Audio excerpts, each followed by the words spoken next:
energy sources. An eco-friendly solution as our energy demand intensifies while the need for a low-cost economic development grows. They are the cleanest forms of energy that harness power from sources that already exist in nature. One of them is energy from biomass, one of the oldest forms of renewable energy. One form of biomass is timber, that, for thousands of years, humans used to produce heat, while others are agricultural and stock farming waste, as well as urban waste. Today, processing biomass provides us with fuels used to produce heat, as well as electricity. These are called biofuels. One of them is biogas, which, through the process of upgrading, gives us biomethane, a renewable fuel and a promising solution for the reduction of greenhouse gas emissions, with multiple benefits. More precisely, it helps us produce what we call green energy at an affordable cost, with high energy security and a zero carbon footprint, thus reinforcing the circular economy, as well as regional and agricultural growth. The technology of biomethane processing is simple, both with regards to its production and its transmission through the already existing natural gas network. Biomethane has a similar chemical composition to natural gas, so it can perfectly serve as a substitute and not only be transmitted, but also stored within the same network. In DESFA, we strongly believe that the biomethane sector can contribute substantially to the goal for climate neutrality until 2050, paving the way for sustainable energy production and a greener future with zero carbon footprint. Η ιστορία του υδρογόνου ξεκινάει με τη μεγάλη έκρηξη δισεκατομμύρια χρόνια πριν, όταν διάφορες κοσμικές διεργασίες οδήγησαν στη δημιουργία του μαζί με άλλα ελαφρά χημικά στοιχεία. Το 1671 ανακαλύφθηκε από τον Ρόμπερτ Μπόιλ. Σχεδόν 100 χρόνια μετά, το 1766, αναγνωρίστηκε ως ξεχωριστό χημικό στοιχείο. Λίγα χρόνια αργότερα, το 1781, απέκτησε και το όνομά του από την ένωση των δύο ελληνικών λέξεων «υδρο» και «γενής», όταν οι Αντουάν Λαβουαζιέ και Πιέρ Λαπλάς ανακάλυψαν ότι όταν αυτό το χημικό στοιχείο καίγεται, παράγει νερό. Αυτό καθιστά το υδρογόνο μία από τις καθαρότερες μορφές ενέργειας που βρίσκεται σε αυθονία στη φύση. Για την ακρίβεια, 75% του σύμπαντος αποτελείται από υδρογόνο σε διάφορες μορφές. Ακόμα και ο ήλιος παράγει την ενέργειά του από την αντίδραση ατόμων υδρογόνου υποπίεση. Αν και άχρωμο, το υδρογόνο χωρίζεται σε γκρι, μπλε, καφέ, τυρκουάζ και πράσινο υδρογόνο που προέρχεται από ηλεκτρόλυση νερού με χρήση πράσινης ενέργειας και θεωρείται ως η πιο καθαρή μορφή υδρογόνου. Σήμερα, η ραγδαία κλιματική αλλαγή, η ανάγκη για νέες, πιο φιλικές προς το περιβάλλον λύσεις και η ανάπτυξη της τεχνολογίας δημιουργούν τις βάσεις για το μέλλον της ενέργειας. Το υδρογόνο έρχεται ξανά στο προσκήνιο ως το καύσιμο που θα μας οδηγήσει σε μια νέα ενεργειακή εποχή, βιώσιμη και καθαρή, με οδηγό τον Δέσφα. Με επενδύσεις σε εξειδικευμένο ανθρώπινο δυναμικό, ανάπτυξη νέων τεχνικών και λειτουργικών δεξιοτήτων, αναβάθμιση και κατάλληλη προετοιμασία του υφιστάμενου δικτύου και κατασκευή νέων 100% hydrogen ready αγωγών, εργαζόμαστε για να διασφαλίσουμε ένα 100% συμβατό δίκτυο για την ασφαλή, γρήγορη και αποτελεσματική μεταφορά και αποθήκευση του υδρογόνου. Παράλληλα, σχεδιάζουμε νέα έργα και υλοποιούμε συνέργειες για την ανάπτυξη της αλυσίδας αξίας του υδρογόνου στην Ελλάδα, ανοίγοντας το δρόμο για ένα πιο πράσινο και ενεργειακά βιώσιμο μέλλον. Το μέλλον του υδρογόνου. ΔΕΣΦΑ. Enabler of a Sustainable Energy Future.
Ladies and gentlemen, good morning to all of those present and also to all of those connected virtually. We would like to welcome you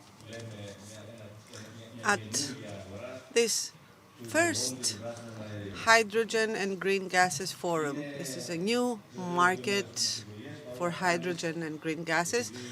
We are here 2 days before the election. However, we thought that this event should not wait any longer. So we did organize it, and we're happy to have so many of you present.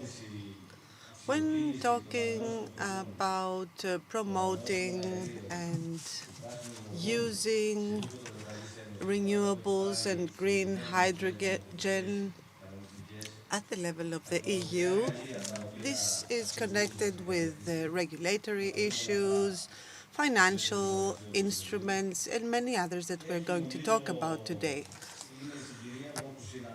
However, at this juncture, there is a great business activity in this industry. At the same time, the government is preparing the national strategy, and after the election, we expect this strategy to be drawn up by the new government, and at the same time, there is a series of interesting major initiatives in the country, business or research initiatives. And in this context, there's a lot of interest. Therefore, Energy Press decided to organize this Hydrogen and Green Gases Forum, which we hope to become a milestone for this industry and to be the first of many other such events. And those of you who are following our work will know that we do not organize that many major conferences. We have more working events and working conference that we organize. Today, we would like to delve into the issues of renewables and hydrogen, topics that will have a central role in the period to come. European policies will be discussed, financial instruments, the national strategy, and the status of Greece in this regard, the readiness of networks and grids to accommodate biomethane, green gases, etc., the use of hydrogen in the transport sector and especially in shipping. This is also a very important topic. Equally important is the linkage of RES installations and hydrogen, the connection with current applications in industry, investment, etc. With these few introductory words, I would like to thank all the speakers. You will see that we have a distinguished team of speakers here with us today. We will begin with the Minister of Environment, who is connected and waiting. And we have a host of other distinguished speakers. We also would like to thank our sponsors. This support is important for such conferences to take place. I would like to ask all the speakers to stick with their time slot so as not to have too many delays. And after thanking you all, we will begin with Acting Minister of Environment and Energy, Pantelis Kapros. We have known Mr. Kapros for many years. The whole energy industry knows Mr. Kapros. This time, unfortunately, the minister could not be physically with us. Good morning, Professor. Good morning. Good morning, Professor. Good morning. How are you? Thank you for being here with us. You have the floor. Thank you, Mr. Panagoulis. So, I'd like on my behalf to thank Energy Press for taking the initiative to organize this hydrogen-related conference and this gathering on renewable gases. It's a very important topic. It will be in our agenda in the future, and there's no doubt that there is a strategic importance for renewable hydrogen applications and renewable gases as a whole. One would say that we would be more precise if we would call them environmentally neutral hydrogen or gases. This definition is a bit wider compared to renewables, and I think so if we call them like that, it's a bit more precise, and the way they're produced is more environmentally friendly. So, renewable hydrogen and gases. The National Plan on Energy and the Climate, which is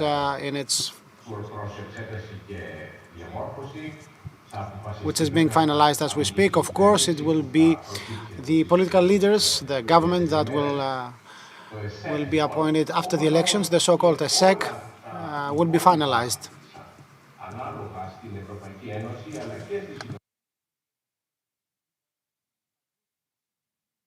So everywhere, the strategy on promoting environmentally neutral hydrogen and gases is the following. A. The green energy transition emphasizes on the swift transition to the use of electricity which has zero carbon footprint. For instance, this is supposed to take place in Europe by 2035. This allows for electrification of transport and heating installations that will drive quick drop in the CO2 emissions, in the greenhouse emissions, because the users themselves will find it hard to achieve this reduction. However, the changes in the technology or the applications, the household applications, plus some applications in the industry of transports, won't be accommodated just by the use of electricity. The overall system needs both environmentally neutral electrons, because it also needs some chemical molecules, meaning fuels in the gaseous or liquid form, which are environmentally neutral, climate neutral. So, the strategic choice is to do the so-called greening. In other words, to gradually turn to reach a point of climate neutrality when it comes to the gases marketed in our country and the liquid fuels marketed in the country, especially talking about transports.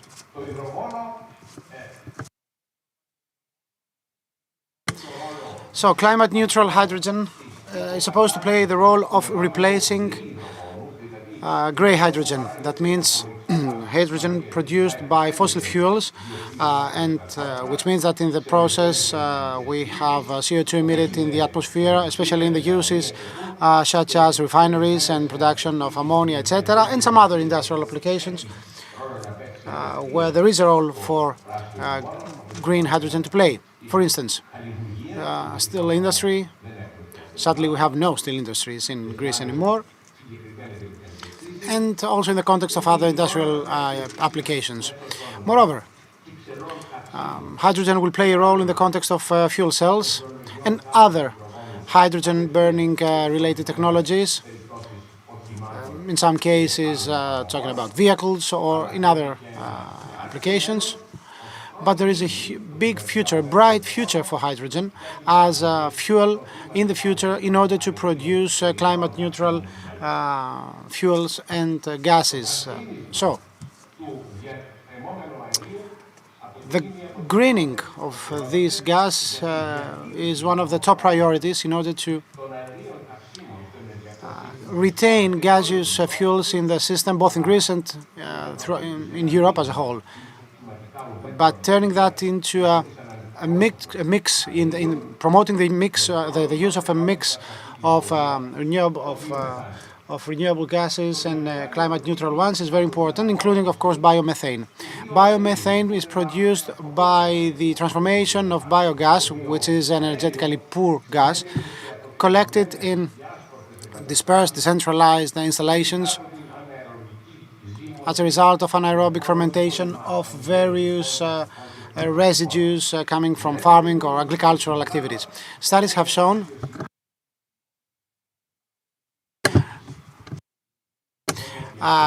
currently we have had some applications for biogas production that haven't been fully used. So one of the top priorities should be how to collect biogas. Of course, it's far from easy because it calls for decentralized installations dispersed around the country, and it calls for specific installations and infrastructure for collecting this gas in specific locations, which are supposed to be really close to the distribution network of the biogas, so we can transform that in biomethane, which will allow us to capture and collect carbon at the same time, which then will lead to producing composite fuels, biofuels, while at the same time injecting biogas into the system and leading to some decrease in the carbon footprint of this whole production.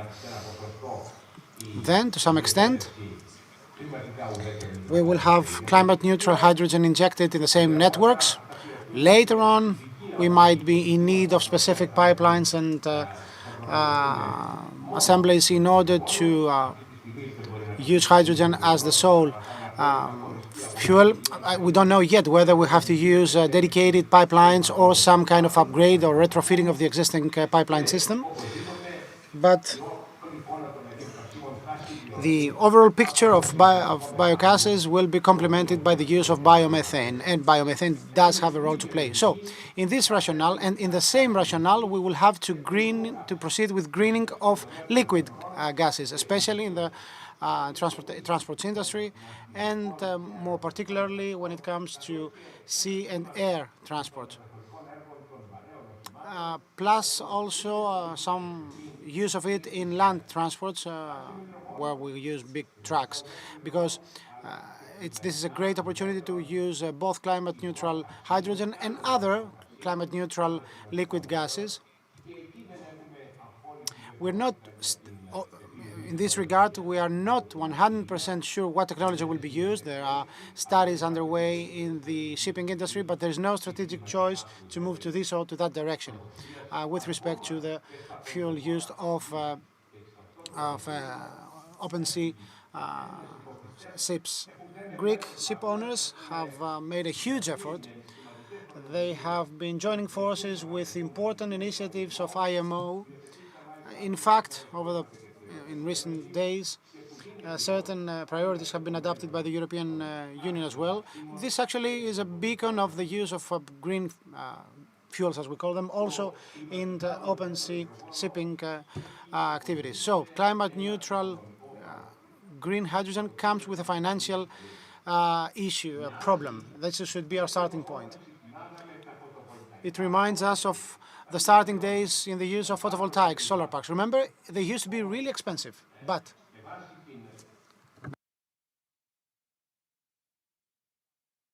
after a certain point, after a critical mass of investments was created, the costs for solar installations and photovoltaic installations dropped radically, and that's why now we say that solar power remains the cheapest form of energy production, and everybody wants to invest in photovoltaics and reduce their costs. But when the solar technology, when the photovoltaic technology was launched, they called for investments, and the financial repercussion of those choices were felt even in our country.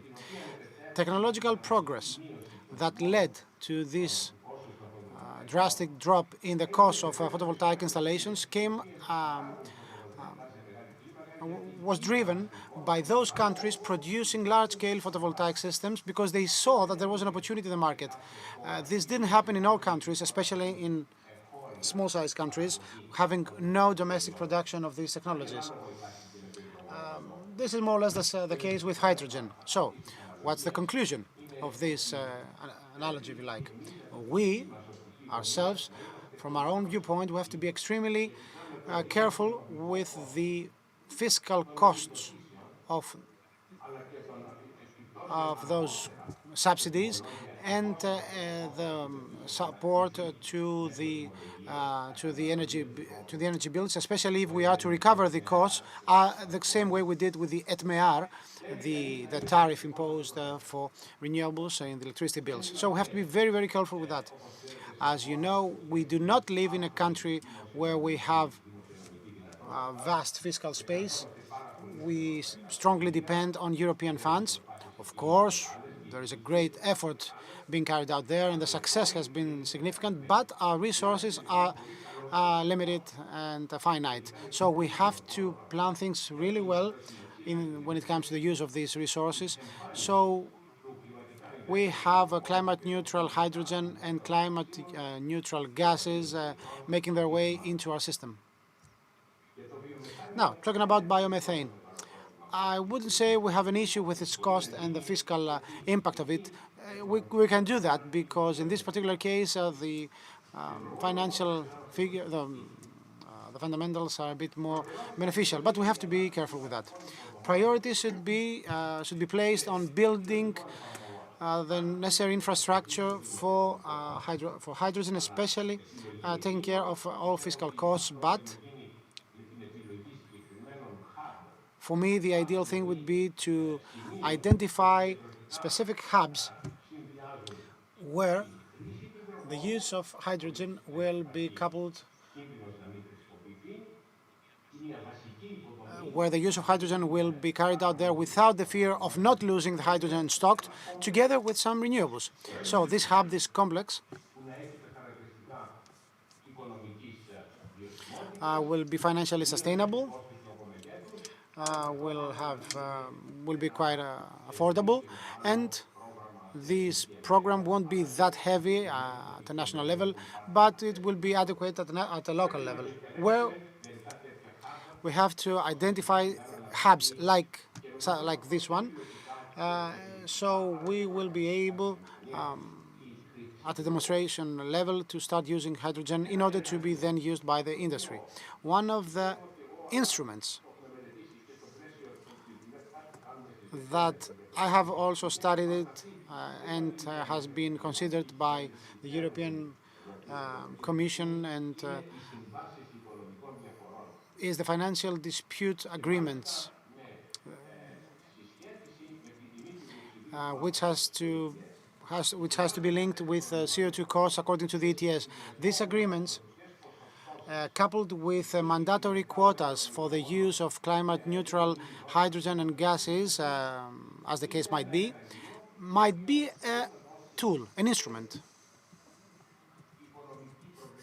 that might give us some financial predictability of the market, especially for those companies and enterprises that have the risk appetite to invest, and at the same time will allow us to smoothly handle the cost-related issues of this transition.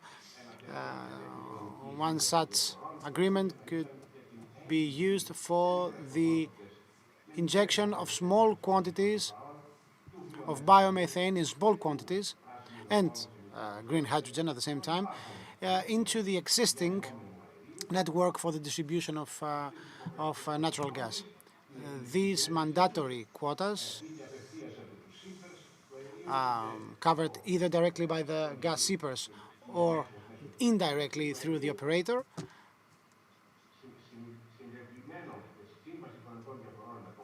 in the framework of an agreement with a state like the CMD, like the CFDs that you read about recently. This might be a scheme that could leverage both predictability and the evolution of private investments in this area. Let me conclude by saying the following. The very first thing we have to do is to start drafting legislation and the necessary regulations. We do not have the necessary regulations and legislation that properly, let's say, adapted to the requirements of climate neutral hydrogen and gases. We have to start by saying the following. This system, regulating the system, regulating this system means that natural gas should be replaced by gas or climate neutral gases. That's the first thing. Should we do that? Should we do that, then the regulatory issues and the whole management of the system becomes open to other actors. Of course, we need some other components like safety specifications, and in the long term, we have to assign the operations of natural gas infrastructures to some specific operator, because this will apply also for hydrogen. So Greece may play an important exporting role in this particular regard because of the wealth of renewables that we possess.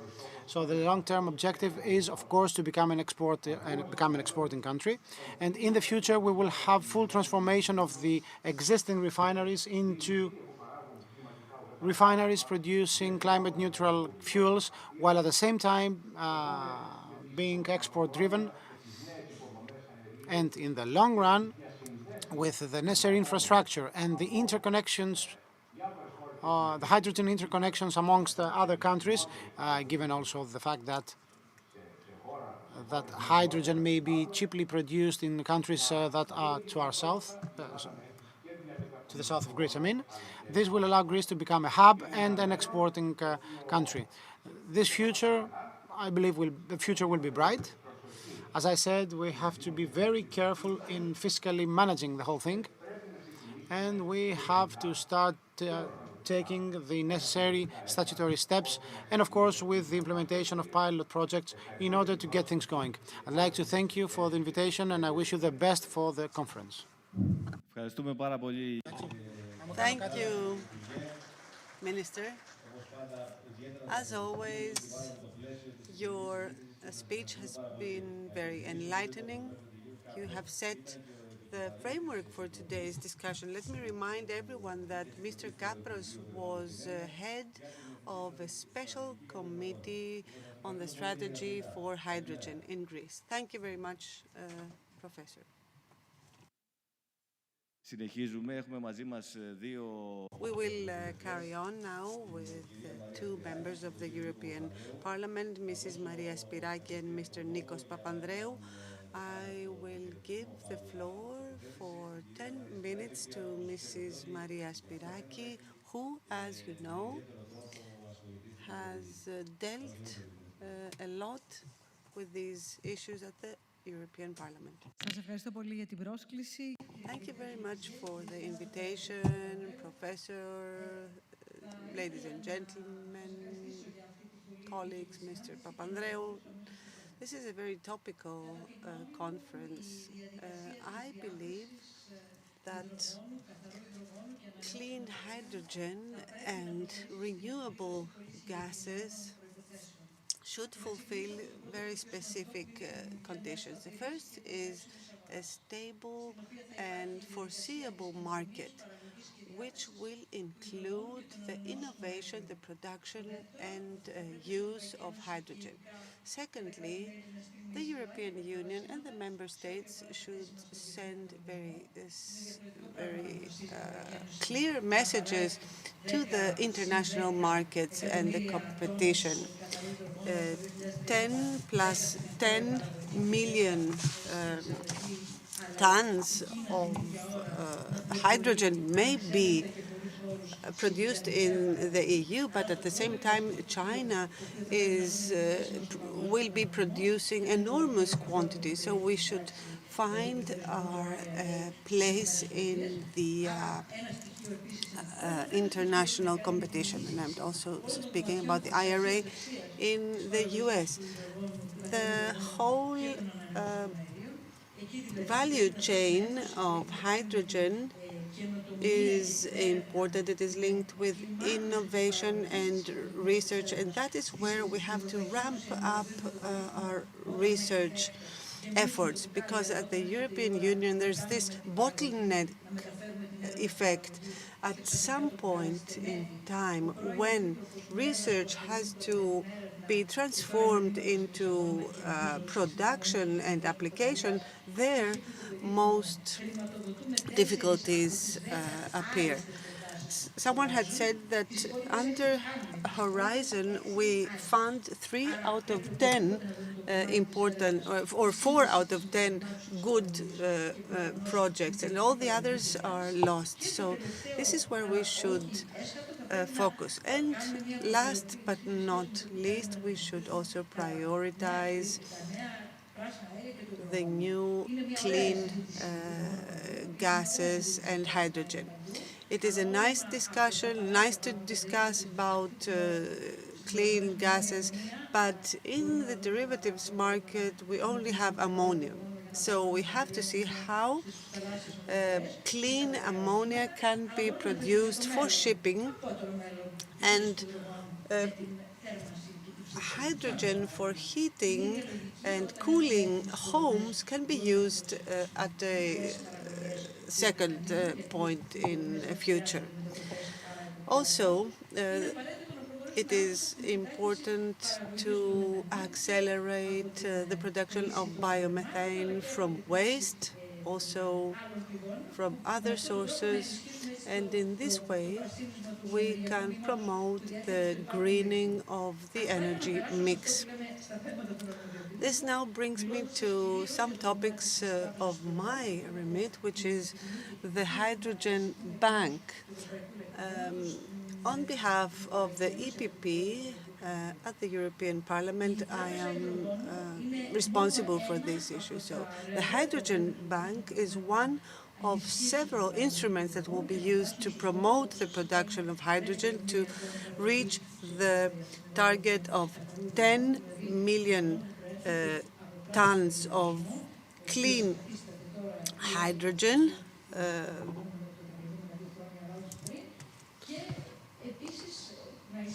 plus 10 million in imports from third countries.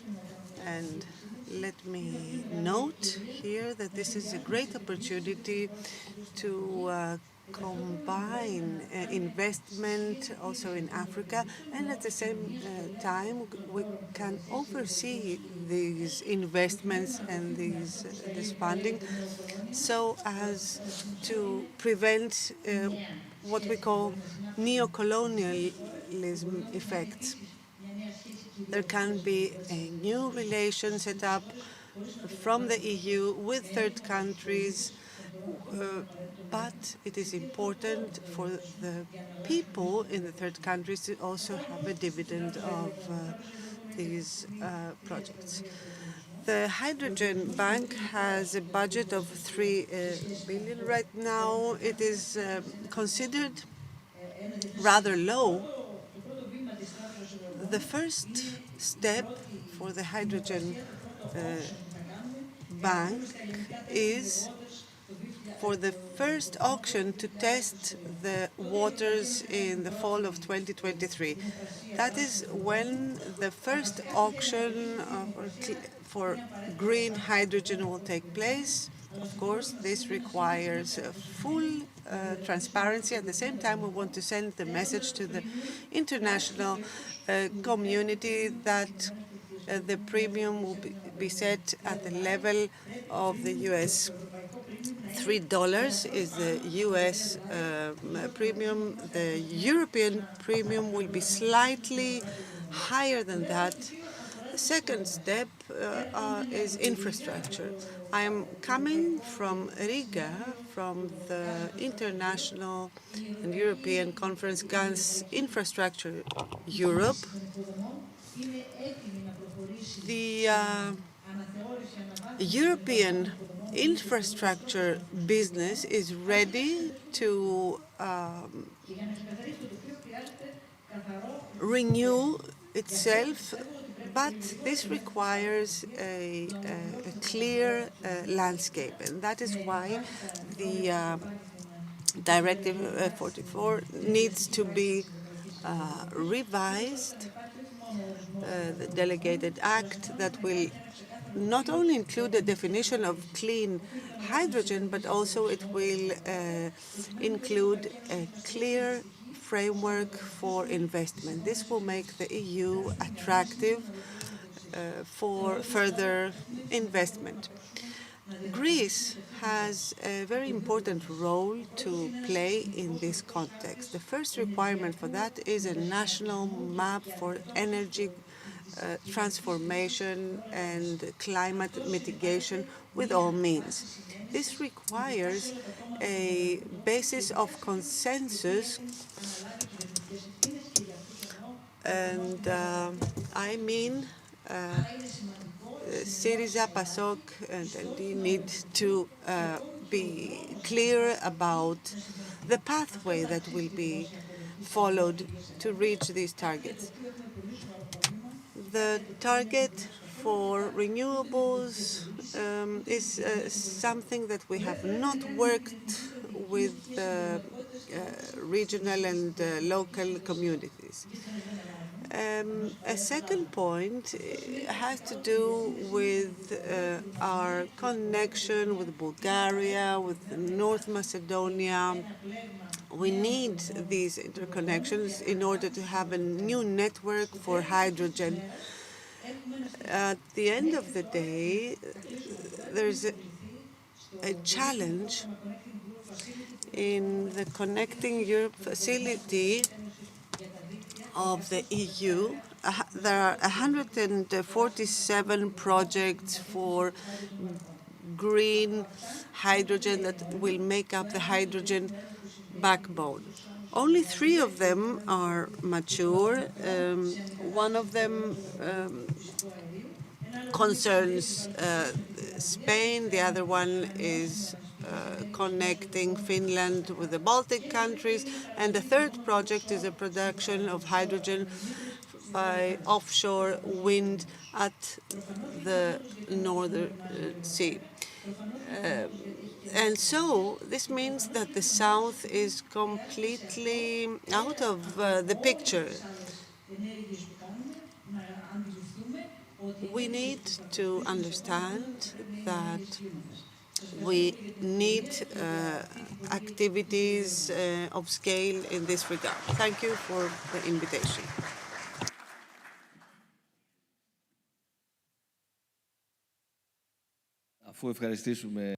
So I would like to thank Mrs. Spiraki. As we just found out, as you just found out, she has been heavily involved with these issues. So I'd like to invite Mr. Nikos Papandreou, the member of the European Parliament on behalf of PASOK. I think he took office quite recently, so I wish him the best. Thank you. Thank you for the opportunity to address the floor. Yes, I've been in the European Parliament for 1.5 months. I wouldn't say that I'm so specialized like Mrs. Spiraki. I'd like to thank Mr. Kapros, Mr. Panargoulis, Energy Press, which is always one of my top sites in the list, and of course all the esteemed guests of this meeting. I think most of the things I have written in order to say have been covered by Mrs. Spiraki, but I have some questions. As a human being, involved not with the scientific side of things, but geopolitically speaking, you understand that hydrogen now is in the radar of the big boys. This is not the case with all fuels, and this is not the case with all climate-related changes that Europe wants to enforce. Quite recently,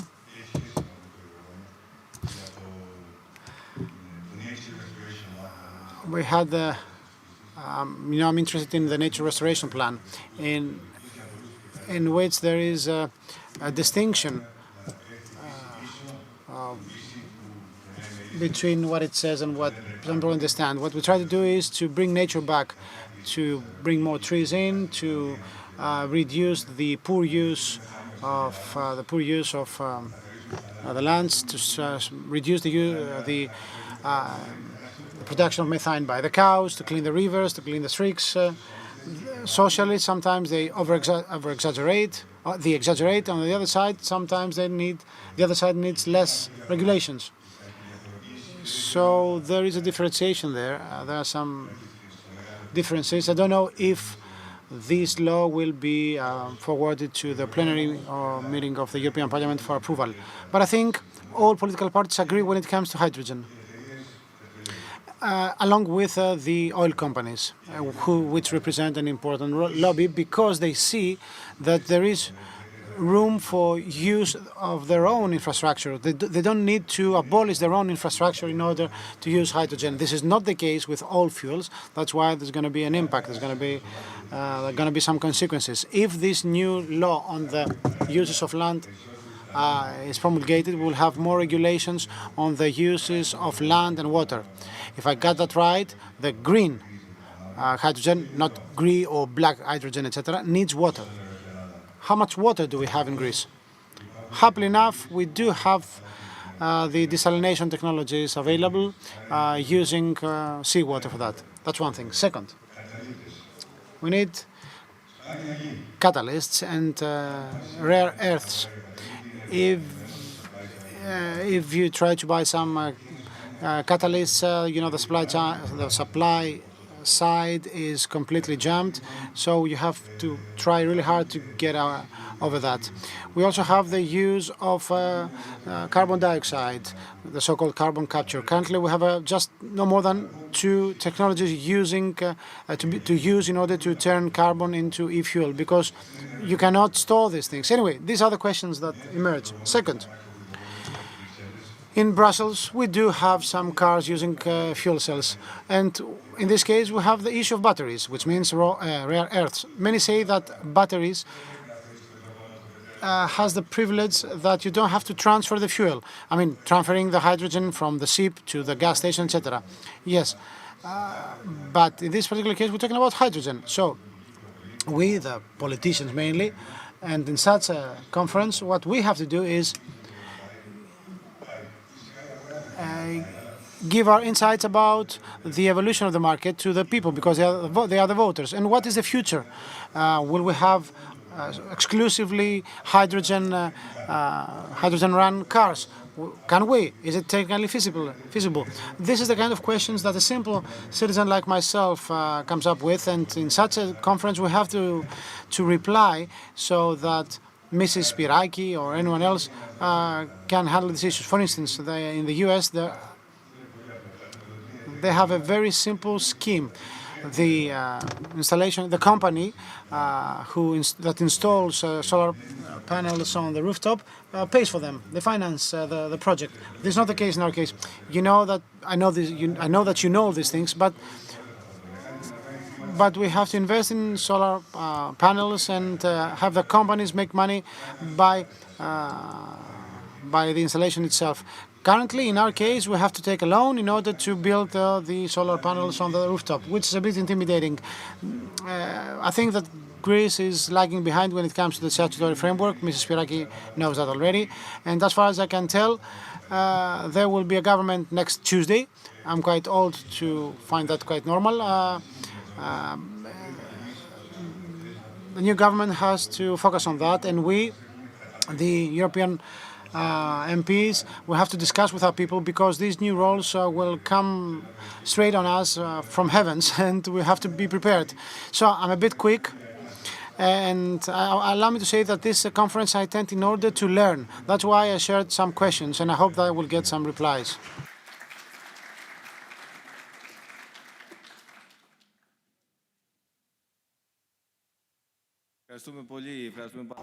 Thank you very much, Mr.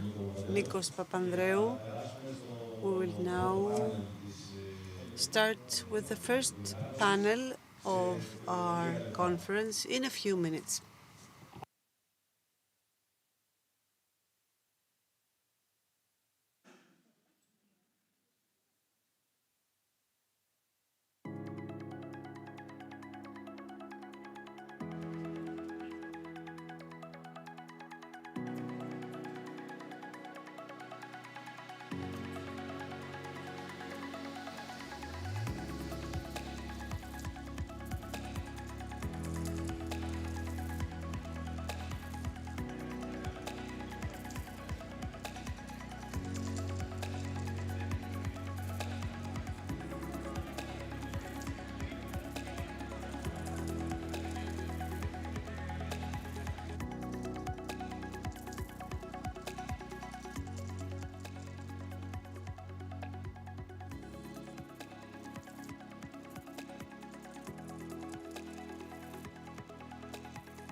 Επανερχόμαστε στη ροή του συνεδρίου με το πρώτο πάνελ, την πρώτη ενότητα. Let us now continue with the first session of today's forum.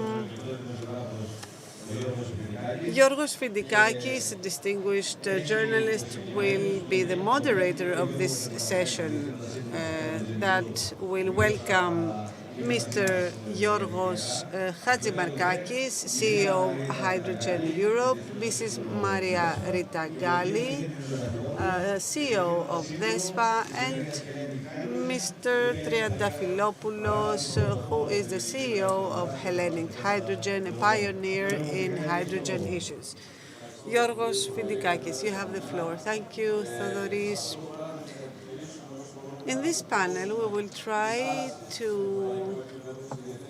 discuss trends in Europe and in the global market. What are the steps undertaken globally, also in Europe? And where are we in Greece?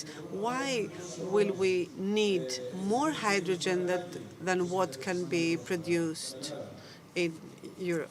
Is that not correct, Mr. Hatzimarkakis? Δεν ξέρω αν με βλέπετε. Ναι. Καλημέρα από Βρυξέλλες και Good morning from Brussels, and thank you for the invitation. Can I start with my presentation? I'm very pleased that hydrogen is a central issue discussed also in Greece and in your conference. The planet is facing a radical transformation. It is not only the Ukraine war, but also new technologies and the global consensus to face the climate crisis has led to a series of new initiatives. Greece is a so-called spoiled country. It has a lot of solar potential. It is located between at a turning point and geographically, and therefore this region will have a central role in the production of renewables in the next 20 years. However, green electrons cannot be transported very easily, but they can be converted into hydrogen. And this is a great opportunity for Greece. I have prepared a few slides. Let us look at the first one. Hydrogen, you can see here on the map that especially in the global north, countries have adopted a hydrogen strategy. At least in some other countries, such a strategy is being prepared. We also in Greece, and we hope that after the new government has been elected, there will be a strategy for hydrogen. Europe was quite early, an early adopter of such a strategy. I remember in 2020 in with Hydrogen Europe, we were trying to reach this target. The most projects globally are being designed in Europe with Europe is playing a leading role. When FID, finance investment decisions are concerned, there North America has a leading role, although it doesn't even have half of the projects that are being prepared. And let us go to the next slide. How can we transfer money into the market? One way is to support this pathway towards hydrogen. The IRA was mentioned by Mrs. Spiraki. This is this framework is a very easy way to support a project, because in Europe we have a chaotic and very inconsistent framework for such investments. For the Americans, there is a very clear and concise framework. The Commission has understood that it has entered into direct talks with the U.S. administration, and President von der Leyen has spoken about the Net Zero Act, the Critical Industry Act, and also the Hydrogen Bank, three initiatives that will start until the end of the year. And I'm happy that Mrs. Maria Spiraki is a shadow rapporteur for this topic. Now, we Europeans are leading in legal regulations. So very soon, the directive on renewables will be regulated. And here on the slide, you can see all the mandatory targets that have to be met by member states producing green hydrogen. 8 million tons until 2030 is the goal, which means that the member states have to convert from gray to green hydrogen. 42% of hydrogen production must be green hydrogen.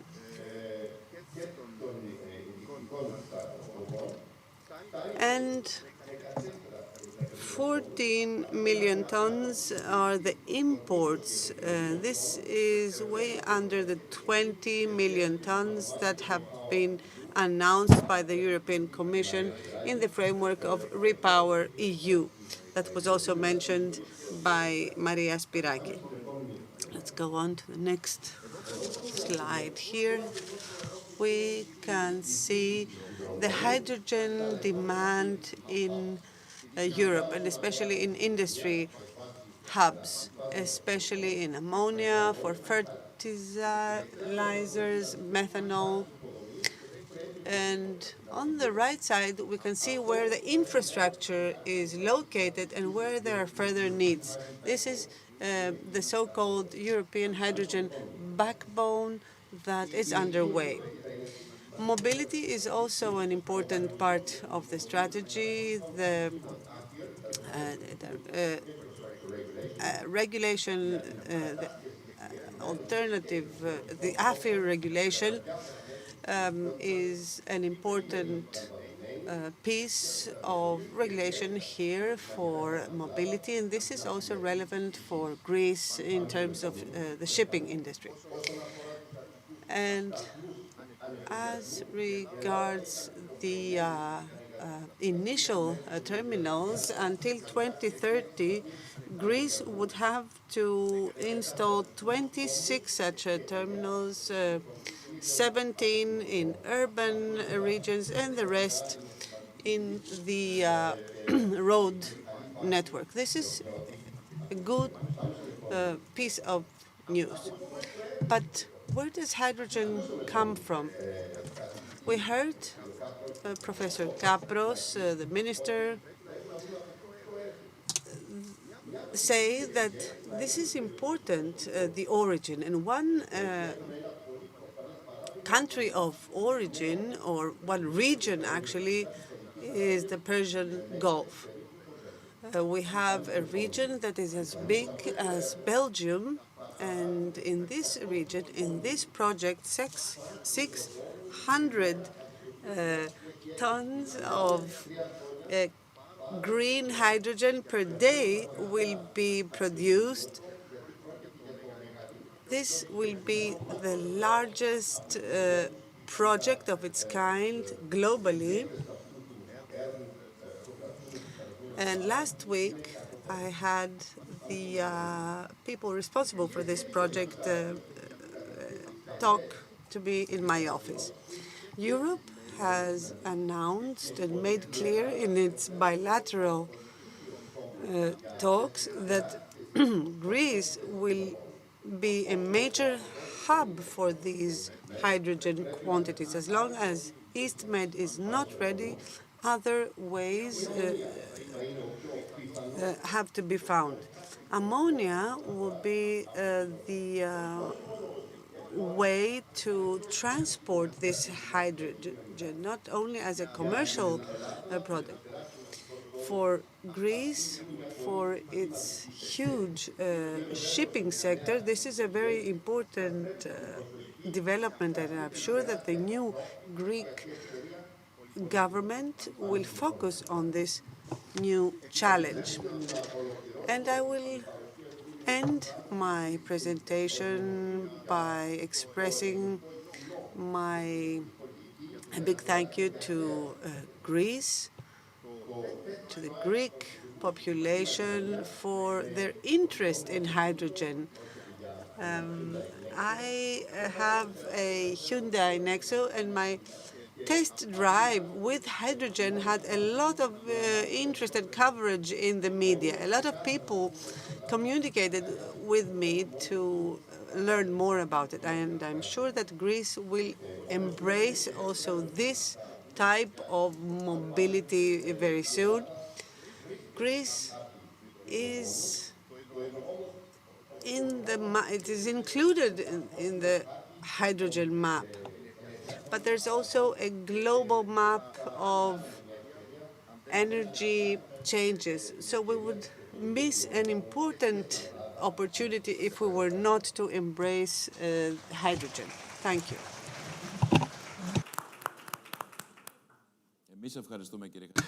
Thank you, Mr. Hatzimarkakis. Mrs. Galli. One of the big issues is how DESFA infrastructure may allow for faster integration and inclusion of hydrogen and gases in the system. What are the actions taken by DESFA to this direction, always in collaboration with European actors? Ευχαριστούμε πάρα πολύ. Ευχαριστώ πολύ και τους διοργανωτές αυτού του πρώτου φόρουμ για τα πράσινα αέρια και το υδρογόνο στην Ελλάδα.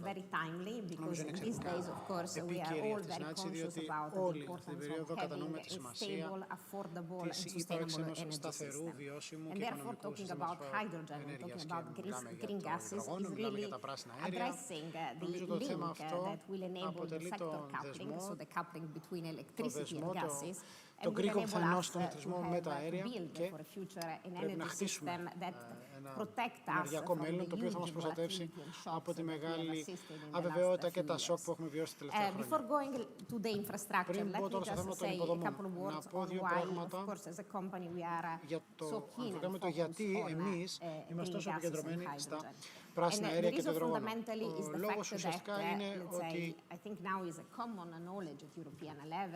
σε ευρωπαϊκό επίπεδο, παγκοσμίως, όλοι γνωρίζουν ότι τα πράσινα ηλεκτρόνια, όπως είπε ο κ. Χατζημαρκάκης, δεν επαρκούν για να εξασφαλιστεί ένα σταθερό ενεργειακό σύστημα. Χρειαζόμαστε και πράσινα μόρια.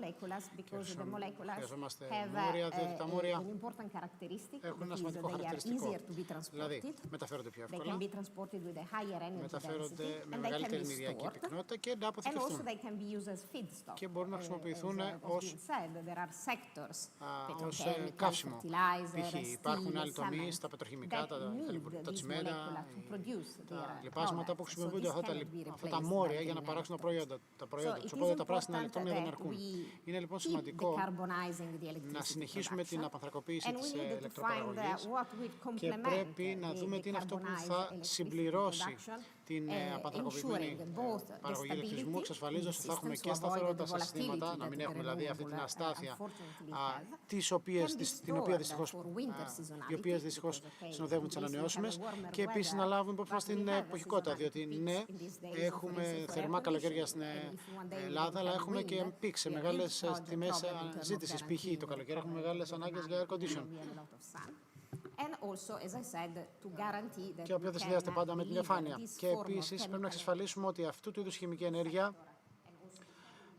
πηγαίνει σε όλους τους τομείς, π.χ. στις μεταφορές με βαρέα μηχανήματα, όπου εκεί χρησιμοποιούνται χημικές λύσεις και πρέπει να απανθρακοποιηθούν. Ποιος είναι ο ρόλος των υποδομών σε αυτό το τομέα, σε αυτό το πεδίο? Ο ρόλος των υποδομών είναι να διασφαλίσουν ότι έχουμε έναν τρόπο ανταγωνιστικό σε επίπεδο κόστους και αποδοτικό για τη μεταφορά της ενέργειας. Να σας δώσω κάποια ποσοτικά στοιχεία. Πάντα είναι σημαντικό να μιλάμε στοιχεία. Σκεφτείτε έναν αγωγό, 48, που είναι το κλασικό, το στάνταρ μέγεθος ενός αγωγού φυσικού αερίου, 48 ιντσών δηλαδή. Αυτός μπορεί να μεταφέρει υδρογόνο.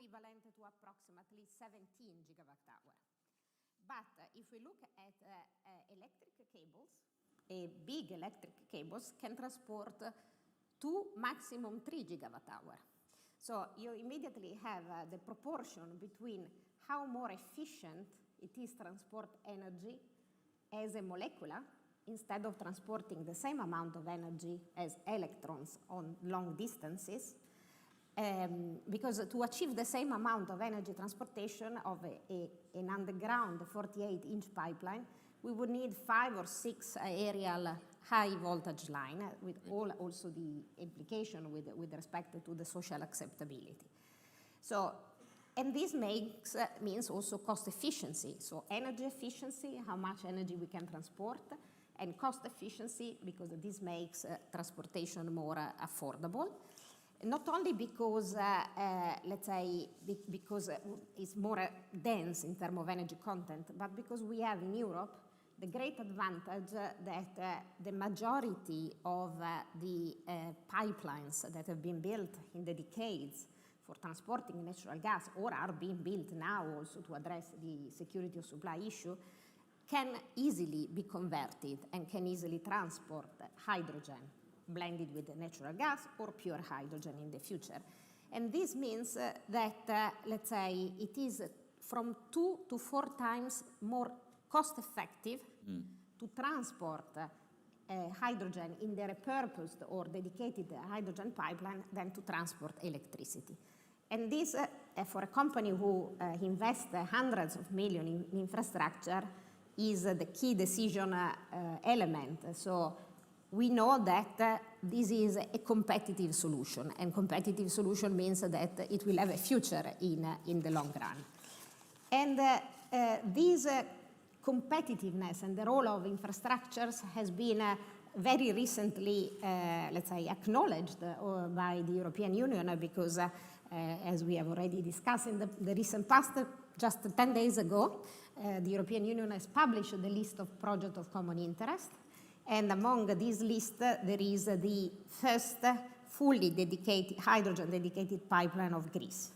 So we are, as a country, in the list of the first countries for which the European Union consider of common European interest the development of a dedicated hydrogen pipeline. Because there is a great awareness, as also Mr. Ratzimarkakis said, about the potential of our country, which is double. On one side, we have a potential to produce locally hydrogen, because we have a lot of potential for additional solar and wind that will not be able to be transported in the high voltage network. And we see a great interest from many Greek players, and I'm happy that we have Hellenic Hydrogen today with us, but many players contact us in the last months, and we are working with all of them to develop pilot projects for injection of hydrogen produced locally, green hydrogen from renewable sources. Plus, in the future, the European continent will need to import hydrogen, probably as ammonia, which is in the long distance the most efficient way. But once this ammonia reaches the continent, it becomes more effective to crack it, to break the molecular and then transport the hydrogen again via pipeline. And we think that in the future, Greece will continue to play its role as an energy corridor. Today, we are becoming more and more an energy corridor for natural gas. And with our existing infrastructure and the new dedicated hydrogen infrastructure, we can become an energy corridor to transport hydrogen produced in the Middle East and North Africa, given that we are very close to where a big production can be achieved, to the countries in the north, up to the center of Europe. So the country has a big potential for local production as well as for import and transit in the future of import quantities. And this is the reason why the European Commission has recognized the role of the dedicated hydrogen pipeline. It will be more than 500 kilometers pipeline running in parallel with the natural gas infrastructure. And will be able also to be connected with our export line and with, for instance, the pipeline to North Macedonia that we are building next year and will be fully hydrogen certified. The pipeline to West Macedonia we are building, which will be fully hydrogen certified. The west-east duplication of our grid that we will start soon to develop and which will be fully hydrogen certified. So let's say we will have the possibility in a concrete time frame to have a resilient infrastructure in the country for a transition period, probably with a parallel structure, hydrogen in one pipeline, natural gas in the other, but this will put us at the same playing level field with many other European countries that had developed a bigger gas network in the past. So we are really focused and committing in making this happen. And we believe this is going to be there is not one single solution for decarbonization. We need many technologies, also CCS, but let's say hydrogen economy will be one of the important pillars for the European and the Greek decarbonization. Okay, thank you. Κύριε Τριανταφυλόπουλε, Mr. Triantafylopoulos, we have spoken about where we are, where Europe is, the role of DESFA, the natural gas system operator. Now, I was thinking about the European Hydrogen Bank. We're trying to understand what exactly this project involves, what benefits it involves. And another topical matter is the first pilot tendering process that Mrs. Simpson from the European Commission spoke about. What is your take on this? Good morning. Thank you for the invitation. I am very pleased to see the room here full. And maybe we needed a bigger room. And for those of us who are dealing with hydrogen on a daily basis, this is a very important thing because we have entered a new era. We're not talking about the hydrogen hype anymore. Hydrogen is starting to play a major role in the energy mix. Mrs. Spiraki said some important things about the hydrogen bank. There are financial instruments to support this venture. There are also national financial instruments, and we are competing with some regions such as the Americas, Asia, especially with regard to the production of equipment, and we're also competing with the Middle East in terms of hydrogen production. Unfortunately, Europe has been lagging behind, but now it has created a robust legal framework, and now we have to accelerate our pace. I have listened to Mr. Kapros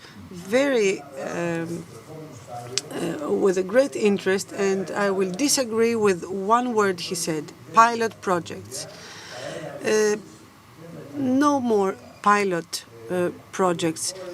Electrolysis projects should not be pilot projects. We want to commercially produce hydrogen and promote it on the market. So we, as Hellenic Hydrogen, do not include the word pilot in our vocabulary unless we're talking about new technologies and new applications. Mrs. Spiraki spoke about the hydrogen bank that will help, that will actually fill in the funding gap in terms of hydrogen projects. So there will be a bidding process for investment in hydrogen to become more sustainable. Right now, sustainability has not yet been reached in investment in hydrogen. We have submitted a series of instruments. The public with the private sector need to work in tandem in this. And after the elections, I believe that the ministry will move on at a faster pace. We are all expecting the so-called hydrogen strategy. It cannot be that a country such as Greece, with its characteristics, that does not have a modern, updated hydrogen strategy that will also open the way for the public and the private sector. In the beginning, there needs to be public support so as financial instruments to be taken up by private stakeholders. Speaking about imports and the export role of hydrogen, as Mrs. Gali said, and let me also congratulate you, Mrs. Gali. You have had a great success. It is important for the distribution network to support the production. So Greece can take on this role, but let us not forget that we are in a competitive world.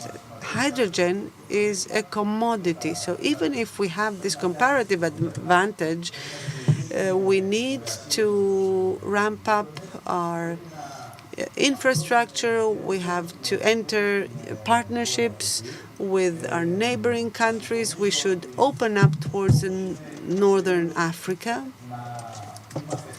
The aim is to become a hub for ammonia and not to transport hydrogen from northern Africa to Europe. So I believe that a part of the Greek strategy for the day after is this extra version that will create the conditions to utilize our comparative advantage. Mr. Hatzimarkakis, you heard Mr. Triantafylopoulos and all the previous speakers focusing on the following. Europe is competing against the US, against Asia, Middle East, and North Africa. Currently, Middle East is very active in hydrogen production, and you said before that as long as EastMed is not being built, we will have to find new ways. What could these new ways be? What is the most realistic plan? An ammonia specific hub, or transfer of hydrogen from Middle East and North Africa? Allow me to be very specific, and I think that Dimitris Triantafylopoulos just mentioned that. Since we do not have the pipeline, and we know that politically there are issues to build this pipeline, not just political issues, it's quite technically difficult because there are certain depths at specific areas that we have a difficulty to overcome. So ammonia is a great opportunity. Currently, we have natural gas being transferred across the world via LNG.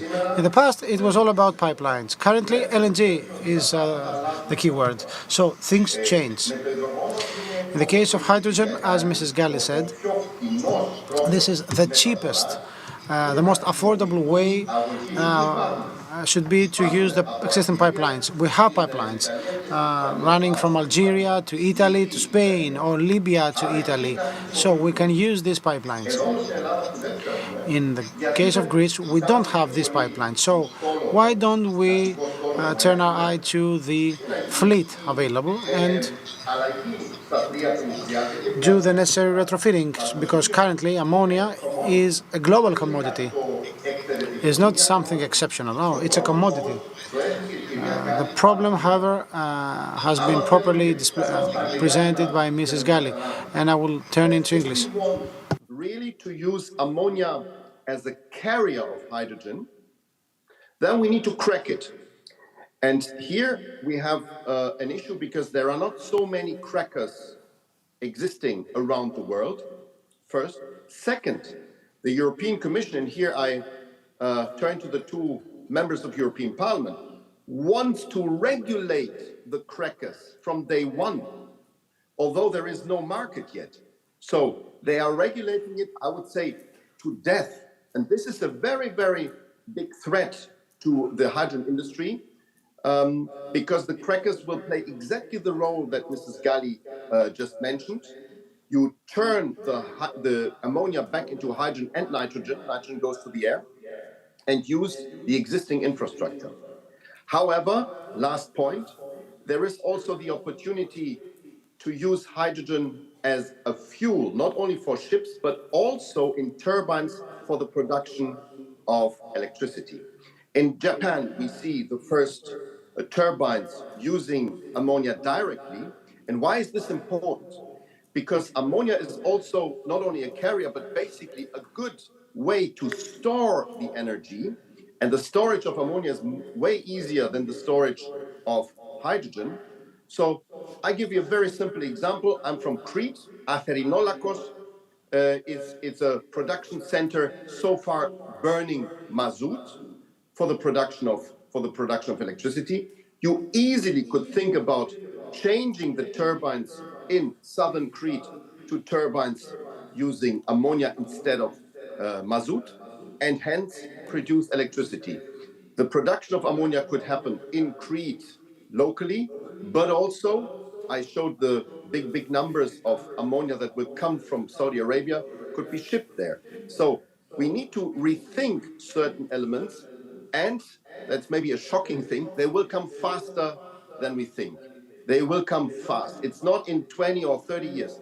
It is very, very fast, and that's why I expect from the new Greek government, και περνάω πάλι στα ελληνικά, So I expect the new government, as of next week, to take quick steps forward to this direction. Thank you very much. Mrs. Galli, what do you expect? And actually, what do you think that the next government should do with respect to the national strategy? I mean, the statutory framework, if we don't have one, and the bet, as somebody said before, that Greece might become an ammonia hub. And as Mr. Hadjimarkakis said, this is not something so self-evident, right? Well, let's say, I think that all of us are quite confident that, let's say, when the new government will be in place, they will bring forward all the work that has been done in the recent past to launch the Greek hydrogen strategy. That was a document already quite mature. And also, I would say that in the draft National Energy and Climate Plan, where possibly I don't agree with everything, but at the same time, I see a big focus with respect to the potentiality for hydrogen production. And so in this moment, what, let's say, is the perceived trend when it comes to the development of hydrogen in Greece is that in an initial phase, the hydrogen industry will be driven by the supply side more than by the demand side. Because, let's say, here we have the potentiality of having excess renewables that cannot be exploited through electrons. And so let's say the most readily available way of exploiting these renewables is via converting these into hydrogen. Mm-hmm. What we think is that, let's say, progressively we will have a phase in which most likely this initial production, and I agree, not pilot, commercial production, might be blended in natural gas. And here I'm not talking about blending only because it's the fastest available solution to transport this energy, but because blending will unlock the demand in the sense that the amount of hydrogen which will be blended with natural gas can be utilized by all the current users of natural gas infrastructures. Therefore, let's say we will start having an implicit demand without being a demand that requires big investment to be created. And this, I believe, will be the short-term future, following which we will see hydrogen cluster growing both in terms of demand and supply, and therefore having then the need of transporting quantities in excess from one region to the other. as well for the possibility of becoming an ammonia hub. Let's say, I think sometimes we always use this word hub a little bit excessively, but a country where ammonia will be imported and then transported through neighboring countries in Central Europe. It's true that, let's say, we don't have cracking facilities, but the technology is mature. It's a matter of scale. It's mature in a much smaller scale, but it's not technologically complex to make it on a bigger scale. We have many harbors, we have many locations in Attica. I think about Revitussa, if today is an LNG terminal, in the future can become a cracking terminal. And also the regulation, well, yes, I agree that we don't have to over-regulate because, let's say, the market cannot be killed in its infancy. But at the same time, as we have now all learned that the LNG industry can work through infrastructure that have third-party access system, giving the possibility of different users to deliver ammonia in a cracking facility, which can be accessible by different importers, should not be per se a big obstacle. So while I agree that we need to be careful now with the European regulation, let's say really not to kill the baby and throw the water, at the same time having open access facility has been quite a successful experience in Europe. So gradually we can learn from what has been done in the natural gas sector. Thank you. Κύριε Τριανταφυλόπουλε, Mr. Triantafylopoulos, we're now getting into some secondary, let's say, aspects of the matter, and I would like your take on the hydrogen valleys in Corinthos and in Crete, if I am not mistaken. There are such valleys, but at the end of the day, for the daily life of a Greek person, what will change? On hydrogen valleys, these valleys are the creation of an ecosystem.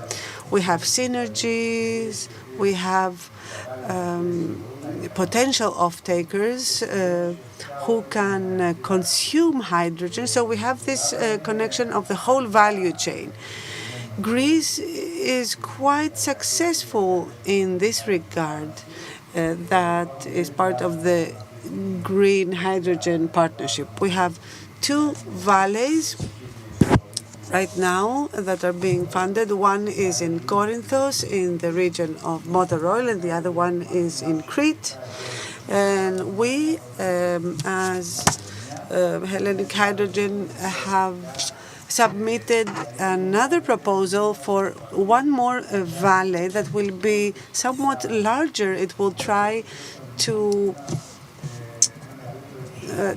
create a larger ecosystem by combining several hydrogen valleys. So this is a funding instrument to raise awareness in the country, to develop synergies, to develop new technologies. For me, this is a very good tool that is being exploited and used by Greek companies. Now, for the everyday life of the Greek citizen, hydrogen plants can play a major role in several aspects. Let us not only think about hydrogen production. Hydrogen plants are huge batteries, and in this sense, they can be used. All the models have shown that they can be used for the grid stability. RES can destabilize the grid. So these batteries can be used as grid balancing services. And this is also the nice thing about hydrogen. I say it again and again that hydrogen is is an energy vector that creates synergies. It creates and not or. You do not have to choose between hydrogen or something else. It connects a series of usages, and I can only see friends of hydrogen. We work very closely with renewables, and it is important to understand that even for the rest market, hydrogen is an important aspect for projects that may not fulfill the connection conditions. With hydrogen, they can do that. And let us not forget how important energy safety is. Hydrogen may not play a dominant role in the energy mix, but for hydrogen we need renewables and water. This means no mining, no nothing. Καθώς προσπαθούμε να το ολοκληρώσουμε... Mr. Hatzimarkakis, we're about to close the session, but I remember that the European plan suggests that by 2025, if I'm not mistaken, please correct me if I am, we will have to have one hydrogen station for every 150 kilometers of a European highway. This is until 2030. And I think I showed you a slide about that. We have to have 26 hydrogen stations. That's the obligation. That's what Greece has to do. So, mutatis mutandis, if everything goes fine, can we do it? Can we achieve this milestone, or can we go even beyond that point? Firstly, this is the minimum we should do. I'm pretty sure that we will go beyond that.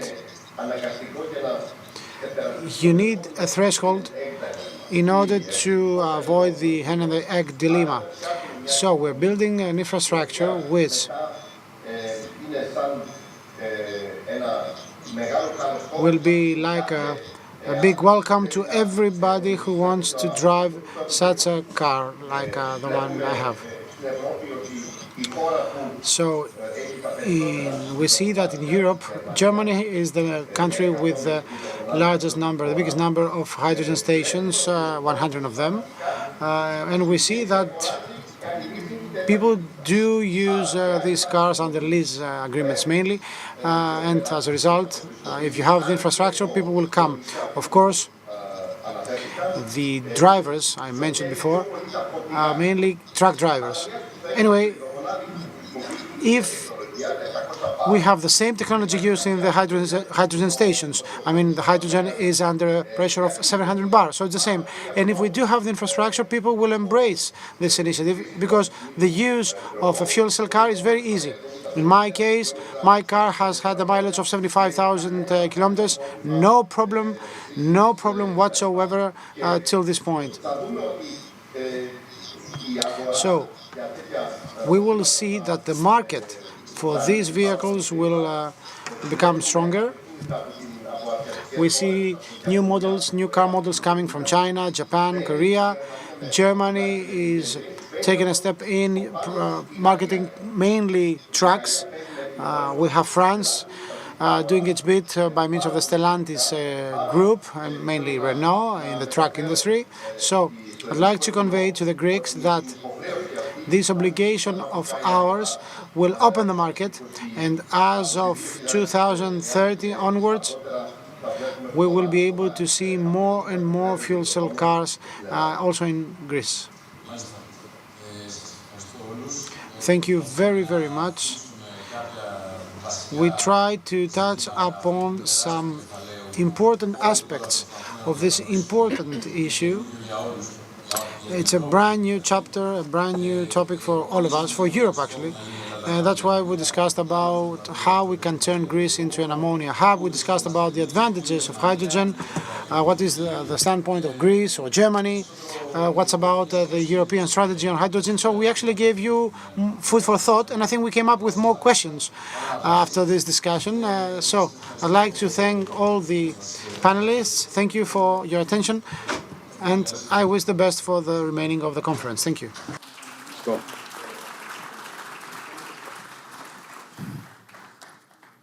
Renewable energy sources. An eco-friendly solution as our energy demand intensifies while the need for a low-cost economic development grows. They are the cleanest forms of energy that harness power from sources that already exist in nature. One of them is energy from biomass, one of the oldest forms of renewable energy. One form of biomass is timber, that for thousands of years humans used to produce heat, while others are agricultural and stock farming waste, as well as urban waste.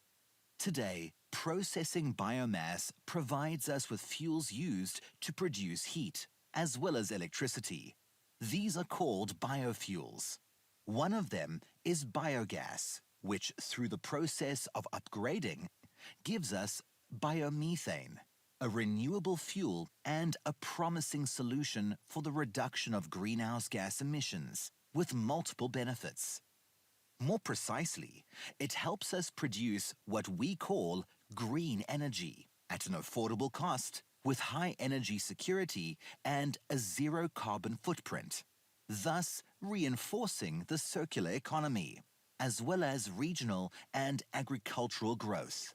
The technology of biomethane processing is simple, both with regards to its production and its transmission through the already existing natural gas network.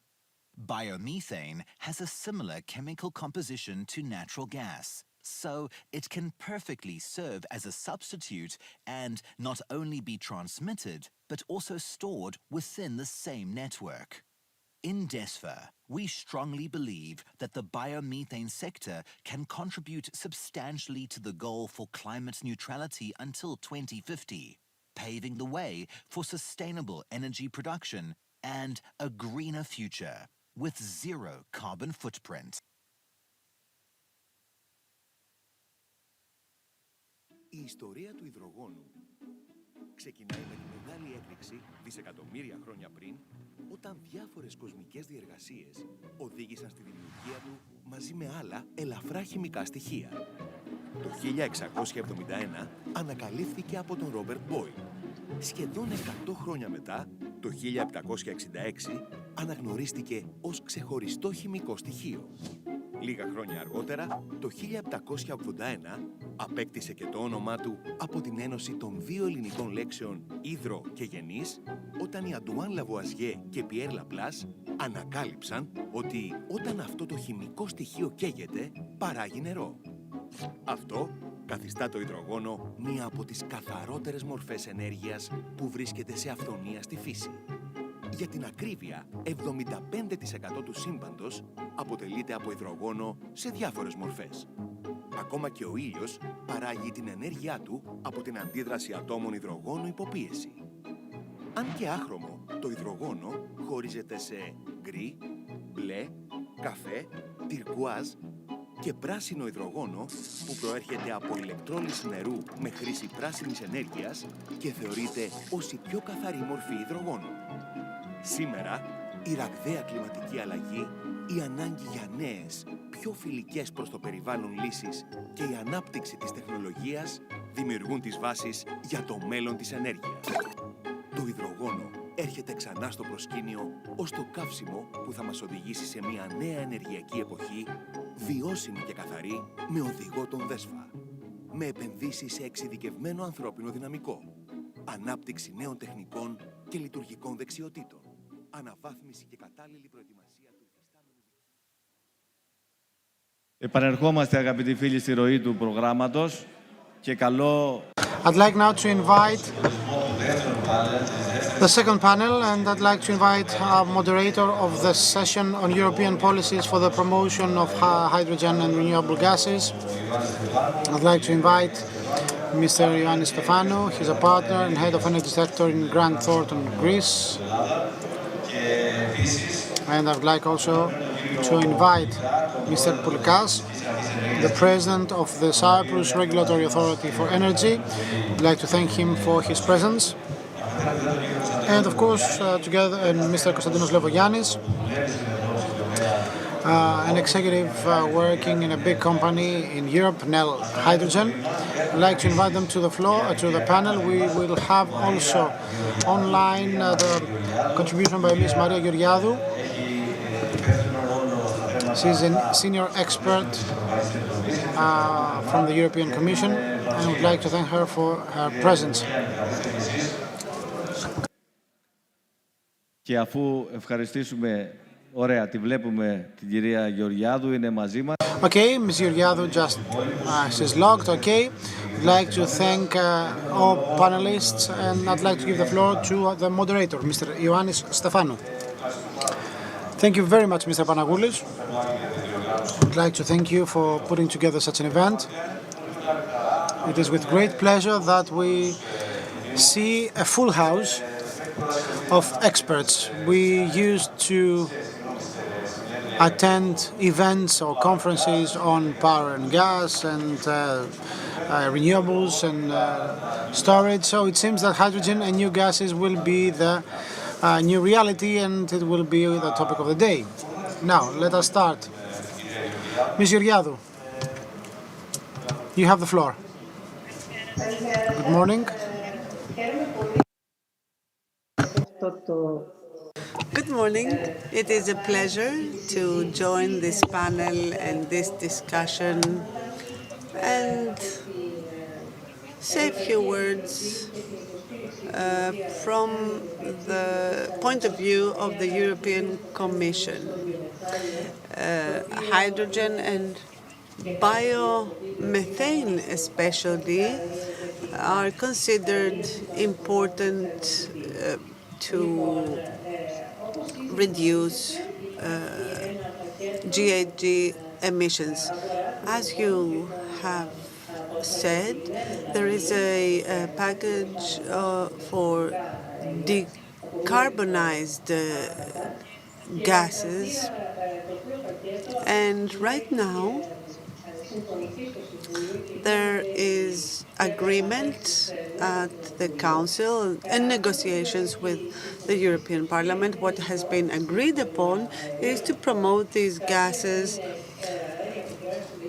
These will be organic gases such as biogas or biomethane, or hydrogen that is created through electrolytes and water, but also synthetic methane through power to gas. The target is from 5% to raise this percentage in 2050 to 66%. And in the next slide, I would like to show you the measures that are envisaged in this package. First of all, the creation of a hydrogen market. Secondly, the integration of these gases in the gas network. There will be a contract fee until they will be integrated until 2049, and also the consumers and energy safety and procurement safety. Here we will see the measures for biomethane specifically. Under Repower EU, which is the European plan for energy safety after the Ukraine war, there are three pillars of action. First, saving energy. Saving is at 13% for 2030. The second pillar is diversification through LNG, external policy for energy, etc. And the third pillar that we are dealing with as a DG is the pillar for the promotion of renewables with plans for hydrogen as an accelerator and also biomethane. There is an action plan for biomethane.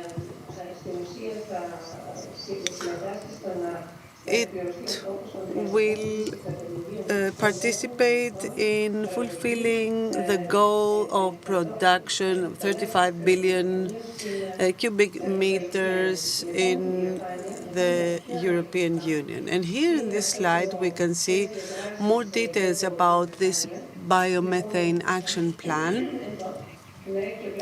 We can see that, first of all, this is an annex of the Repower EU plan, and it requires the creation of a platform, or rather a partnership, the Biomethane Investment Partnership, which includes the European Commission, the member states, but also the industry and research institutions.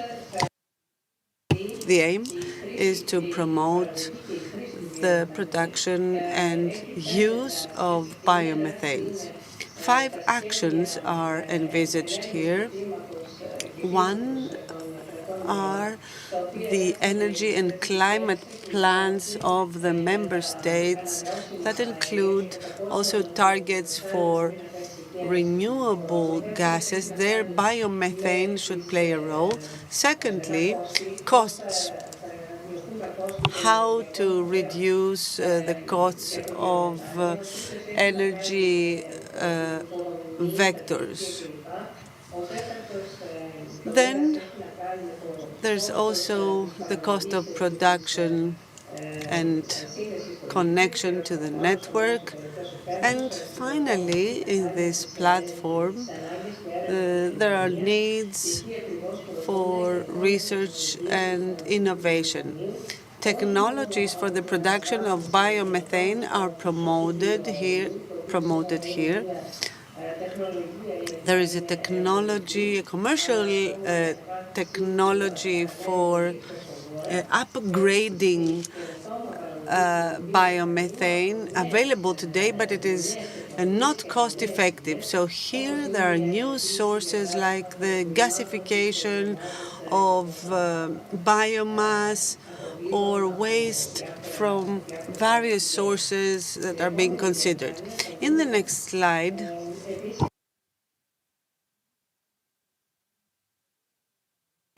here we can see the European Net Zero Industry Act. This is a policy to promote zero and low carbon technologies in Europe. There is an indicative goal of 40% of these technologies to be net zero emission technologies by 2030.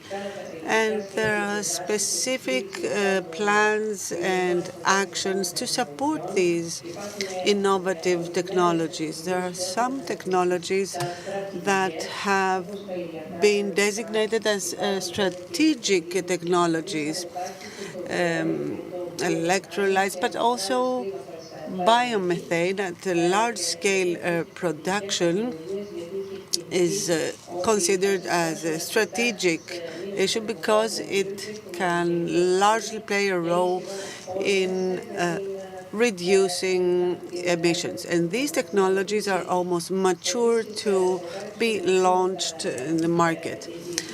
Apart from that, there will be special funding for these special technologies. And finally, in the last slide, funding programs of research and technology and innovation. To raise the level of matureness of projects, there are 2 types of funding. One concerns the technological level of maturity, and the second, the commercial level of maturity. So we have here live and other instruments.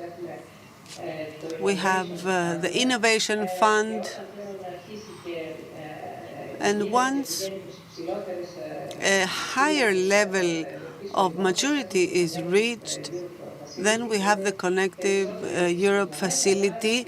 It is addressing infrastructure more, but also other projects. And we have InvestEU and the EIB that have loans and a series of instruments that can be made available for such investment. And here, in Horizon Europe, the work program 23-24, we can see the various activities for innovative technologies in all renewable fuels, including biomethane. There are actions for advanced fuel, but also synthetic fuels for bioenergy, and also actions that involve international partnerships and synergies with all other renewables. We have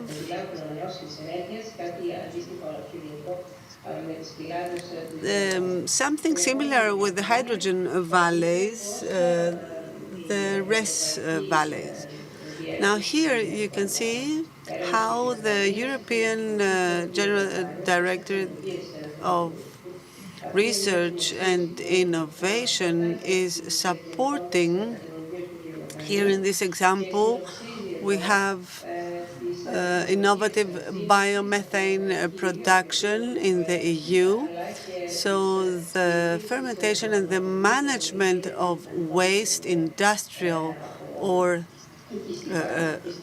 urban waste, is being promoted through the use of algae, the use and methanization with innovative methods.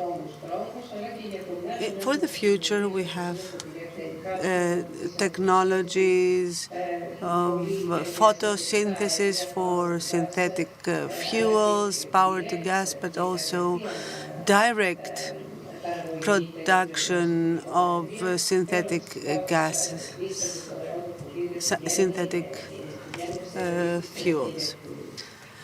And all this can be used for heating, for electricity, and for mobility. And finally, in this slide, we see the European Strategic Energy Technology Plan that is also supported by the European Commission, and the member states participate in this plan. This is a platform for exchange of ideas and activities to promote these innovative low-carbon technologies, including biomethane. Here we have Action 8 for renewable fuels, including biogas and bioenergy. Based on this strategic energy technology plan and based on the national NECPs, there is further effort to support this sector. For example, there is this call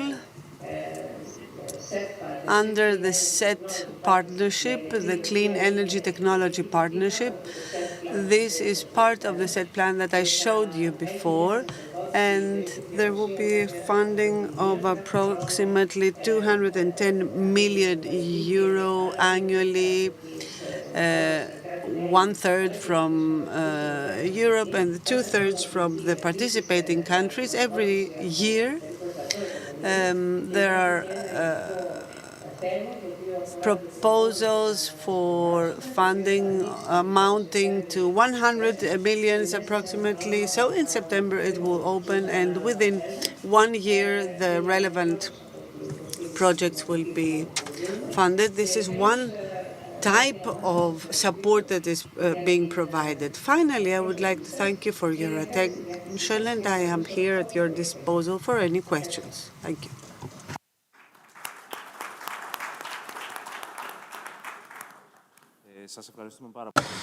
Thank you very much, Mrs. Georgiadou. I think now we can move on. Mr. Poulikas, the President of the Cyprus Regulatory Authority for Energy, you have the floor.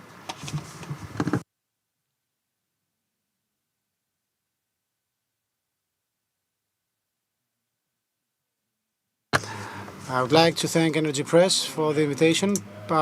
Please, may I have my slides on?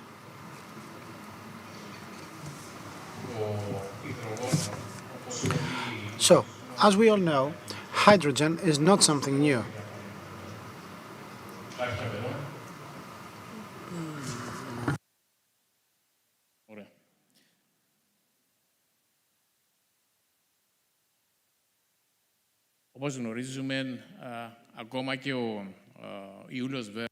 As we know, it was Jules Verne back in 1874 when he first got his hands on hydrogen, together with other stuff, of course, from 20,000 from Moon to Earth.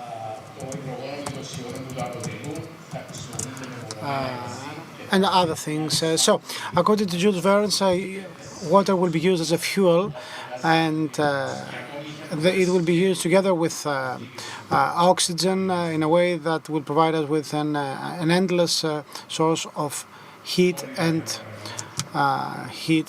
fuel.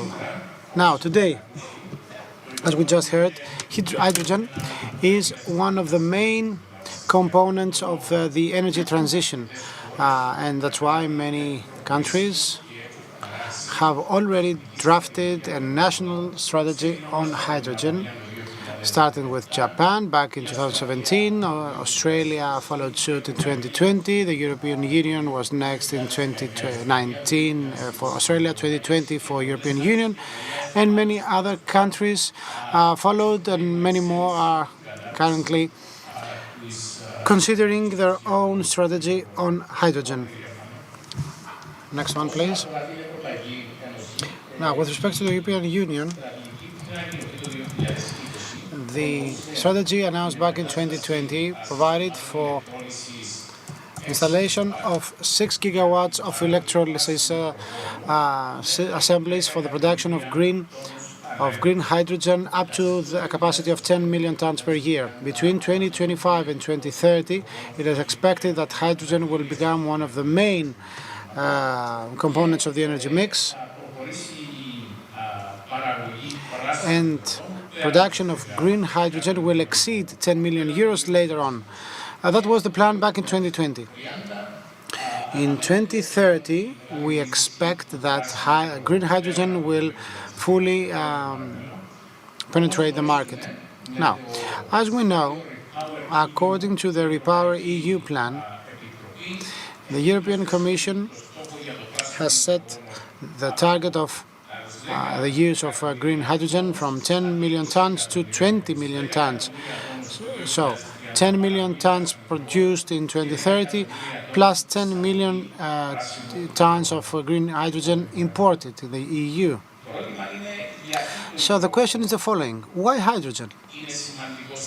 Why is it such an important component in this energy transition of ours? Renewables, which are not reliable, like solar power or wind power, may be coupled with hydrogen in order to become reliable. We have other energy sources like nuclear power or biomass based fuel systems or combined cycle systems using natural gas may operate at full capacity, while at the same time getting the input from renewables, producing energy whenever they can. So the excess of energy will be channeled into electrolysis plants for the production of hydrogen. Now, as for the CO2 emissions from natural gas and biomass plants, by means of methanization, we will be able to produce synthetic methane. Thus, hydrogen, together with synthetic methane, may be stored and used if and when needed for transports, electricity production, or cooling and heating. Next one.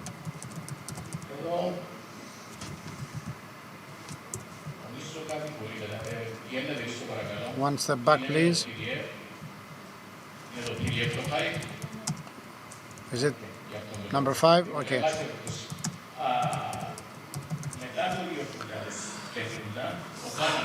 After 2050, when we expect that the so-called smart hyper network will be installed connecting Europe with North Africa and the Middle East.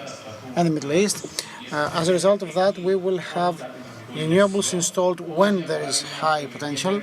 For instance, we have high wind potential in the North Sea, or in the west of Europe and the west of North Africa, and some other areas like the Aegean Sea and some areas close to Egypt. We will be able to have solar parks installed on large scale in Northern Africa, the Middle East and Southern Europe. Moreover, whenever there is available biomass, we will be able to build related and biomass-specific installations. When we have waters, we may have hydros installed, and some other technologies like geothermal technologies and tidal energy-driven technologies may also be installed. So, from 2050 onwards, perhaps storing will be carried out with respect to hydrogen. Next one, the area of southeastern Europe. We hopefully then we will discuss about that. We will have to see how southeastern Europe may play a leading role in the production and transfer of hydrogen. Let me close with this graph. It's about the hydrogen economics. Vertical axis, production costs per technology in relation to the cost for buying green certificates. You see some technologies using 3 different prices for carbon. We have crude oil-based technologies using 3 different prices for the green certificates, for the ETS, for the carbon dioxide emission system. Natural gas technologies, and the prices are 20, 40 and 60 euros per megawatt hour. And 3 prices for the so-called green hydrogen. $5 per kilo, $3 per kilo, and $1.5 per kilogram. In red, horizontal dotted lines, you see the production costs for the combined cycle plants which use natural gas. There is no effect that you can see when we have with respect to the marketplace of greenhouse emissions, because there is no impact. So if you check the top red dotted line, you see that at a price of $5 per kilo, which is the current cost for producing green hydrogen, it is not competitive at all compared to all other technologies.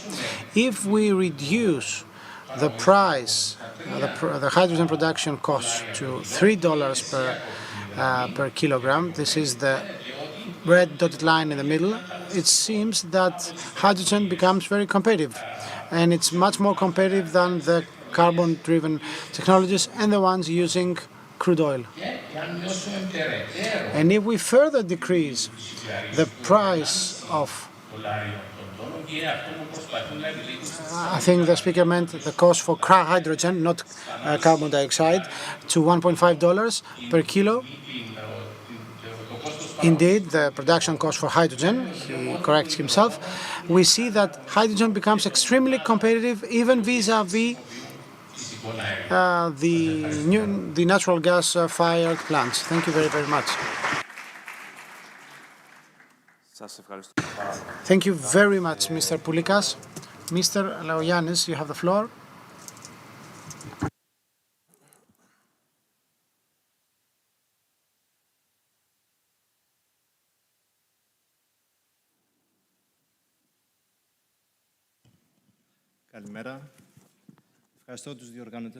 Good morning. Thank you for the invitation to your forum. I am very pleased that we are talking about green gases and especially about hydrogen. During the last years, I have been coming again and again to Greece as an expat, and I'm happy to see that there is such a discussion in Greece. I will carry out my presentation in English, says the speaker. Thank you. So, my name is Konstantin Levoyanis. I represent Neo Hydrogen. We are a leading pure-play hydrogen technology company. So, we manufacture electrolyzers and hydrogen refueling stations. We are the largest manufacturer of electrolyzers in the world, having delivered more than 3,500 systems to 80 different countries. We have manufacturing facilities in Norway, Denmark, and the United States, and we have about 600 employees today. We're a listed company as well, and I mentioned that our history goes back all the way to 1927, so you could say that we're one of the oldest startups in the world in that regard, and I'll explain. Next slide, please. Oh, I think you skipped a slide. No.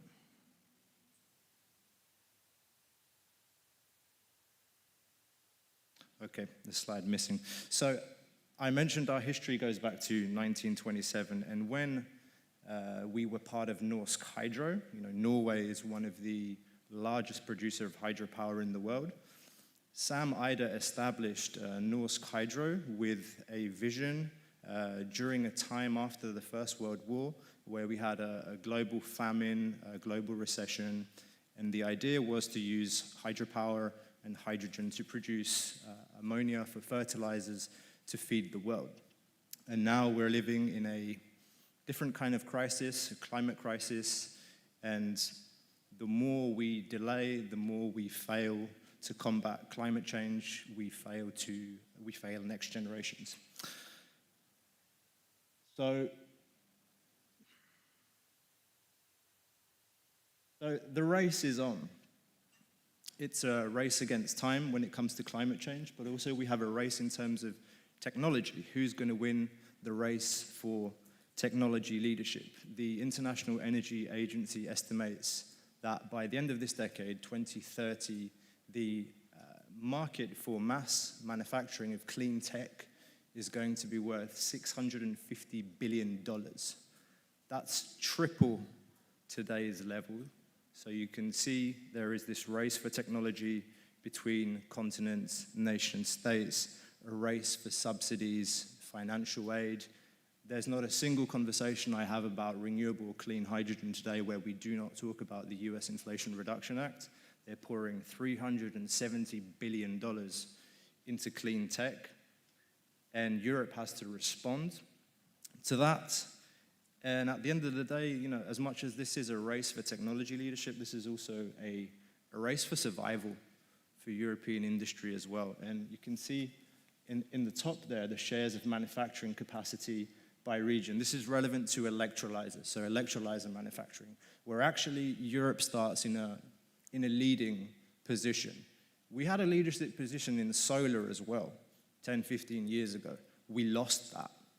So just to show you the figures there, according to the IEA's technology perspectives from 2023, Europe has close to 30% share of manufacturing capacity globally. You see North America is at around 20, so they're catching up quite fast and things are really moving as a result of the Inflation Reduction Act. That's a reality. And China with over 40%. So there is always the issue of China in this discussion as well. Mrs. Georgiadou and the previous speaker spoke already about objectives. In particular, I'll talk about the objectives that the European Union has set. So the objectives are very ambitious. We're talking about 20 million tons of renewable hydrogen by the end of this decade. That's 10 million produced within Europe and 10 million imported from outside Europe. And okay, let's translate that into what does that actually mean in terms of electrolyzer capacity. That means a total installed capacity of 100 gigawatts by the end of this decade. And today we're around, some people say 1, some people say 3 gigawatts installed. So this requires a wartime effort to get to where we want to get in the next 7 years.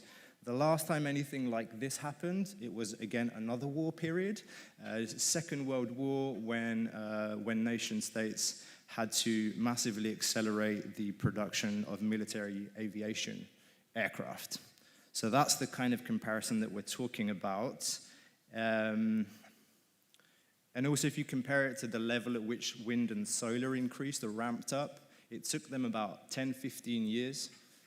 And we need to equally ramp up in the next 7. How are we doing? I have seen some charts recently that show encouraging signs that we are speeding up much faster than the solar and the wind industry were. So that's very positive. But again, to meet the installed capacity of 100 gigawatts, that means you need at least an annual manufacturing capacity output of 25 gigawatts already in 2025. And there are some European laws currently under discussion where the European Union is trying to encourage that these electrolyzers are made in Europe. That's a very important point that I'll come back to later. And lastly, just on this slide, I think this is very important. The EU Renewable Energy Directive has been finalized. And in the Renewable Energy Directive, there are targets that need to be met by member states, including Greece, of course. And these targets stipulate that by 2030, 42% of the renewable fuels of non-biological origins, that's hydrogen and its derivatives, 42% need to be consumed in industry by 2030. So that's in every member state, 42%. And similarly, there's a transport target of 2.5 to 5.7%. That includes biomethane, biogas. The stipulated target for hydrogen is just 1%. So how's industry? How is the market reacting to all of this? I have to tell you that already the market is shifting from small scale to large scale applications and projects. I think that's very important for Greece. A lot of some of the discussions that we have here, they're even for kilowatt 1 to 15 megawatt projects. 20 megawatt projects for us are really starting point. We'd like that to be a starting point for us. The last 2 orders that we received, they're both 100 megawatt, above 100 megawatts. So we're really moving away from small scale projects to medium and large scale, and that will evolve over time. In terms of capacity, just to give you a picture, we have a 500 megawatt automated production line in Norway that will be putting out 1 gigawatt by April 2024 next year. That's the one in Herøya, which has space to expand up to 2 gigawatts. We will expand that in line with market demand. And in the US, we recently took a decision to build a gigafactory of up to 4 gigawatts in Michigan and expand our operations in Connecticut, Wallingford, 500 megawatts. And we always have in the back of our minds, once we've finished fully expanding in Norway to look for another factory in Europe as well.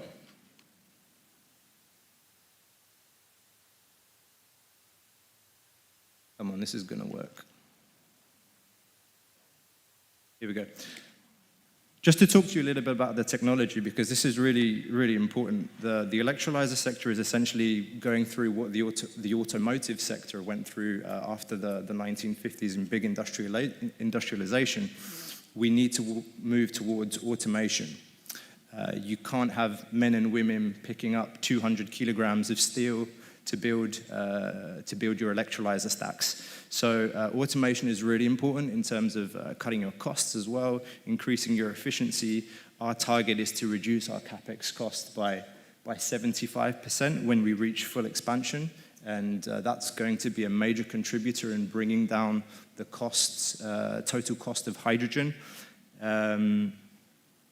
As I said, because this is an automated process as well, literally the product that comes out at the end is the same every time. High quality. This is a picture from our alkaline factory in Norway. We operate on two technology platforms, alkaline and PEM. There are less moving parts in alkaline. As I said, we're the first ones to automate our process. This needs to become the standard in the electrolyzer sector. Again, it's really important for bringing down the costs. In our alkaline, we don't use any rare earths, exotic raw materials. There's huge dependence in PEM, for example, in platinum group metals, iridium, which come from countries that are far away outside Europe. So we're really proud of that in our alkaline operation as well. We need to do the same in our PEM operation too. It's a little bit more difficult because there are more moving parts, but we have a strategic partnership with General Motors in the United States, and we hope that that's going to help us to learn from their experience in PEM fuel cells, and we'd like to translate that into proton exchange membrane factory as well. And this is the last slide.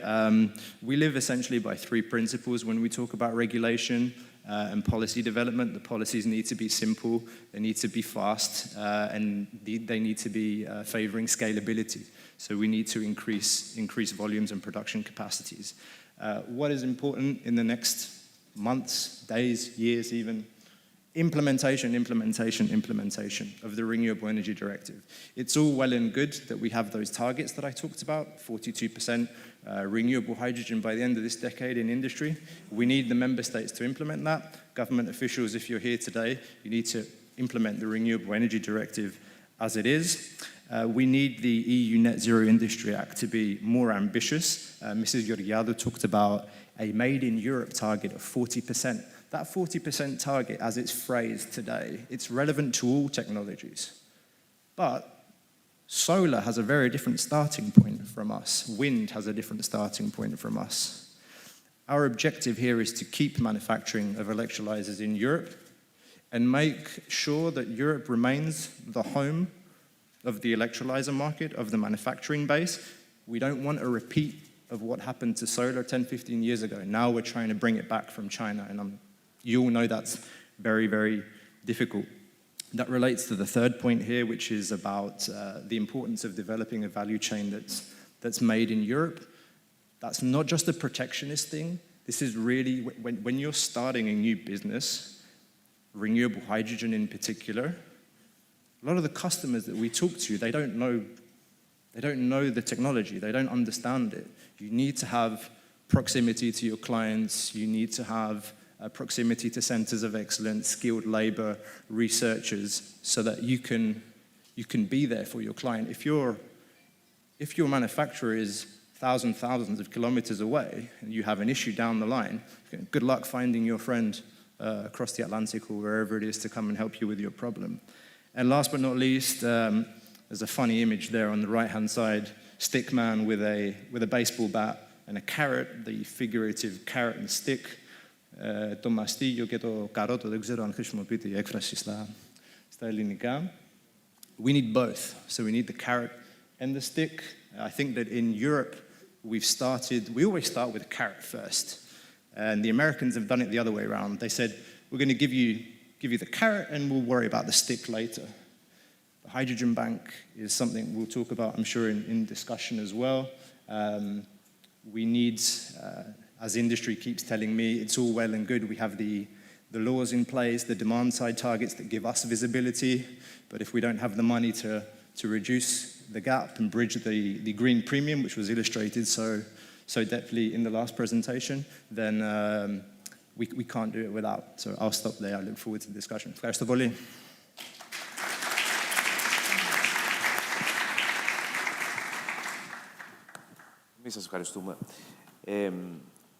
Thank you very much. So we see that issues relating to green gases, hydrogen, etc., they are at the brink of technological progress, but we do need new policy tools and new regulation specific tools. Let me start with Mrs. Georgiadou. The question is the following. The European Union has set a quite ambitious target for 30 BCM until 2030. So what's your opinion on that? Are we on track? Can we do it? Should we do more? Thank you for the question. Certainly we have to do more and more. Currently, biomethane production through biogas represents, actually it's 10 times less than it should, 3.5 BCM annually. But we have a production of 14.9, 15 BCMs of biogas using organic mass fermentation used for power generation because it is funded, right? So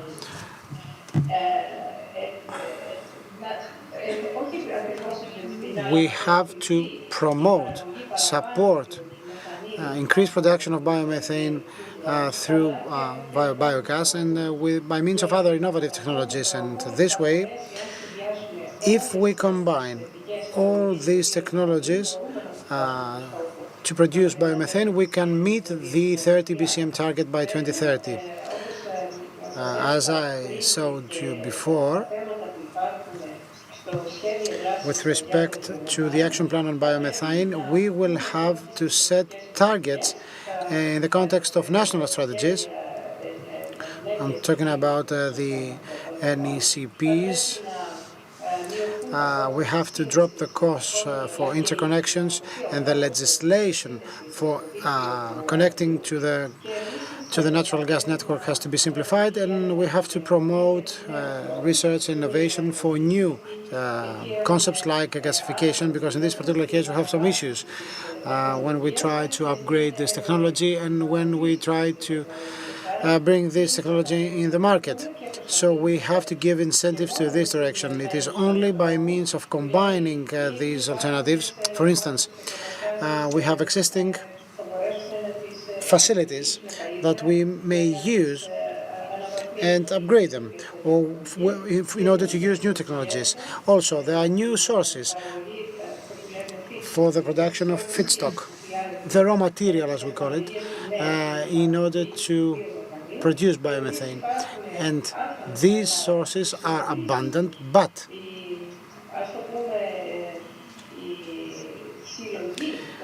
the collection of this raw material and its use for production at industrial scale is not well developed, so we have to further expand these pathways so we can meet the target, so we can fulfill the target and perhaps exceed the target set, because biomethane is a gas that may directly replace natural gas, which means that its use is immediate. We can use biomethane exactly the way we use natural gas as we do right now, for instance, in transport. So it's extremely interesting as a renewable gas in order to include it in our gas mixture in the market. And of course, obstacles may be overcome For instance, the cost for biomethane production, depending on the methodology used, varies from 40 to 120 euros per megawatt hour. So we have to take the necessary steps in order to reduce this cost. As I told you before, there are some policies in place which help to this direction. RED 2, for instance, helps promotes its use for transports because there's a target set. 5.5% of advanced fuels will be used in the industry. I'm talking about advanced fuels by 2030. Or ZIA is a strategic technology. So all projects that relate to biomethane will be funded, even the large-scale ones. AFIR supports infrastructure for methane as well, beyond biomethane as well. EU taxonomy also provides that there will be funding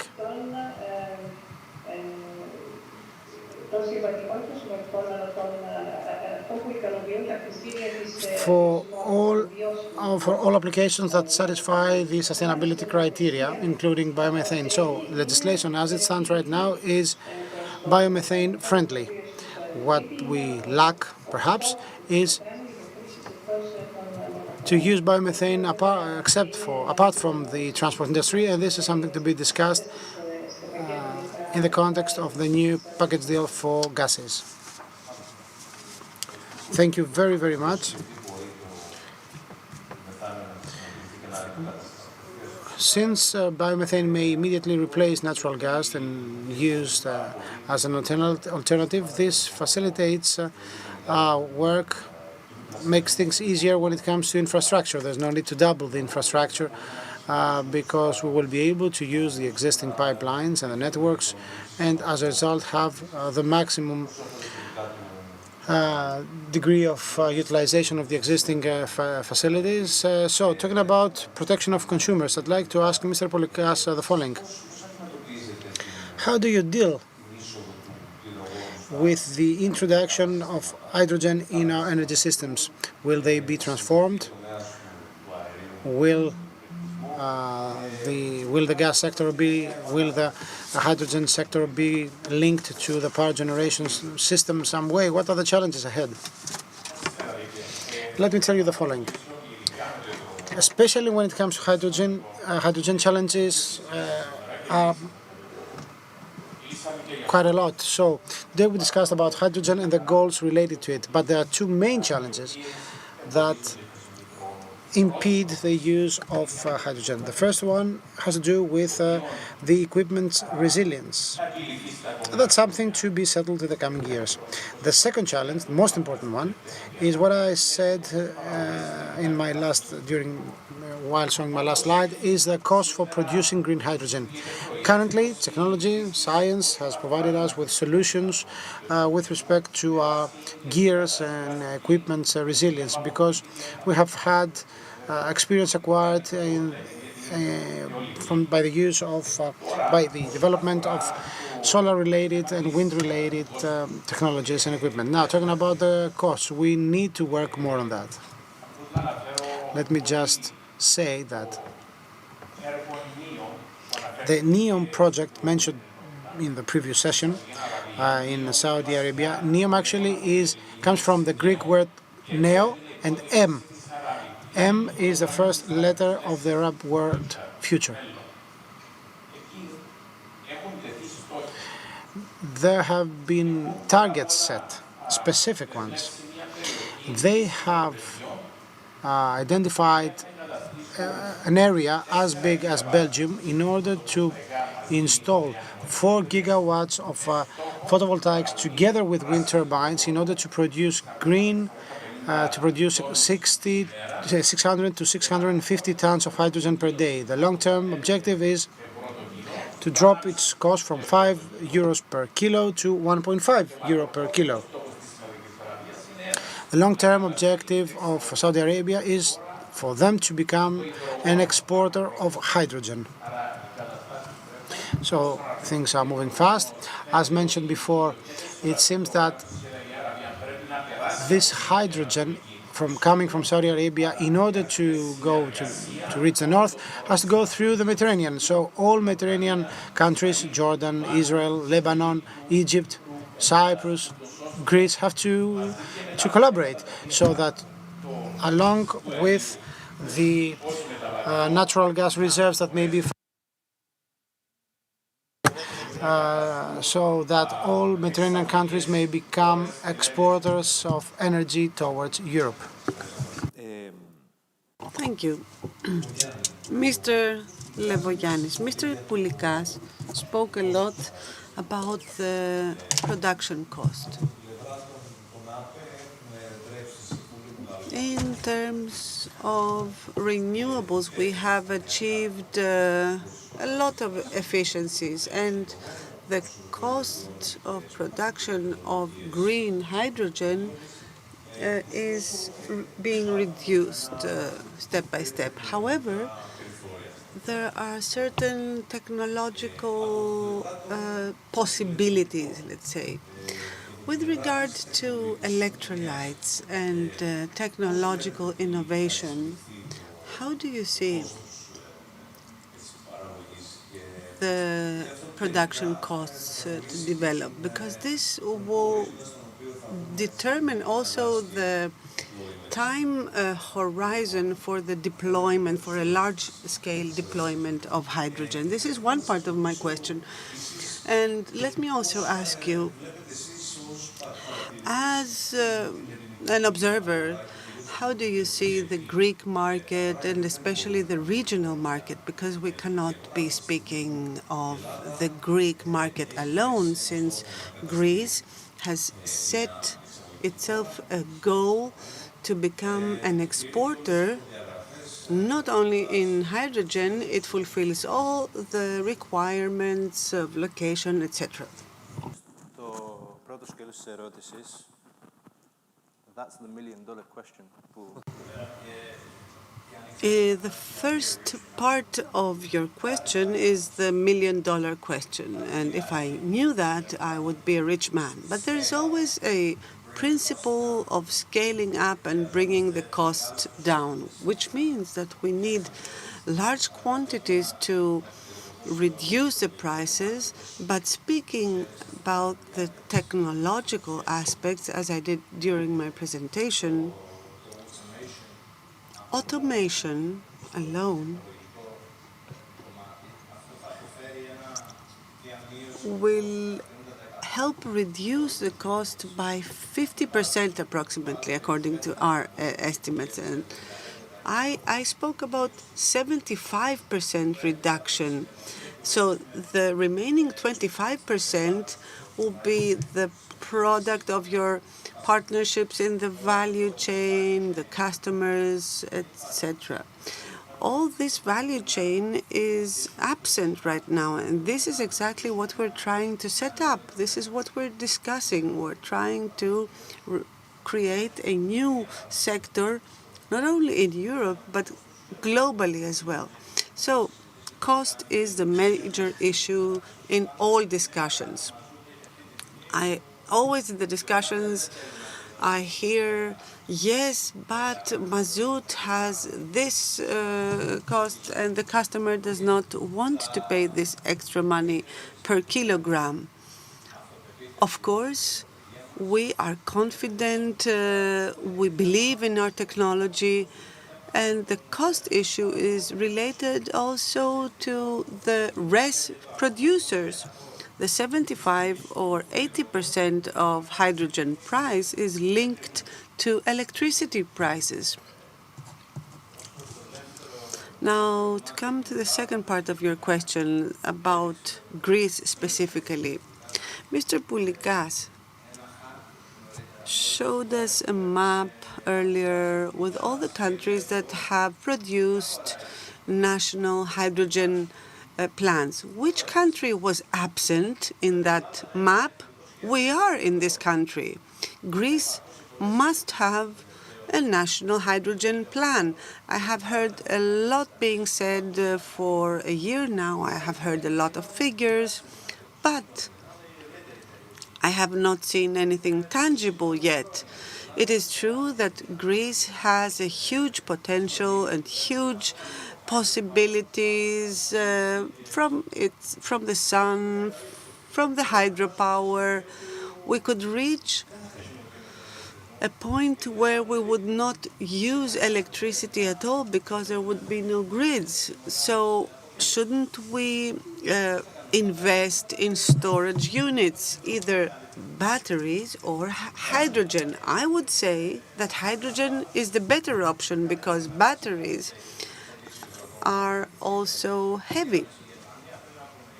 We saw in Germany some years ago the taxpayers lost some 450 million euros in curtailed energy.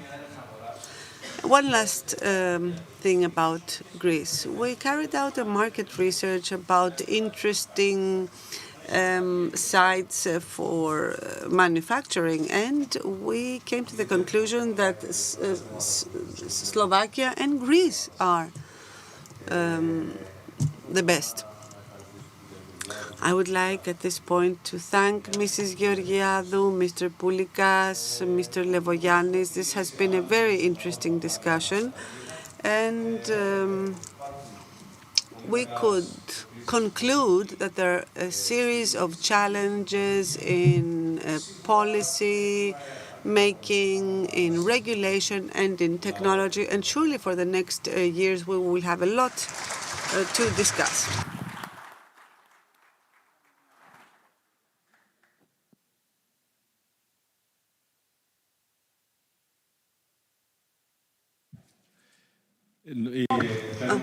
Let me tell you that I'm really amazed by the quality of the contributions heard so far.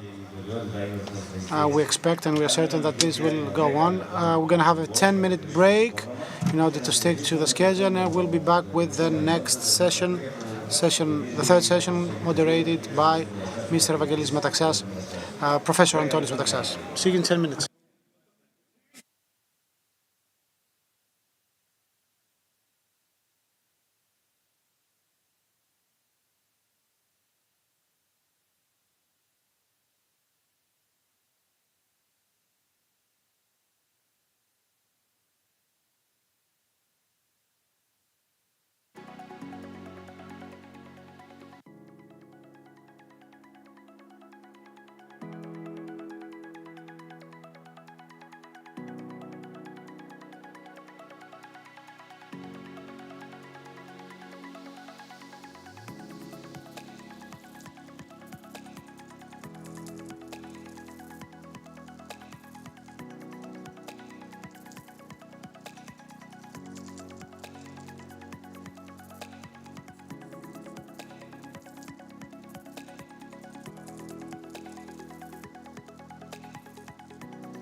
Αγαπητές φίλες και αγαπητοί φίλοι, Dear ladies and gentlemen, we will move on after this short break, and I would like to invite Mr. Antonis Metaxas as the moderator of the next panel to take the floor, as well as Mr. Nikolaos Liberopoulos, Konstantinos Hatzifotis and Ms.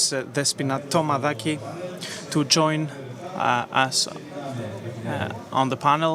We will start within the next couple of minutes.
Έχει...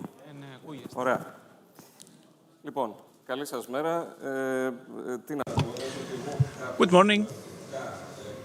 I'm also surprised in a positively sense because the whole subject matter of hydrogen, as Mr. Panagoulis in his introductory remarks stated, occurs at on a strange day, also vis-à-vis the elections and the current topics. Of course, it gains much interest. Within this section, we will dive in a subject that has already been touched upon previously, and is the prerequisite for investment. And I am talking about, of course, funding. Without funding, we can't lead any discussion, any realistic discussion. I'm very pleased to moderate this talk after short introductory remarks by three executives of the market that have knowledge on this critical issue. First of all, I would like to introduce all three of them. Nikolaos Liberopoulos is Project Officer at the Clean Hydrogen Partnership of the European Commission. Mr. Konstantinos Hatzifotis, who is Director for European Affairs at the Motorola Group, and Ms. Despina Tomadaki, Senior Loan Officer at the European Investment Bank, with expertise on hydrogen project as well. I was very pleased to hear that. I would first of all like to give the floor to Mr. Liberopoulos for his presentation. And we're very keen to listen to him. Thank you to Mr. Metaxas. Good morning to all of you, ladies and gentlemen. This is a very good timing. I'm referring to this conference, and I am, of course, combining it with voting on Sunday.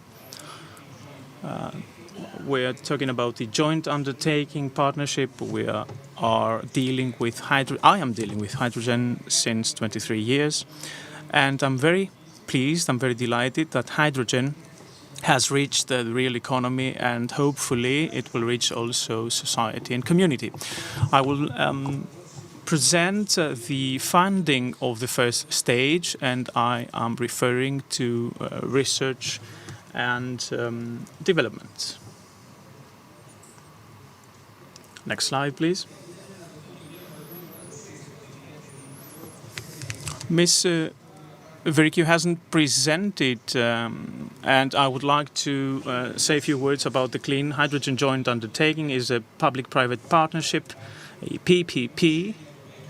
The European Commission is the public sector, and the European hydrogen-related industry and European researchers are taking part as the private sector. There is a framework program, last of which is Horizon Europe.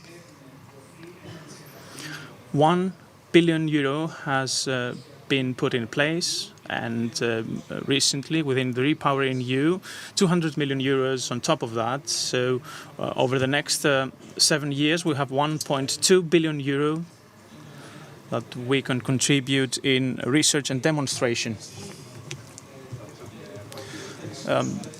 Since 15 years, we have already provided 1.2 billion in the sector. Over the next 7 years, as you can see on this slide, the strategic sectors to be financed are illustrated here. 3 pillars: hydrogen production, distribution and sequestering, storage, and a number of actions. Fuel sales and hydrogen joint undertaking used to be a one-stop shop, as we used to say, for fuel cell, hydrogen fuel cell. Those that wanted to make business in this sector would come to us. Well, now things have changed. There is a hype at the time. We need to take it under control as well. We are supporting research on production, with electrolysis production, and we are talking about renewable hydrogen. The storage part, underground storage or storage using other chemical carriers, hydrogen storage. And there is also the utilization, usage. There are a number of institutions and a number of stakeholders that would like to have a piece of this cake. There is the transport sector. You see this little car that is illustrating it, but we're not supporting hydrogen-powered vehicles at the time. There are companies from Asia, and maybe we have lost ground vis-à-vis Asia at this point, but there will be funding in this field as well. There are fuel cell applications, a slight funding because they used to work on natural gas. That is no more within the spotlight of the European Commission. Electrochemical transformation of hydrogen used to be common ground, but now we are looking at combustion, at gas turbines and combustion engines. We might also see internal combustion engines to be on the spotlight. And horizontally, we're dealing with upskilling, with skill development, hydrogen valleys, as well as a series of other topics we are addressing. You can see our legacy here, the 314 projects we supported over the past 15 years. 314, 1.2 billion in the transportation sector, 44% of that money, and stable applications, 22%, hydrogen production, etc.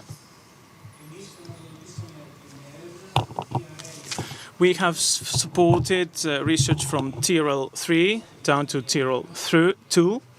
So we are talking about components, development of components up to the development of prototypes and demonstration within industries, on the street, on the roads, or at sea, depending on the application. TRL 3 to TRL 7-8, this is our subject, our field of expertise.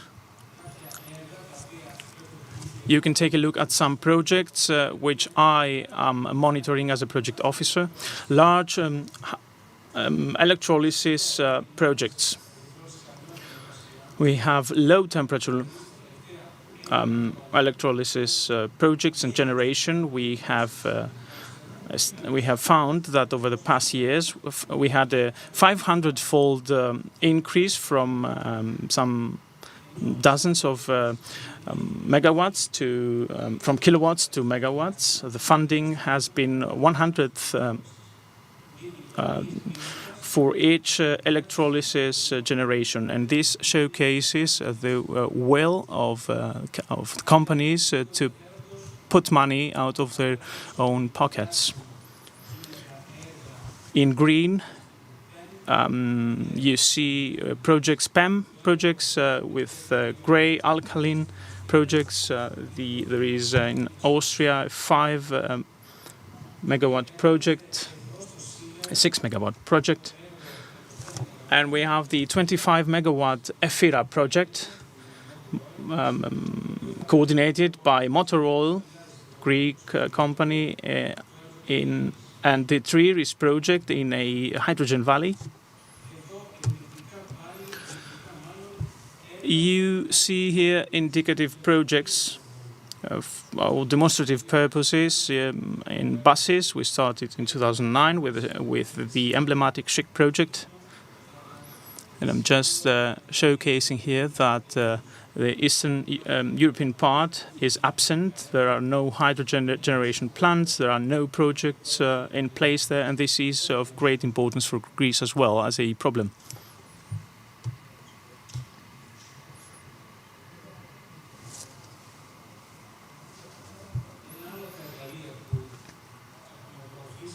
Another instrument we are promoting is hydrogen valleys.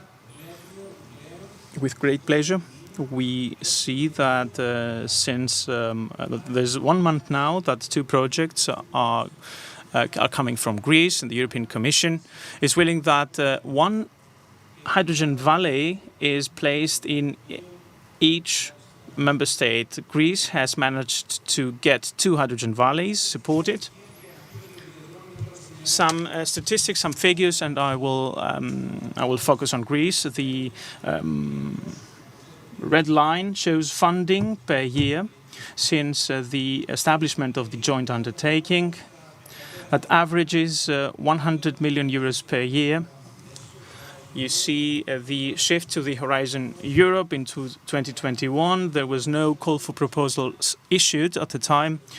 And we have contracts in the amount of 350 million euros in 2022, and it's 20 projects per year. But now, on average, but now in 2022, we have 45 projects being issued in terms of a contract. You see here the funding over the last 15 years per member state. 45 states have received funding. Yellow highlighted are demonstrative, and with green are green projects. Germany in the first place, France, Italy, the UK, Norway as well as an important player. And 10th ranks Greece. We have ensured that 3.5% of the funding is provided through the JU, and this is very important for Greece. We've always been good at research, the green part, the green highlighted part. We have exceptional academic staff. At the Patras University, I'm referring to Vayanas, Mr. Vayanas, Verikios at Elketa, Mr. Vassalos. I'm just throwing names to you, names of people that I have read about and had the pleasure to get to know. On the right-hand side, you see a chart. The red line is funding in Greece. And you see this explosive increase, and explosive is rather dangerous word in this conference. We have this emblematic EFIRA project, the 25 megawatt project, and the two valleys. We've always been there. We've always supported Greece. Greece has a very good standing in terms of research projects. There are 48 Greek stakeholders that have participated in our frameworks, and this is also exceptional as a figure. Eketa, CERT, is leading, followed by Demokritos, the Advent company, the National Technical University of Athens, as well as Motorol, Unis, Helbio, and CRES. I am showing figures from 2008 onwards, whereas Greece has introduced projects before 2008 as well. And at the time, I said CRES and Helbio have been leading this project. You see another map. We'll have another map issued on Sunday after the elections that will be rather one-colored. Corinth is leading the way, Attica, Crete, and of course Sirte and Western Macedonia. Besides projects, we're also supporting research. In 2022, a study on hydrogen in updated national energy and climate plans has been issued. We have prepared studies for each member state. One of them is Greece as well. One of these studies, the study in Greece, has shown that up to 2030, two scenarios are prevalent. The low scenario and the high scenario, so to speak, up to 2040.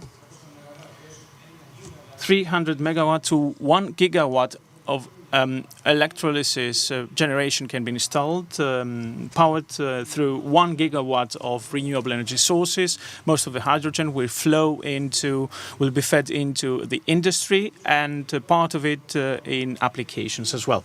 And I guess this is where I can conclude, giving my way to Motor Oil representative for showcasing examples. Thank you very much. I think you gave us the full picture also with respect to the background of this discussion, because many might think that this is a brand new discussion on hydrogen, but apparently there is some increased interest as of lately, but there has been a scientific background, and as a country we have had some significant pedigree, let's say, in the world of in the hydrogen industry, and of course we have to see that in the context of the current challenges, knowing the backdrop of this issue. Now, give the floor to Mr. Hadjifotis. He is the head of European Affairs for Motor Oil Group. Motor Oil, both independently and through the Hellenic Hydrogen, is quite actively involved with hydrogen, and it would be really interesting to hear what they currently have in the pipeline, and Mr. Hadjifotis' analysis. Now, thank you very much. I'd like to say that I'm truly amazed by the attendance today. I think it's one of the very few times that a speaker will have let's say has less technical knowledge than the attendees. So taking the relay from Mr. Liberopoulos, what you just saw, this steep rise in the absorption of European funds that related to hydrogen projects is massively due to Motor Oil's activities as well. We, the Motor Oil Energy Group, drives the transition of our country and plays a leading role also in hydrogen. I'll try to be a bit more direct. So my presentation complements and accompanies what I'm about to say, but I want to give you some concrete examples so I give some food for thought. Motor Oil evidently didn't decide to get our hands in hydrogen just 1 or 2 years ago. We've been into hydrogen for many years because we produce hydrogen while refining, and we know hydrogen as a gas, and we want to move on with hydrogen production that will be more environmentally friendly. We will have this different coloring of the hydrogen produced. We love talking about clean and renewable hydrogen produced by the use of electricity coming from renewables or by means of CCS applications. Now, in April 2021, Motor Oil submitted a file in the IPCI of hydrogen. It's the so-called commonly important, the important projects of common interest.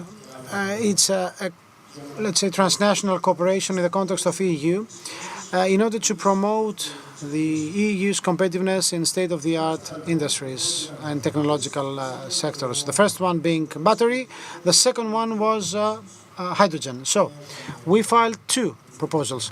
The first one was the famous White Dragon project, and the second proposal, which currently represents a strategic priority for Motor Oil, the so-called Blue Med. The first one has to do with the production of renewable hydrogen, and the second has to do with the production of blue hydrogen, hydrogen coming from fossil fuels, and goes together, and it is coupled with CCS application. Before we had Mr. Triadafilopoulos in the panel, a good friend of mine, so together with PPC we established Hellenic Hydrogen, a new undertaking that will build large-scale hydrogen projects, and through these projects both Motor Oil and PPC will deploy our activities in the clean hydrogen world. So what is our experience from hydrogen? So we just sent our feedback to this in the context of the sixth round of questions. This is exactly the kind of thing we were supposed to do, because the DG competition asked us to do that. So as you understand, the project is not finalized yet.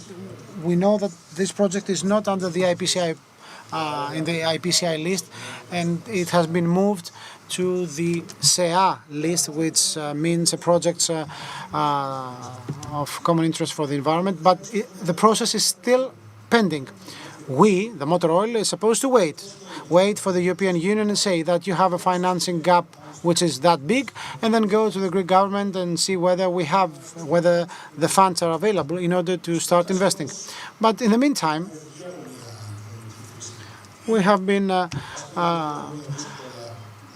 trying to exit the financial crisis. We have been through the COVID pandemic. Sometimes in this public debate we tend to forget that, but we, a petroleum company, we knew that things were really tough back then because consumption was low. We went through COVID, and then Ukraine came. Actually, the Russian aggression in Ukraine. So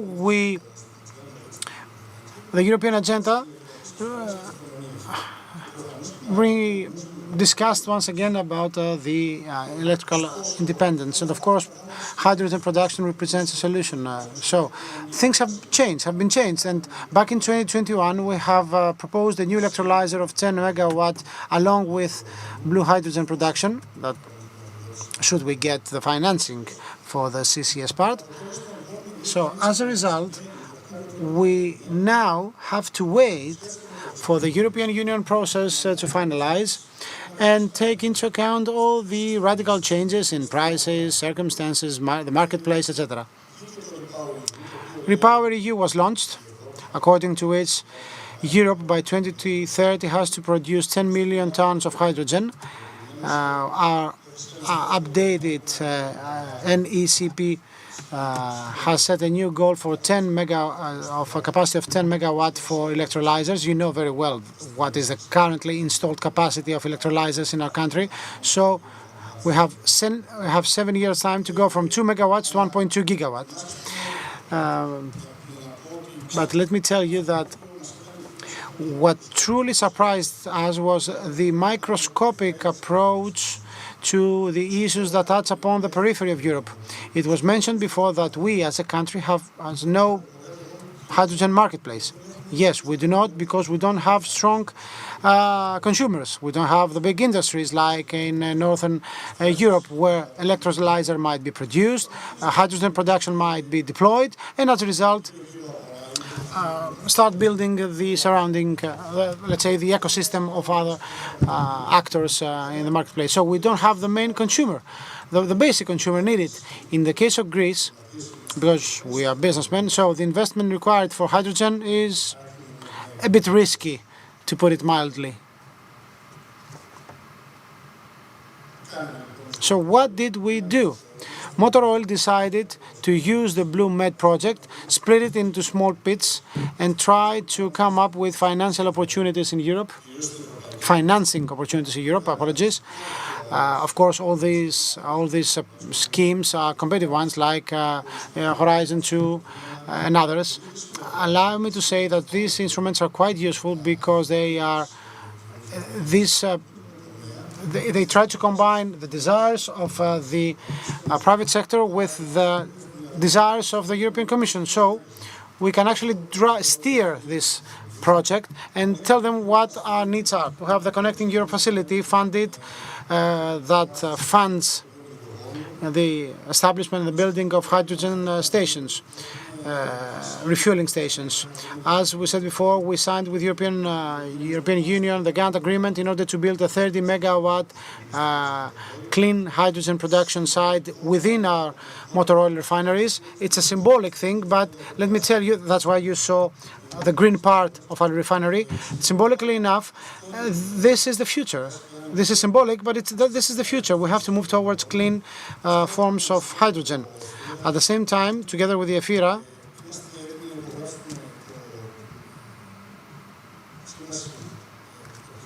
we're about to sign the grant agreement for building a hydrogen valley close to our refinery.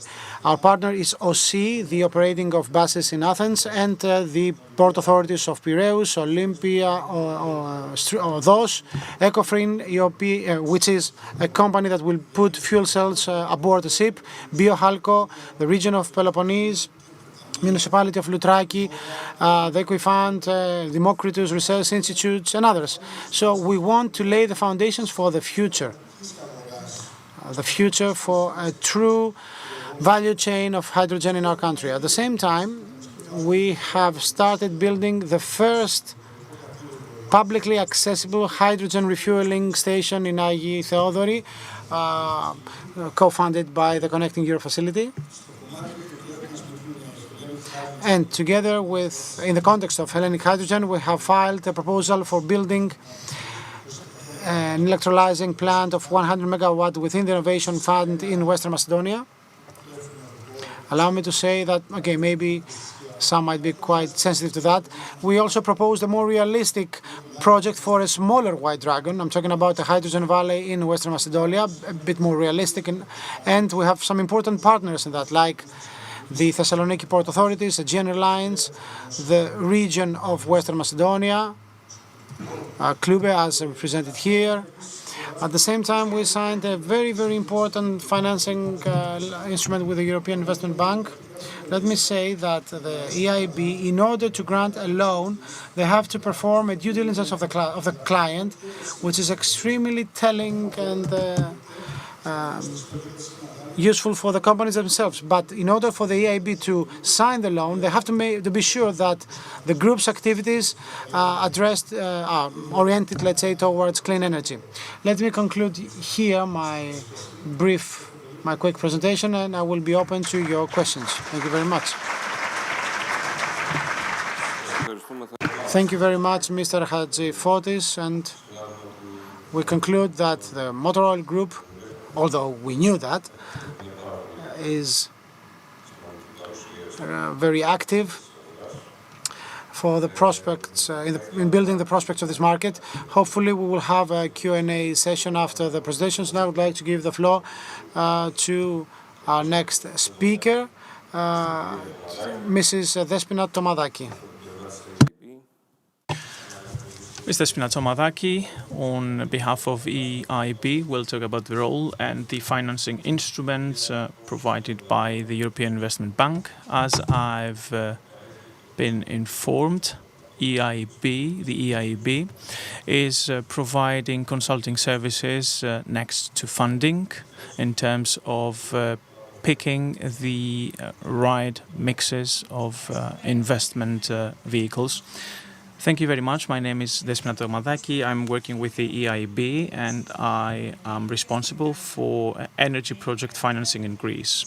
First of all, I would like to take the opportunity to thank Energy Press for inviting us to take part in today's conference and present the EIB hydrogen-related business in Europe, which is of great importance, as one can tell from the attendance of today's conference. We really commend for that. First of all, let me say a few words about the EIB. Over the past 65 years, since 1958, the EIB has been the lending arm of the European Union. We are supporting large development projects across Europe, as well as small and medium-sized enterprises. In essence, we are supporting the European Union's policies.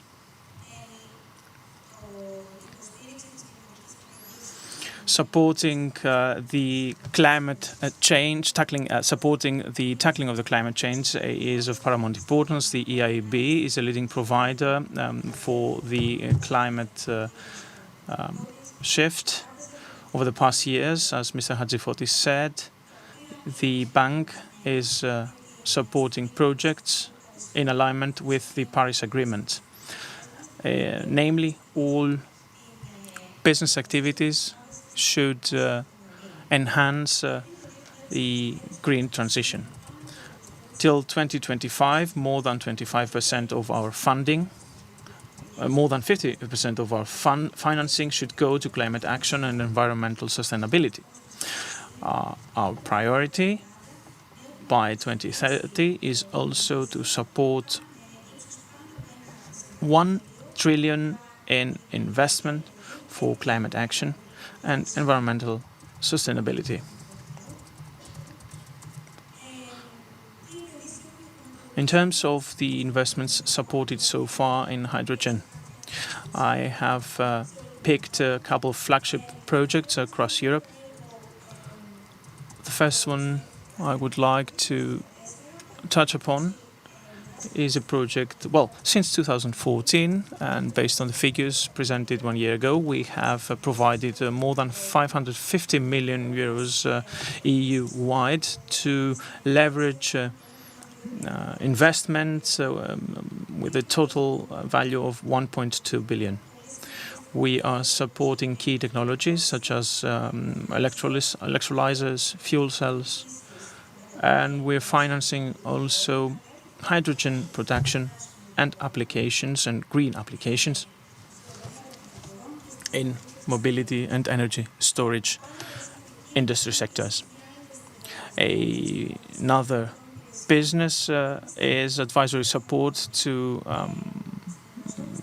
to European stakeholders. We have been working with more than 20 projects across Europe, providing counseling in terms of funding and investment,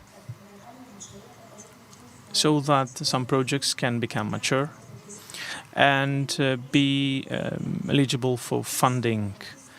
The EIB funding is often co-financed using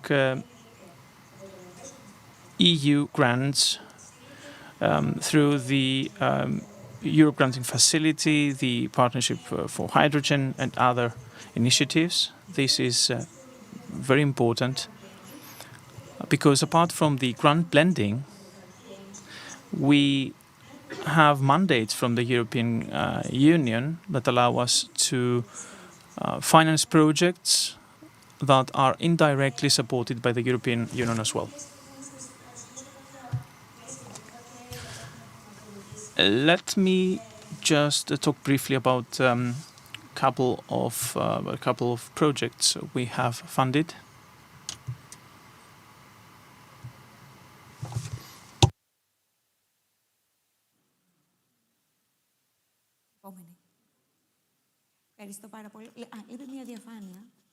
Well, one slide is missing.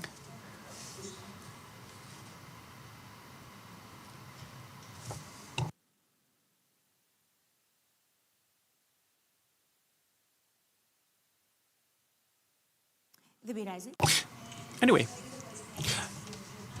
you will have to pay attention to me instead of the slides. There is a project we have financed in Denmark for green hydrogen production, which will be used in the transportation business. Evergreen will be producing green hydrogen to power green transportation in Denmark. There is a project, 50 million euro provided to Petrola to fund green hydrogen-related projects. There is another investment, 300 million investment in a French company for green hydrogen production, as well as first of all, research and development of hydrogen usage in transportation. And another project, a flagship project funded in Greece. Motor Oil was supported with 40 million euros. That will help promote hydrogen investments and if I remember it correctly, charging stations, hydrogen charging stations, HRSs, and fuel cells. Let me talk about the investment pathway over the next couple of years. It is a fact that hydrogen will play a key role in decarbonizing EU economies, especially in energy-intensive sectors. It is true that investor interest in hydrogen has risen substantially, but there are a couple of important issues that need to be addressed relating to how bankable these projects can be. Projects need scale economies of scale. Otherwise, investments cannot be put in place. The hydrogen economy is a rather difficult technology and is dependent on investments through grants to turn these to sustainable investments. On the other hand, we need to form demand and supply. We cannot afford funding hydrogen projects when there is no one to use it. If no off-takers want to invest in hydrogen, then it makes no sense. And I guess this is a catch-22. This is a chicken-egg loop that institutionally, at least, should be addressed. And as a matter of fact, addressed in a way that leads to a comprehensive approach that would form the hydrogen ecosystem. Apart from production and usage of hydrogen, we need to look at the supply chain related issues of paramount importance in this sector. And to conclude, we deem that regulation is of critical importance in the hydrogen question, in order to adopt a high comprehensive approach on how this market will be formed. Investors should have information about the financing instruments that are available. We heard about a series of instruments, the RRF and other instruments that should be blended to enable sustainable investments. And to sum up, let me just conclude by saying that the EIB is very much interested in funding hydrogen projects, both with money as well as with consulting services towards public and private sector stakeholders. Thank you. Thank you, Mrs. Tomadaki.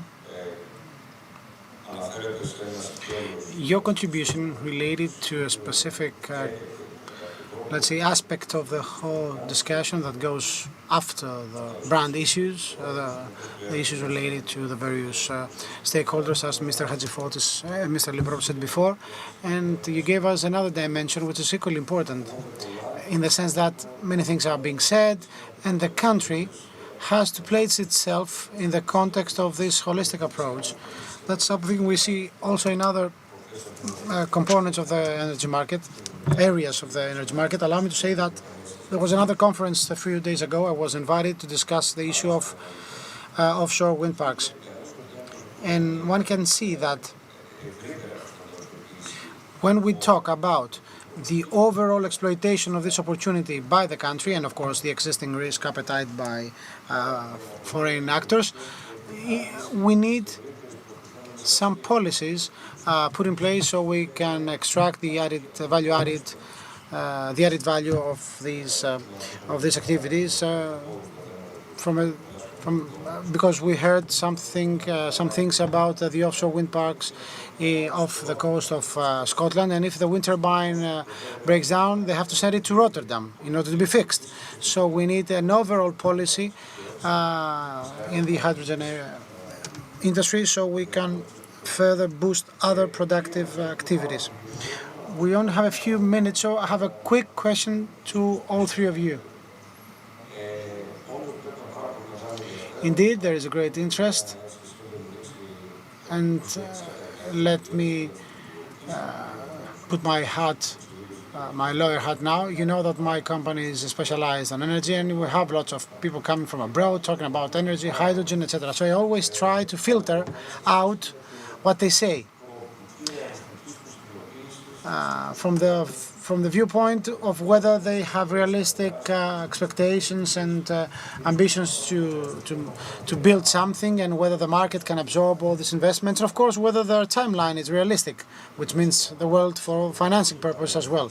So once again, we're talking about the realistic depiction of an investment initiative. So all the things you said before, all the things that are being discussed right now in the context of the public debate, how do you assess it from your own viewpoint? Do we have a public debate which goes beyond the realistic realms, let's say, the realistic constraints? Are we just talking about future plans? Because, okay, the things we heard before are quite important, or are we just shooting far away, way beyond the realistic approach of the implementation of these technologies? Now, I think we're doing fine. I think we're taking the right, reasonable steps forward. We're not lagging that behind that much compared to Europe. There are gaps that have to be covered so we become in sync. In Greece, we have no hydrogen association, hydrogen market association. We don't have the stakeholders expressing their viewpoints in one voice. We believe that The PPP instrument, the joint undertaking, is an instrument that might be used also in Greece. We're talking about private and public partnerships in order for funds to have a specific pathway for the future. So the roadmap mentioned before will help a lot to put things in order. So I think that these are the kind of steps that are needed in order to promote our country's competitive advantages in renewables, in the shipping sector, because we have the fleets, we can promote new technologies, we have the offshore wind park. So all these things are bits of the same puzzle. So if we put them together, we can boost things forward.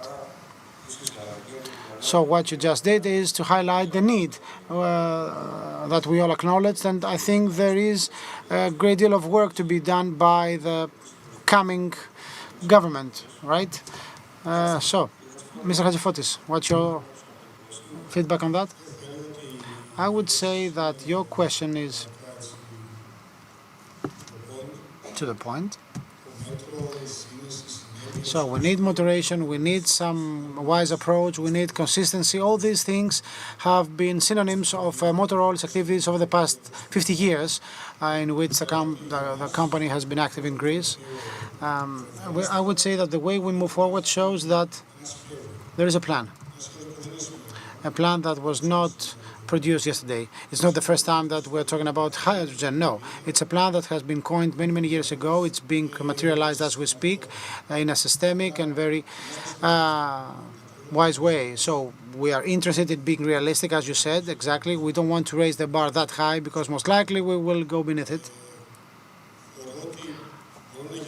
I believe that small steps may be taken, but we always have to consider that we are placed at the tiny corners of the European peninsula. We have neighbors who have no ETS in place. They have no environmental constraints. They have no social constraints.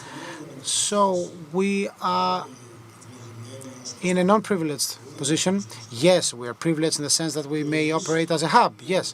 So, in a nutshell, we have to move forward, taking the right steps, the most realistic steps forward. And as it was said before, we have to marry that with the financing instruments. We have to combine the ecosystem stakeholders, but the thing is, who's going to be the best man? Now it boils down to the private initiatives. Thank you very much.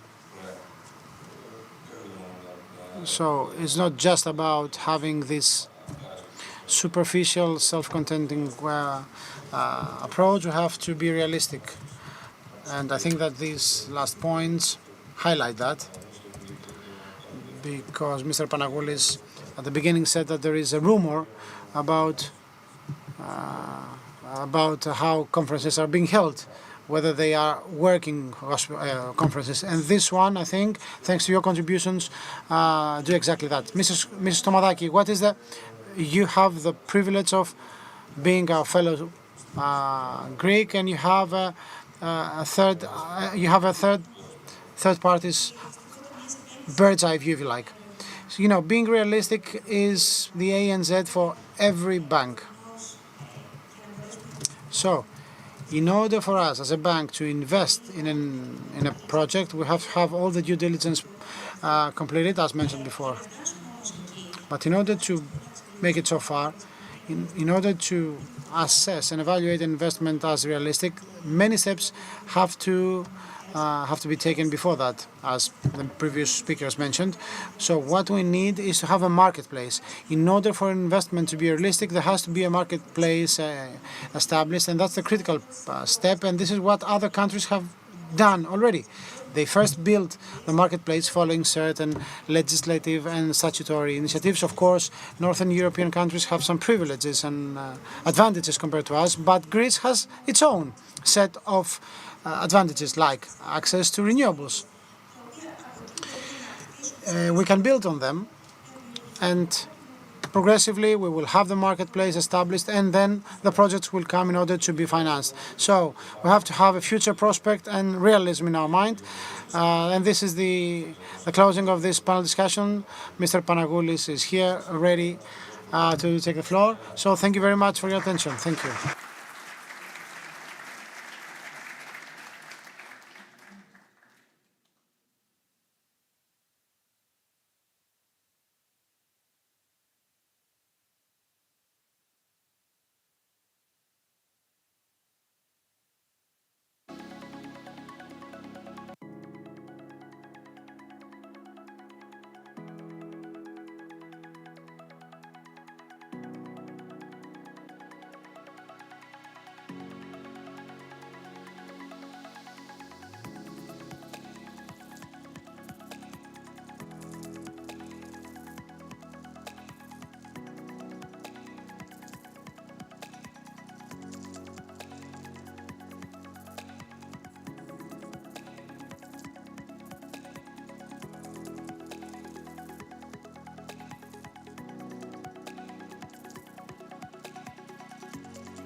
Αφού ευχαριστήσουμε θερμά. Would like to thank the moderator and the speakers and the panelists of the previous panel. And I would now like to ask the next person to take the floor to address a keynote speech, and I'm addressing Mr. Konstantinos Papaloukas, Managing Director of the EastMed Energy Hub, who, as is known to all of you, being connoisseurs, is coordinator of the National Hydrogen Committee, and well, wearing both hats here, and with the perspective that he has in terms of the energy market abroad, I would like to welcome him to the floor for a 15-minute keynote speech.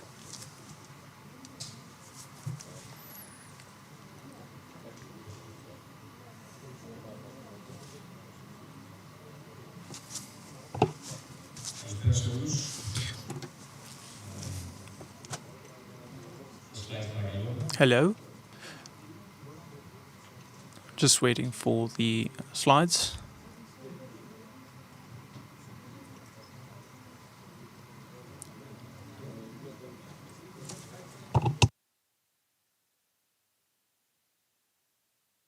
Απλά, αν μπορεί το πάνελ. Ωραία. Ας ξεκινήσουμε και το... Δεν υπάρχει κάτι εδώ.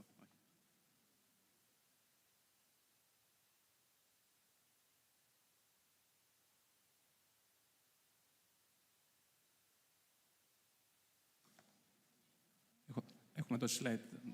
Δείτε το λίγο. Ωραία. Ευχαριστώ. Λοιπόν, Thank you.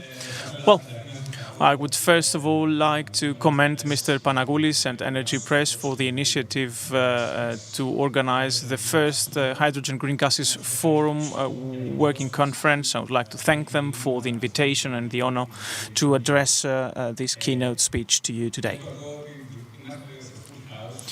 And I can tell that we are a full house today. It is of great pleasure to meet persons and acquaintances that we have moved forward over the past years here today. I would like to make a short background expedition, starting with the 2000s and the baseline, and the challenges for a global emerging hydrogen economy.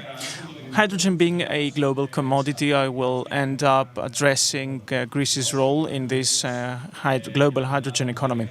And those that doubt that the 10 million populated Greece has a prospect. I would say that a couple of days ago I participated in a conference in Portugal that is of equal population, that work hard to make it to the global hydrogen map with very important deals and deals closed.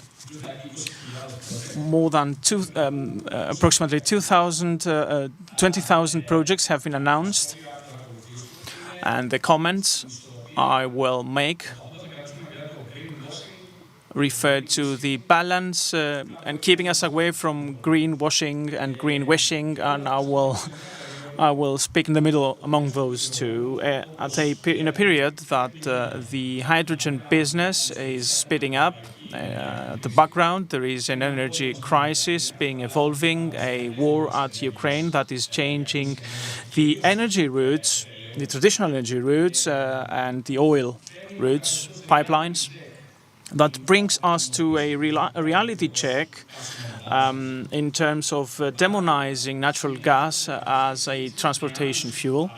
At the same time, there is a series of factors such as inflation waves, pushing the economy to the and leading up to the Inflation Reduction Act in the US, and the necessity to take a next step as the EU and regulate the ECCS. I have spoken many times before about that after and following our cooperation with the US Department of Energy.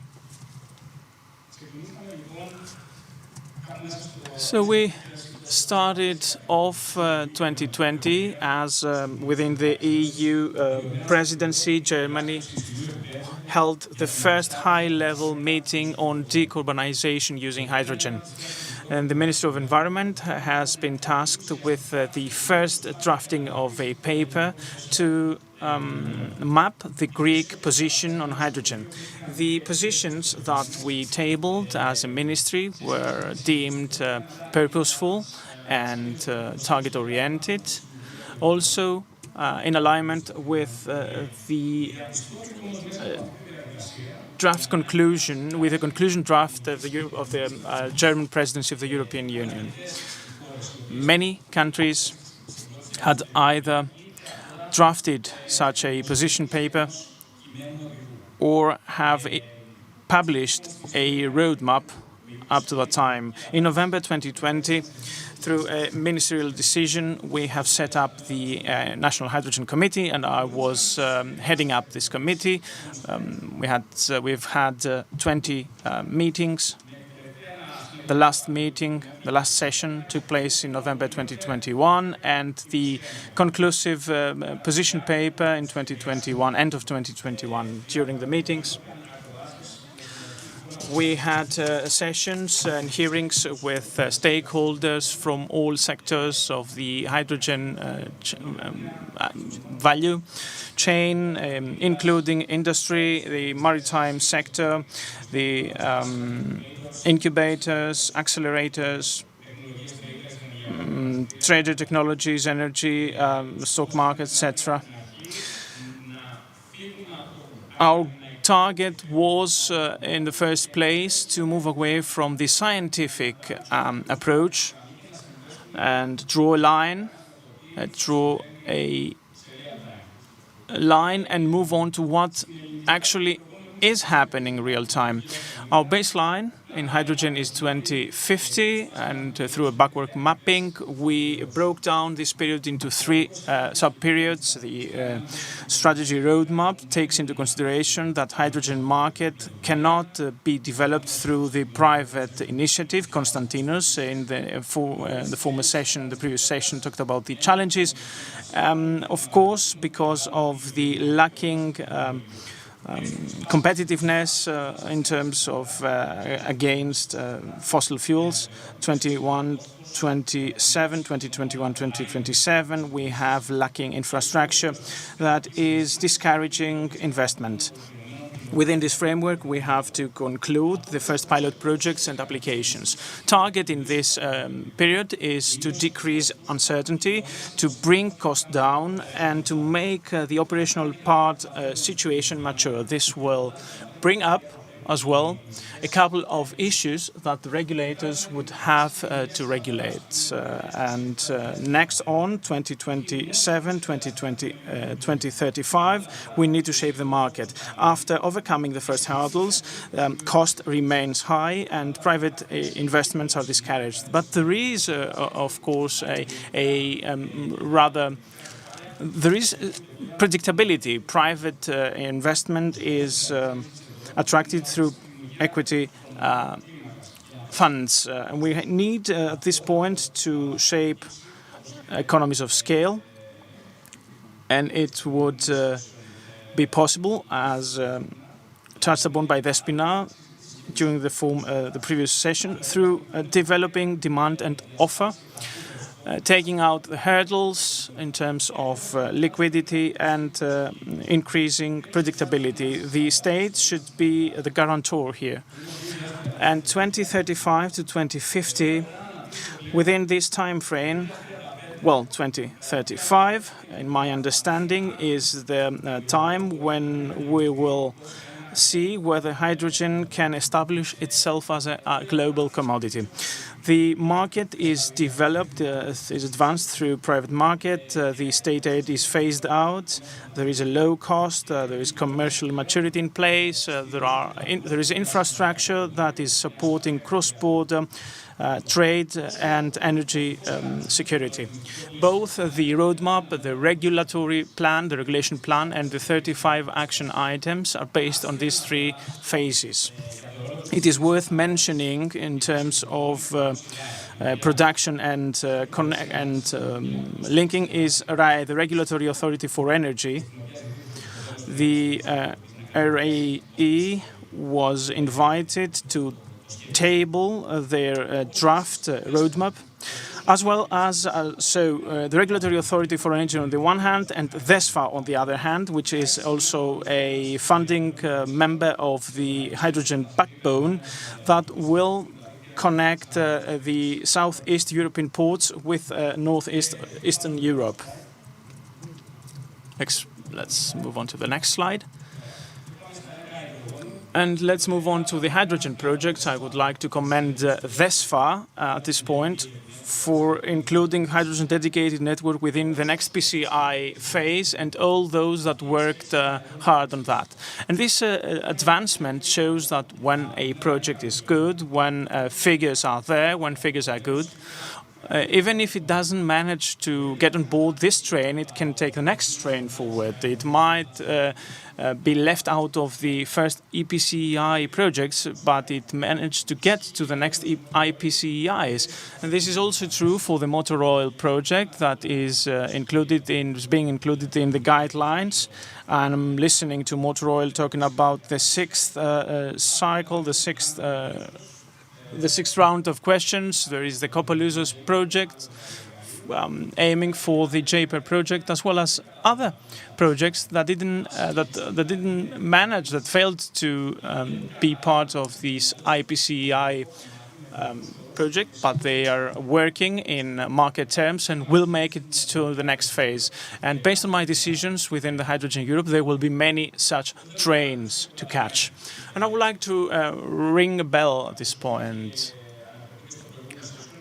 In the next session, I said that the global energy, the regional hydrogen market with the regional outlook is very good, is standing very good. It's very important that we do not lose this opportunity. Over the next time, we will see competitive projects being developed in neighboring countries without the hurdles addressed. And I'm talking about hurdles in parentheses because this is my ideological positioning, And, sometimes we ask ourselves why Greece should be the leader ones. We have undersigned the IPCEI manifesto in 2020. The Secretary General for Energy, together with our Directorate have initiated a first call for invitation for call for interest, call for tender, so to speak, to prepare a large Greek proposal that would enable synergies and would enable mature projects to go on board the IPCI phases. This would lead to a strengthening of our position, because a pass-through promotion of projects in Brussels would decrease any potential positive outlook in the Greek economy. Looking into the best practices in other countries, we decided that the baseline for the Greek economy would be to involve other sectors of the Greek economy through synergies, to involve the Ministry of Transport, the Ministry of Maritime, of Agriculture, and at the same time, the Ministry of Energy and the Ministry of Development took part in task force committee steering sessions, etc. The Greek government, together with Greek Hydrogen Europe, has encouraged initiatives together with other organizations. 21 proposals were tabled in the framework of the call for interest concerning the hydrogen value chain and relating to the maritime economy and to the islands. And next to the two projects on Western Macedonia that is of great interest for Greece as well, and of the Titan project, we're now talking about hydrogen valleys, Triris, the Hellenic Hydrogen Joint Undertaking, PPC and Motor Oil, LEADER in Mandra in Attica, Ammonia Reading Arabica, etc. It is a great pleasure for me to be involved in an area that was developed from bottom up when we strived to lay a foundation in the European hydrogen market. Hydrogen should not follow the same pathway of politics as was the case with natural gas because of the Mediterranean issue. The so-called hydrogen valleys help us move away from the demonizing such projects. There are clusters in the industries within which valleys inject hydrogen into those clusters. Currently, traditional markets and emerging markets are looking into opportunities to grow their influence. Growth Reduction Act. And we're looking at ways to, in the IRA, we're looking at ways, I'm talking about the IRA, the Net Zero Industry Act. There is a thin line between technology makers and technology takers that would lead to whether a country is a leader or a follower. There are secondary effects, such as hubs, transits, or upstreamers. And other smaller countries, Portugal, Chile, the Netherlands, have taken important steps forwards. If we look at how they have shaped their ports in Rotterdam and Amsterdam, then we see that they are off-taker oriented. It boils down to purity, toxicity, to access to urban city, to urban centers, etc.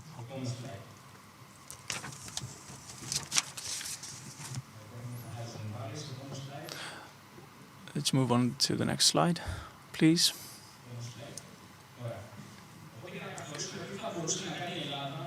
To identify what Greece can do, we have to look at the factors influencing the market, the hydrogen production method, as well as cost production for hydrogen, and our location on the map. whether hydrogen takes place and is transported through the backbone or at ports. I'm just saying that for renewable hydrogen, we have the electrolysis device cost. Shouldn't mention China here.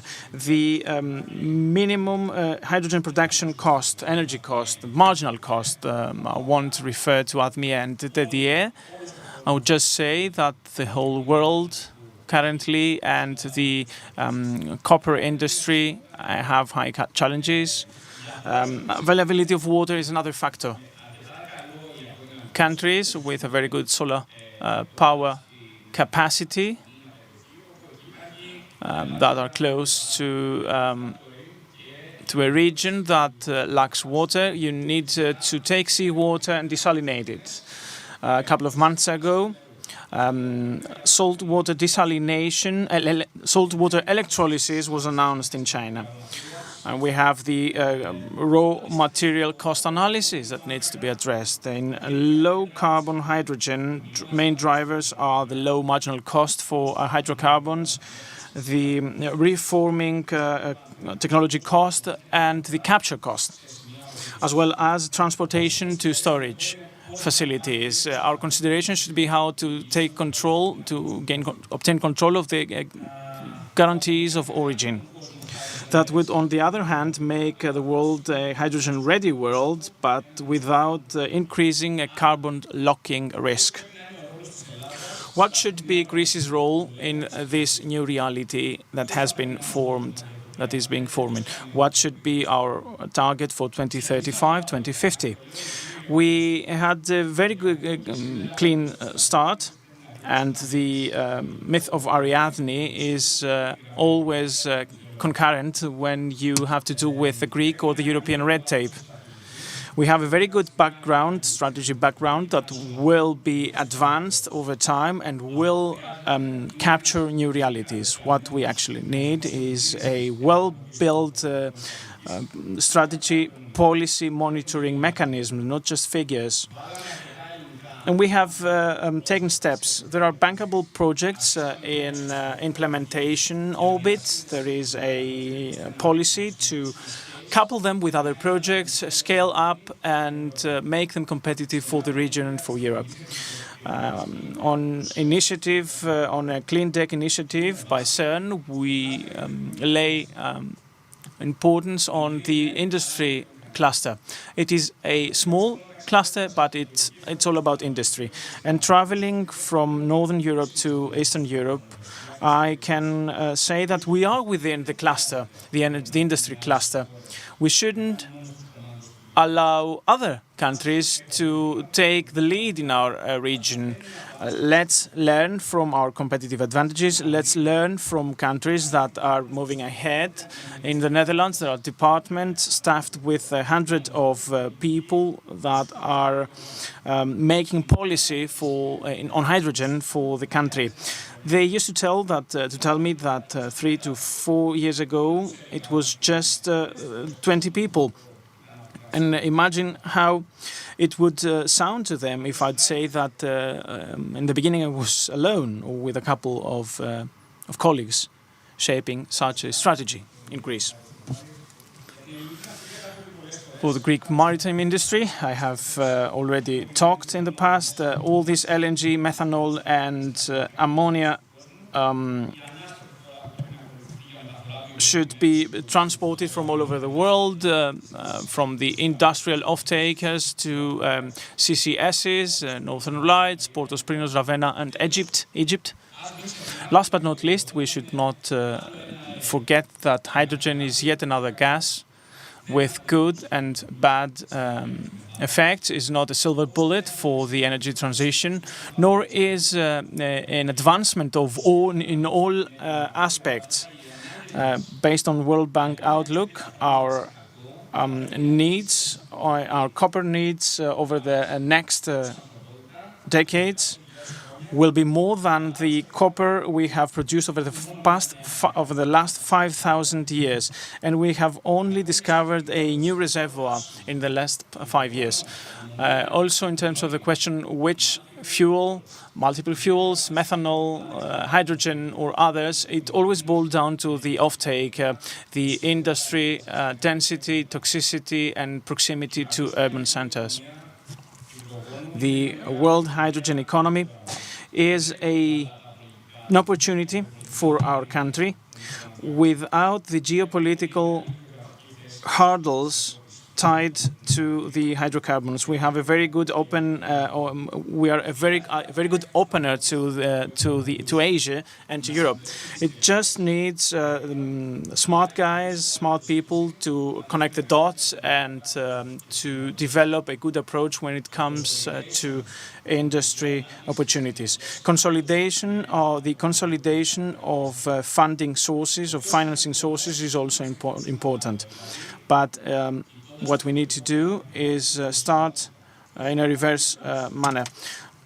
Look into feasibility, not just financing. What we need is that everybody is on board, is taken on board. And it's a large pie, and we need to come together in order to make it even larger.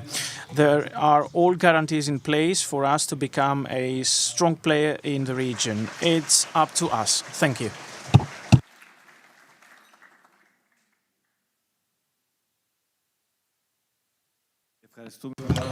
We would like to thank Mr. Paloukas. His contribution was quite interesting. We'd like to thank you. And now we move on to the last session before the lunch break.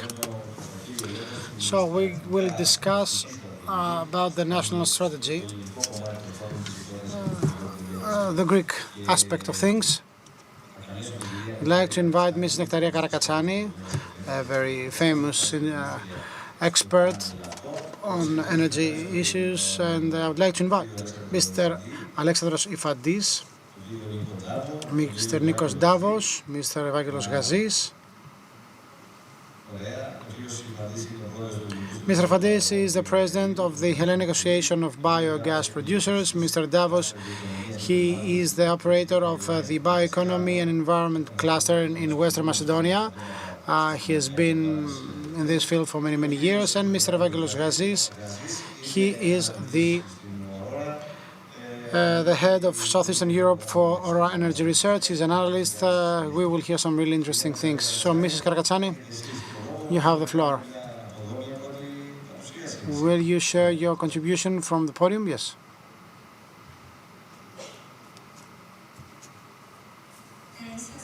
Good morning. Let me congratulate Energy Press and Mr. Panagoulis in particular for this amazing initiative. It seems that the debate currently taking place is very significant, very, very meaningful, and it will help in understanding the this multifaceted issue, the various topics, and of course the better shaping of a future framework. So, on an introductory note, I'd like to share with you some thoughts of mine about some recent developments. There has been a very critical step taken by the European Union. We're talking about the hydrogen bank, but is this ambitious enough in order to mobilize projects at the scale we will need? If we reckon that the projects to be included in the first round, in the first tendering round, will get the maximum tariff, which is €4 per ton, then we understand that there will be some 200,000 tons to be supported. This represents no more than 2% of the demand side target for 2030. So, this is a starting point, an important starting point on behalf of the European Commission, and this draft budget will be enriched, this preliminary budget will be enriched, and more auctions will follow.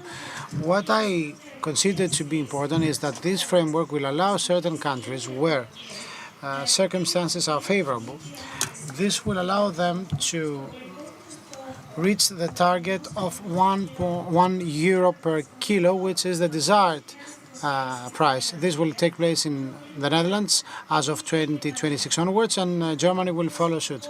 But of course, for the costs to drop, which currently amounts to €7 per ton, Europe will have to import significant amounts of hydrogen, and that's a very, very important step. So international organizations estimate that in 2050, globally speaking, we will need 500 million tons of green hydrogen for decarbonization purposes. What does this mean for the renewables? We need for clean energy, which is 100 times more than the energy currently consumed by the UK. I say that in order to put it into perspective, both for the international and European level. So in the US currently we have a very strong subsidy-based policy, less limiting than in Europe. Europe started in its standard way. They set the targets, and gradually Europe adopt certain financial instruments. Currently in the US we have 70% of all investments being implemented, 70% of all investments globally speaking. For Europe, the estimates are quite conservative given the current framework. The target is 10 million euros of hydrogen produced by 2030. Many houses believe that we won't exceed 4 million tons. So Europe might reach the target of 40% after all. So although internationally we have projects under great circumstances in which the costs drop from $50 to $100 per megawatt hour, in Europe the costs remain way beyond 150. This highlights the importance of properly organizing and putting in place these steps at a preliminary level. Next slide, please. This is the triangle that all speakers have highlighted. Growth, simultaneous development of production, infrastructure and the marketplace. Of course, we have some technological uncertainties included in the context of the previous NECP in Greece.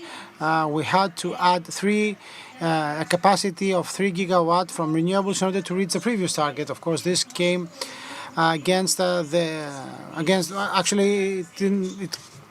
it didn't go hand in hand with the issue of grid capacity. We have had saturation.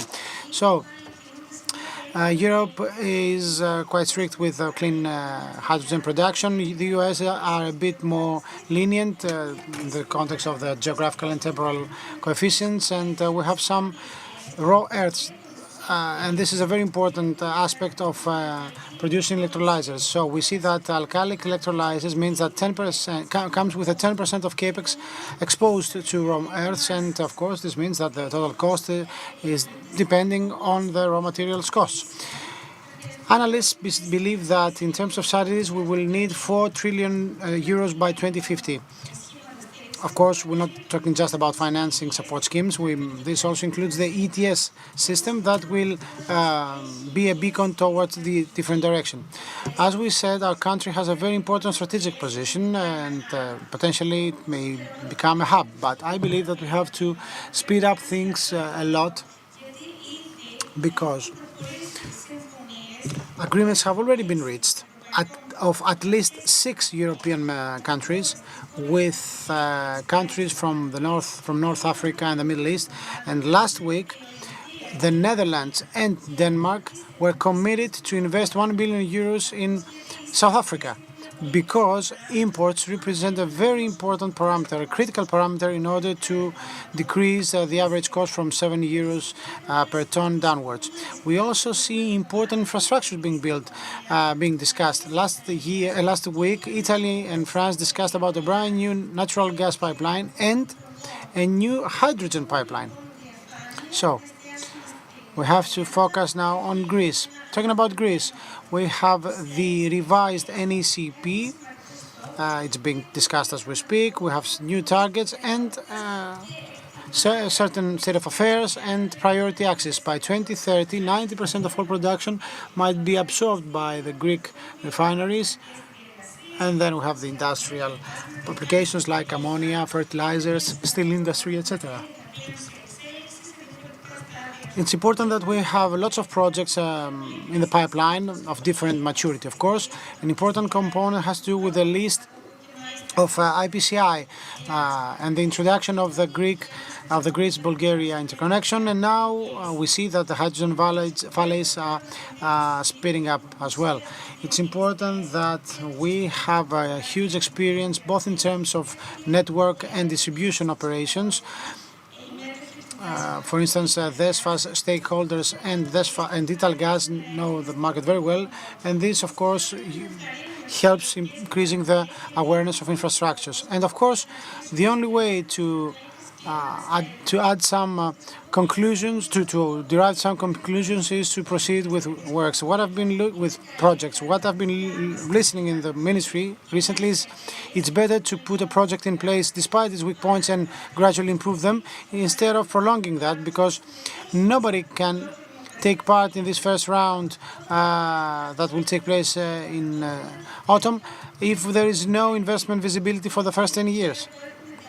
It's really important that certain actions have been included and approved for funding by the RRF and the Island Decarbonization Fund in a balanced way, projects that are related to hydrogen and the natural gas.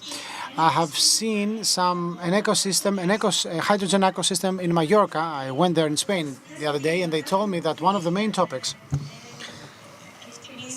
that has not been properly considered has been the level of volatility in terms of consumption and the change they had to implement in technical specifications of both the units and their infrastructure.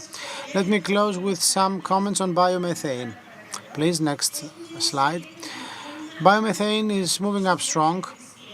We have a potential of 0.5 BCM. Sometimes we talk about the hydrogen, which is the long-term vision, but it's really important to develop this readily available fuel, biomethane, which also makes part of the circular economy. According to CAPE, a survey has shown that biomethane may cover up to 85% of household consumption of natural gas in our country. So, biomethane is a very valuable asset. I wouldn't like to comment on the technicalities. You all know about that. 90% of biomethane may come up from biogas upgrade. We also can have synthetic biomethane. Its production relies on the raw material we use, the foodstuff we use. We can turn that into CNG, synthetic CNG, which means that then it might help us accelerate the green transition of transport, and also it may be used in its liquid form for shipping and for heavy trucks. It is noteworthy that biomethane, when we run a life cycle assessment, is the only fuel that may lead us to a negative balance of CO2 emissions. So it's readily available. It calls for no specific changes or amendments in the networks or the household equipment used, and countries are able enough and flexible enough to determine their own injection levels. Moving on to the next slide, I would say that the ministry has done a great job in order to depict and map all the sectors so that we have the statutory framework in place. We have the target set by NECP for 12 tons of biomethane that may be increased furthermore. They have decoded what we should do and what we should change in order for biomethane to be included in the natural gas marketplace, as for the regulators, the specifications, the measurement protocols, how to build a register for injection, and of course all laws and regulations that have to do with distribution and the marketplace. The law promulgated in April, we have biomethane included in the scope of the operators. There are certain references made to the gas stations, and of course the safety issues. Last but not least,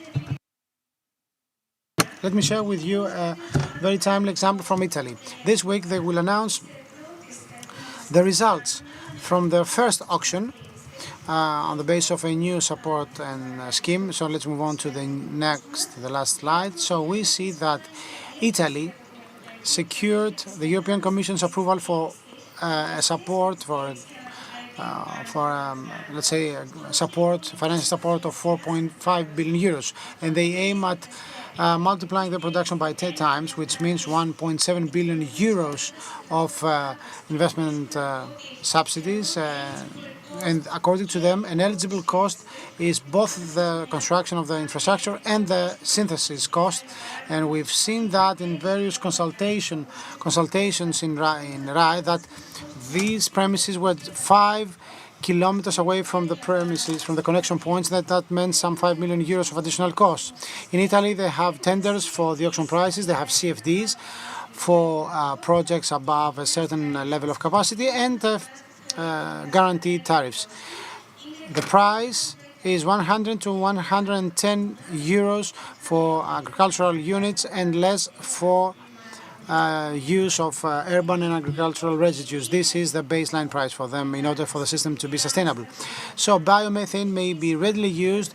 Important groundwork has been done by all stakeholders, and this has to be completed in the coming period. Thank you very much for your attention.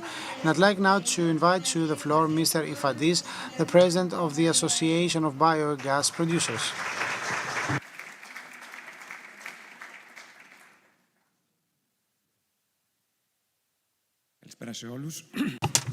Hello, I would like to thank the organizers for inviting me.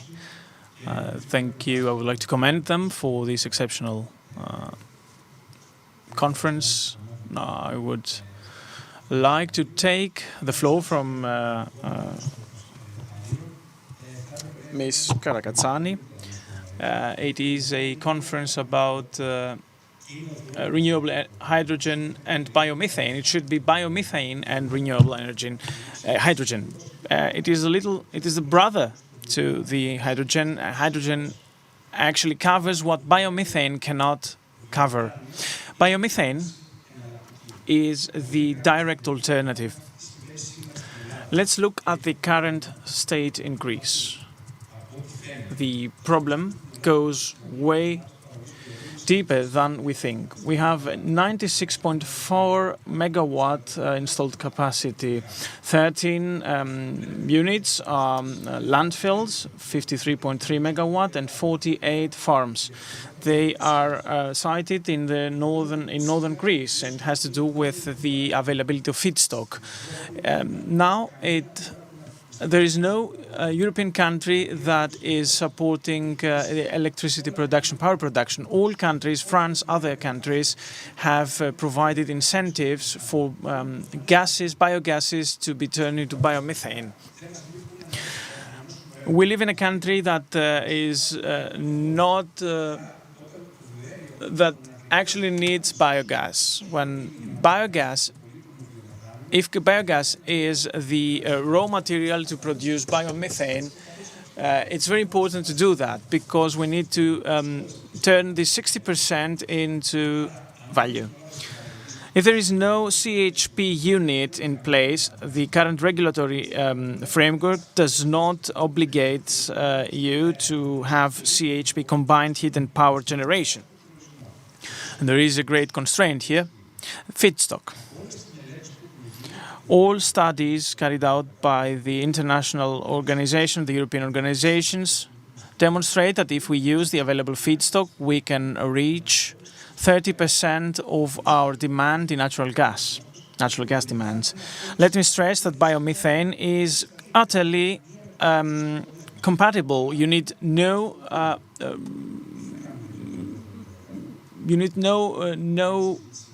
infrastructure transformation. Technical difficulties linked to hydrogen are rather high. We need to start off now working on that so that hydrogen is there for us when things when things are mature enough. Let's look at the synergy. Let's look at why biomethane is the way forward. Let me just say that we represent 80% of current plants. Let's look at the target, the 35 BCM. Greece is at 0.4 BCM by 2030, and reality check shows that we are at zero, are nil. Within 5 years, we have to reach 0.5. Some countries have to triple up their production. We need to get from 0 to 0.4. There is no regulatory framework in place. We are striving for that in the past 3 years. And it will build the groundwork for hydrogen. All the RE stakeholders should work towards that. Hydrogen remains unrealistic when if biomethane is not exploited. We are the ones to open up the way. Look at what happens in Europe. That will tell you how things are in Greece. 62 units in Greece, 18,000 biogas units EU-wide. In France, one new biomethane plant is established every week. We cannot build a biomethane station currently in Greece. Look at what other countries do.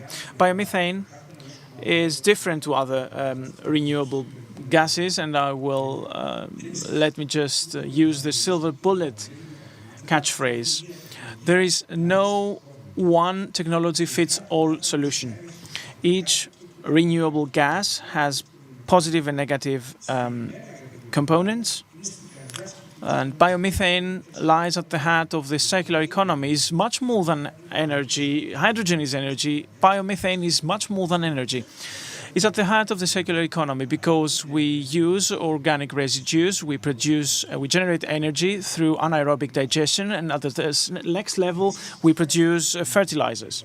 Look at the corner up there, what we're doing with the hydrogen, and how hydrogen can work over the next 10 years. It will not work, it will not run by itself, but through biomethane.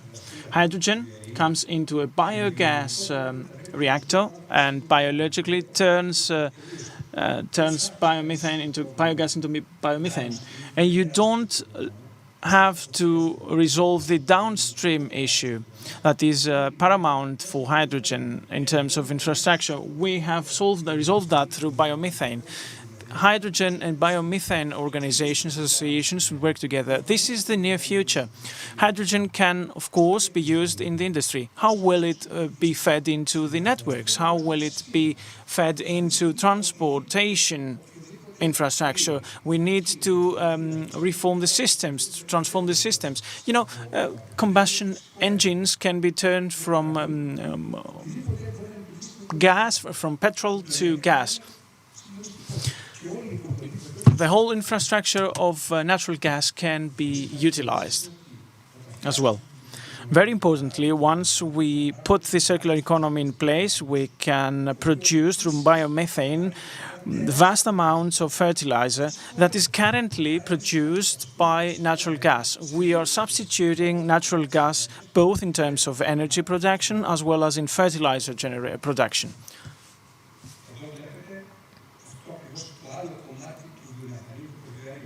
And this is the other part of biomethane and biogas, where we can move into successive crops that can take us to more than 30% share. If we manage to install dual crops, energy crops, of course, are abandoned by the European Union. But we can use fertilizer produced and bring it back to the farm, establish a dual farm, produce energy as well, and double the energy capacity produced. By using biomethane, we can power vehicles, agricultural vehicles. Biomethane can turn into a beehive. The biomethane station generates biomethane and powers all vehicles, bringing the feedstock to the station. The whole cycle, the whole chain of energy production is supported by the station itself. You can see the European biomethane, the current European biomethane capacity. Look at the 160 billion by 2050. Biomethane means total, utter independence. It is our gas produced, our fuel produced in Europe, 100% by our own feedstock, our own raw materials. You can have a look at the evolution of biogas and biomethane. Apparently, biogas stations that are not able to produce biomethane are not installed anymore. 159 terawatt hours. Currently, electricity terawatt hours will be turned into biomethane. And another important aspect,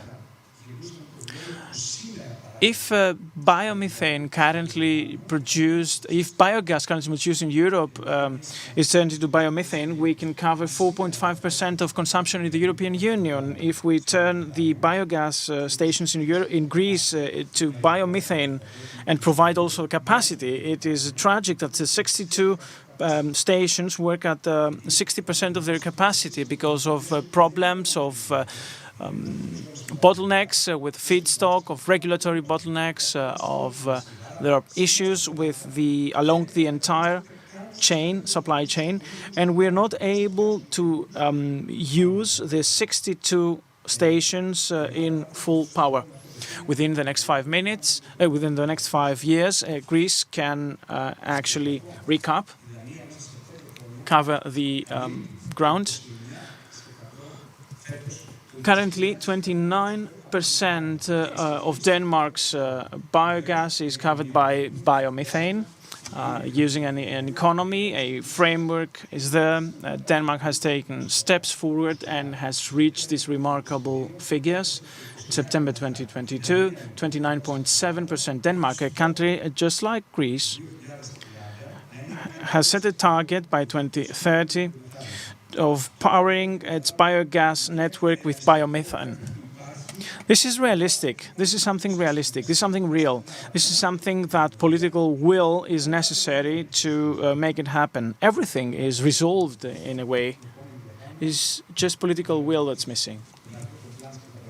You see the number of plants and production capacity illustrated here. It is very important to look at the regulatory framework and how connection to the grid and hypothetically also connection to the transport network is addressed. Biomethane is difficult rather than hydrogen. In biomethane, there are rather splitted and small distributed investments rather than large-scale investments. It will be affected through agglomeration, through buying up stations, but the value chain should be set into motion. You can look at what Italy and Sweden has done. Italy is leader in CNG and LNG stations. This is also important since there are Italian players in our system. To promote this picture in Italy, one of the countries that have used biogas and biomethane in transport.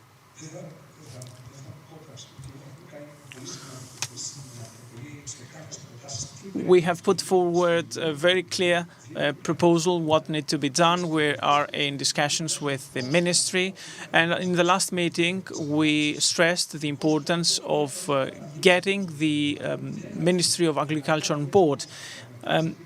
If we just end up to having a law, 120 euro per megawatt hour, 20% more than electricity production, 98 in electricity production. So the state aid will be higher in biomethane. There will be an incentive for stations to be retrofitted. But biomethane production will not happen if the other problems are not resolved first. Thank you very much.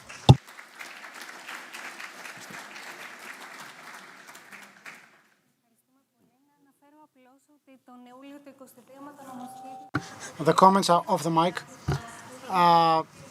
There was some regulations about the bio-waste, if I heard correctly. Anyway, the fact that this regulation is not being enforced has to do with the challenging circumstances. Now, let's invite Mr.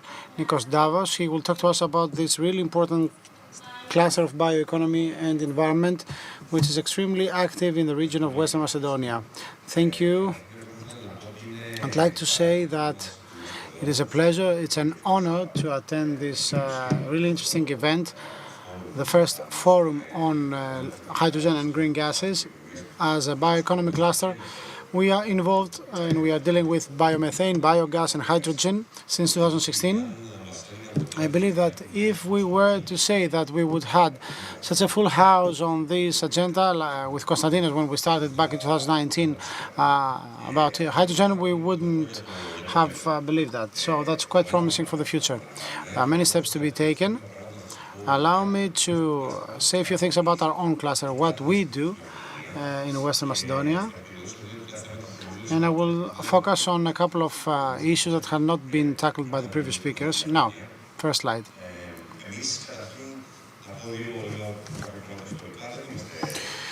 So, our organization is quite new, not that big. We were established in 2014. We have had a bottom-up approach in building a regional innovation cluster.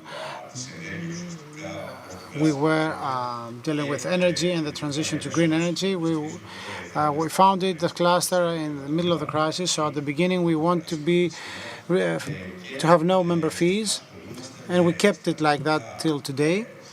And we offer strategic consulting services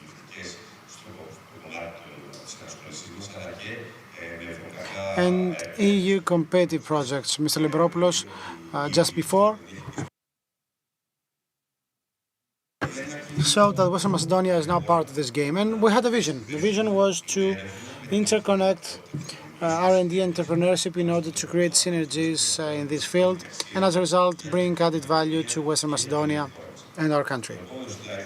Next slide. Our main advantage is the fact that we have more than 50 members. The spiral of a local ecosystem that's split in five parts. We have members coming from all 5 parts. We have the Association of Municipalities and Regions, we have research institutes, universities, KETA, we have a public sector and SMEs and social and environmental organizations, so we can cover the entire ecosystem of Western Macedonia. Next slide. This is a palette of our projects. Currently, we implement more than 30 projects under Horizon Europe, Horizon 2020, and some strategic projects as well. I will just give you an indicative presentation of a couple of them.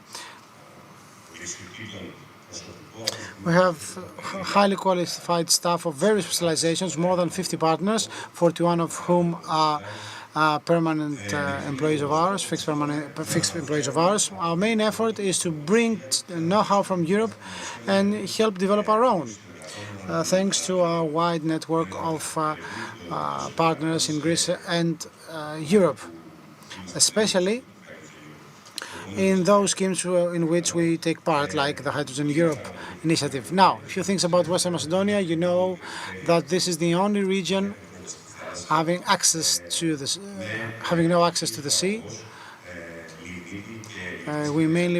We used to produce mainly brown coal, lignite, that is in previous years.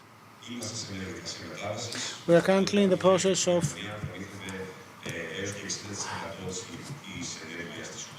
we used to produce more than 60% of the energy of Greece. Currently, lignite represents less than 10% of the raw material used for power generation, but we have the renewables that have been quite helpful to increase this percentage. Now, starting back in 2019, together with Giorgos Kasapidis, the governor of Western Macedonia, I will show you how we walk down this path. Our rationale as Klube was to make the sustainable transition from coal-based power generation and having a lignite-based or lignite-centric economy into more sustainable development models. On the right-hand side, you see the new PPC Renewables Solar Park in the former lignite mines of Western Macedonia. Next slide.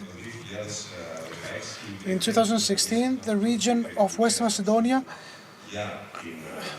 was one of the first ones to sign the memorandum for the development of hydrogen-based technologies, and from 2019 onwards we became more active in this sector. So currently we have a hydrogen project, a portfolio of hydrogen projects.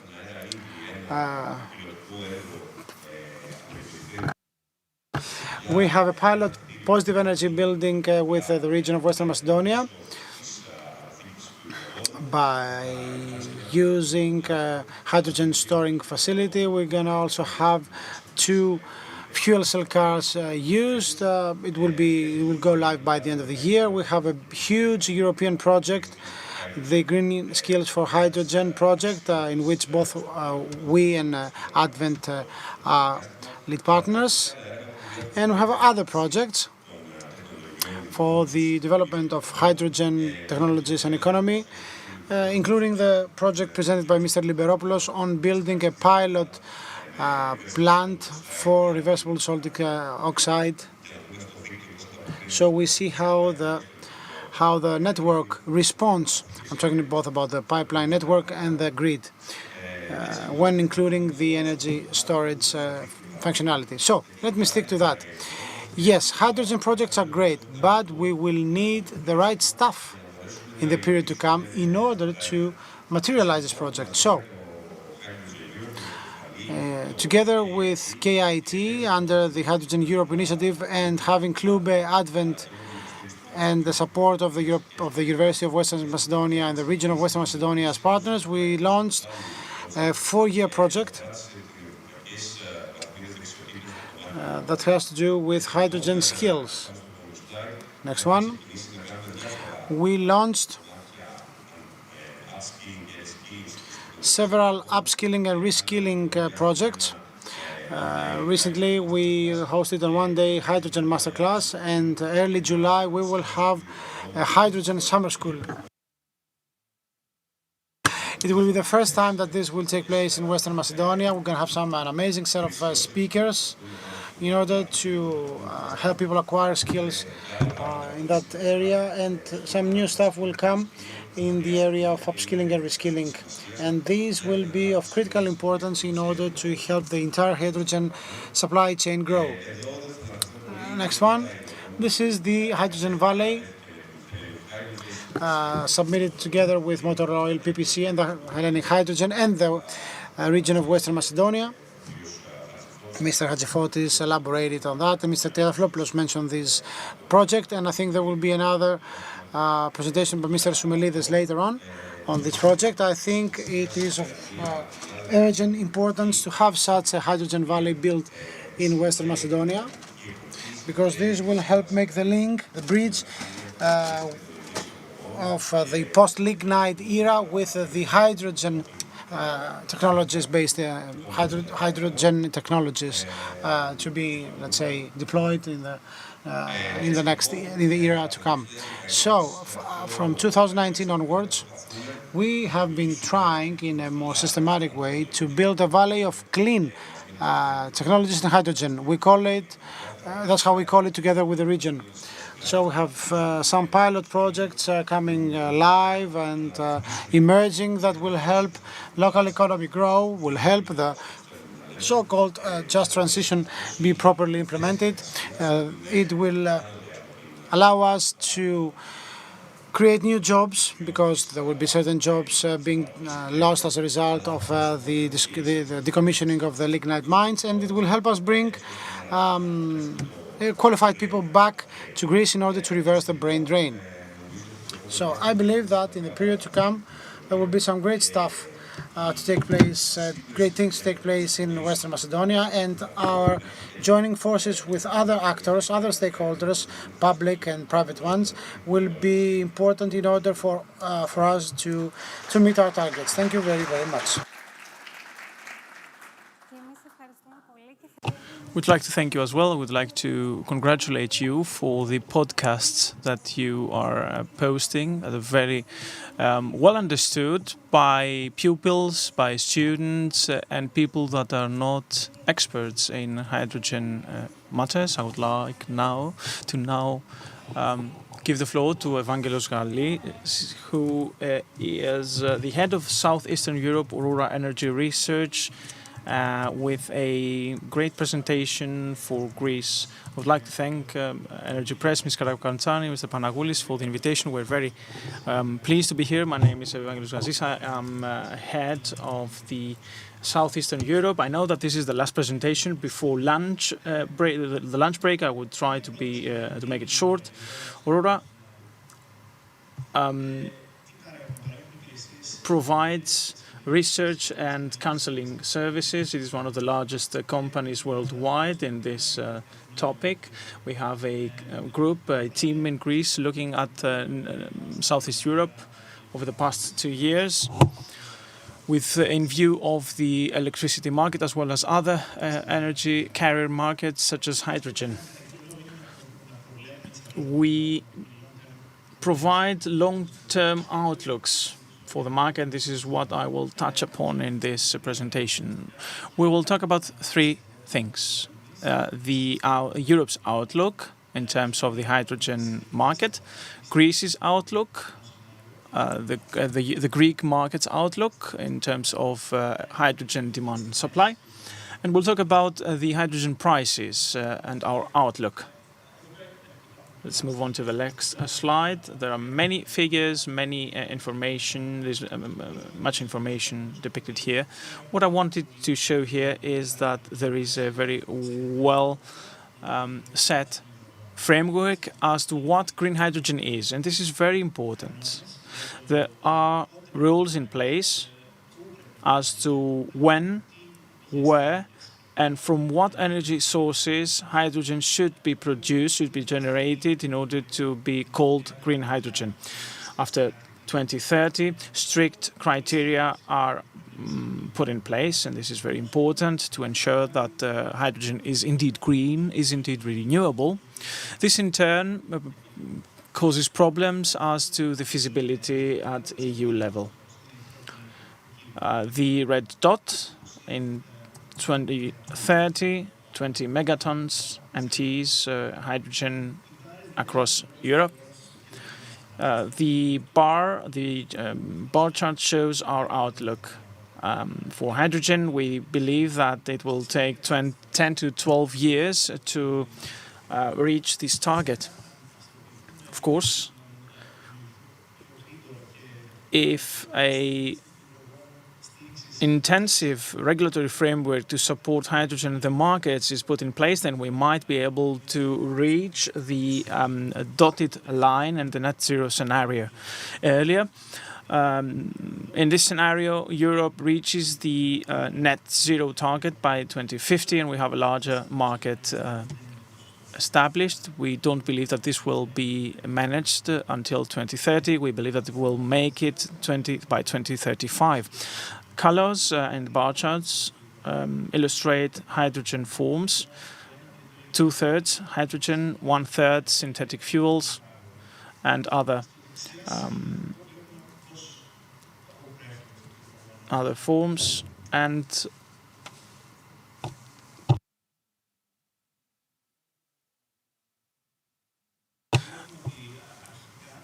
first of all, what one can see is that most of this share comes from domestic production, synthetic kerosene, diesel, synthetic diesel, methanol, ammonia, and from 2030 onwards, imports will increase. And this is linked to the transportation cost. These fuels will be shipped by sea and costs for these technologies would have to be decreased later. And here you can see off-taking sectors. First of all, in the industry, there is high demand in from the refineries, from ammonia production, and other sectors such as fertilizer production. The demand will originate initially from industrial sectors, and more the transport and the mobility sector will play a significant role. Hydrogen road transport, as well as maritime and aviation sectors, where synthetic fuels will perhaps play a significant role, such as ammonium, within the shipping industry. And then there's heating also. There's the heating sector. We don't consider it the most efficient way to utilize hydrogen, but it might play a role in some countries that have put their stakes at hydrogen utilization for heating. We believe that most of Europe will introduce heat pumps and other green hydrogen technologies. Greece has put in place a new NECP and NECP targets, ambitional targets to a certain extent. And there is also a hydrogen plan that is not available as a plan itself, but a target of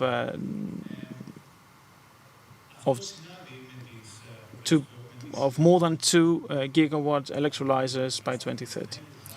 This is in alignment with the increased targets for RES, for PV, offshore wind farm generation, etc.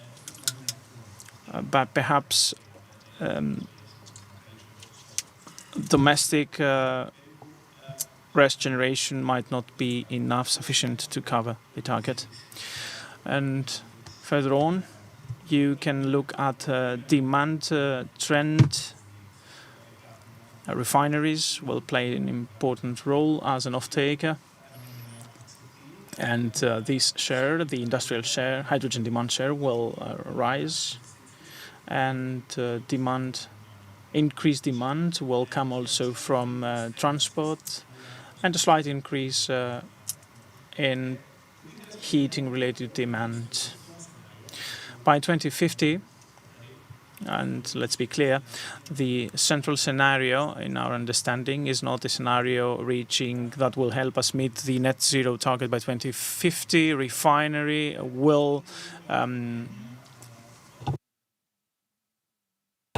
will play a role. And if we meet the net zero targets, refining will play a smaller role. Space heating will play also an important role in terms of hydrogen utilization, and other industrial processes will be involved, such as copper production, etc., iron production, etc. There is another slide I would like to highlight. Prices, hydrogen prices. Let's see at the example at the showcase in Spain how prices will evolve in the hydrogen market. We start from a high point, 2025. We will be at 7 kilos per ton, 7 euros per ton. Of course, the cost will drop significantly. Hydrogen cost to 4 euros by 2035, perhaps 2 to 3 euros by 2050, euros per kilogram. But this will depend on the energy mix in Europe. And this is considerably the marginal kilogram price in Europe. This is why we are using the green bars that show the levelized cost of production. It's low cost, but it's not the one that is setting the marginal price in the system, in the grid. And this is just to tell you that these are examples of RES, renewables, off-grid renewables producing hydrogen. We have a wind and photovoltaic share. Production cost lies at 3.7 euros by 2030, will drop to significantly in 2040, 2050. And the next thing is imports. Of course, the available feedstock, the available volumes will not be enough to meet our target. It will heavily depend on how hydrogen will arrive, and the related costs will be also critical.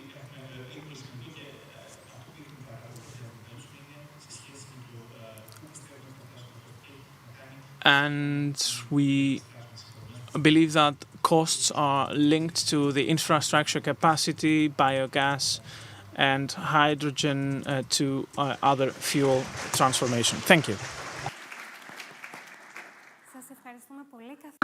Thank you very much. I think we don't have time, and Mr. Panagoulis is giving me a very harsh look. Let me summarize the main points, hoping that I truly reflect what the speaker just said. A, we have to have the statutory framework promulgated immediately. There has been some groundwork done and it has been completed. We have to give incentives for the entire supply chain, not just for the upgrade of the system from biogas or natural gas to biomethane, more stricter regulation for bio-waste, upskilling of our people, and of course we have to take into account the various expectations of the marketplace. I hope that the European Commission will take into account your insights so that the financial instruments will be more ambitious, because they are represent a starting point, but they are not enough in order to meet these expectations of ours. Thank you very, very much.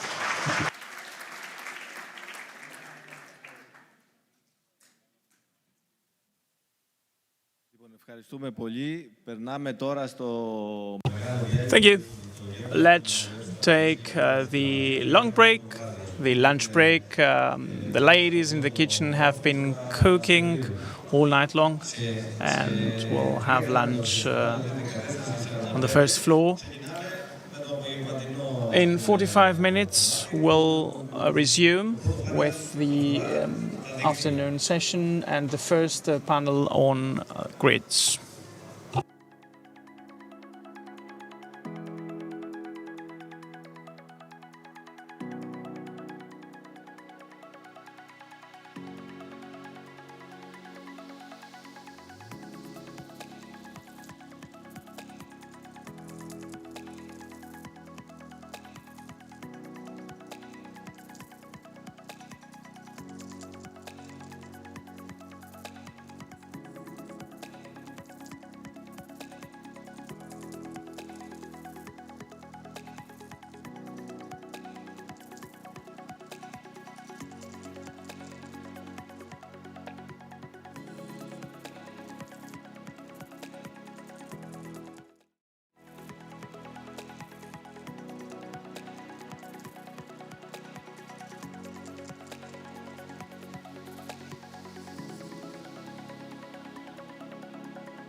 for a low-cost economic development grows. They are the cleanest forms of energy that harness power from sources that already exist in nature. One of them is energy from biomass, one of the oldest forms of renewable energy. One form of biomass is timber, that for thousands of years humans used to produce heat, while others are agricultural and stock farming waste, as well as urban waste. Today, processing biomass provides us with fuels used to produce heat, as well as electricity. These are called biofuels.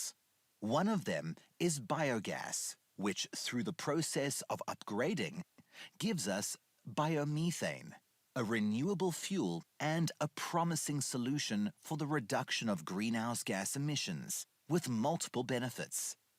More precisely, it helps us produce what we call green energy at an affordable cost, with high energy security and a zero carbon footprint, thus reinforcing the circular economy, as well as regional and agricultural growth. The technology of biomethane processing is simple, both with regards to its production and its transmission through the already existing natural gas network.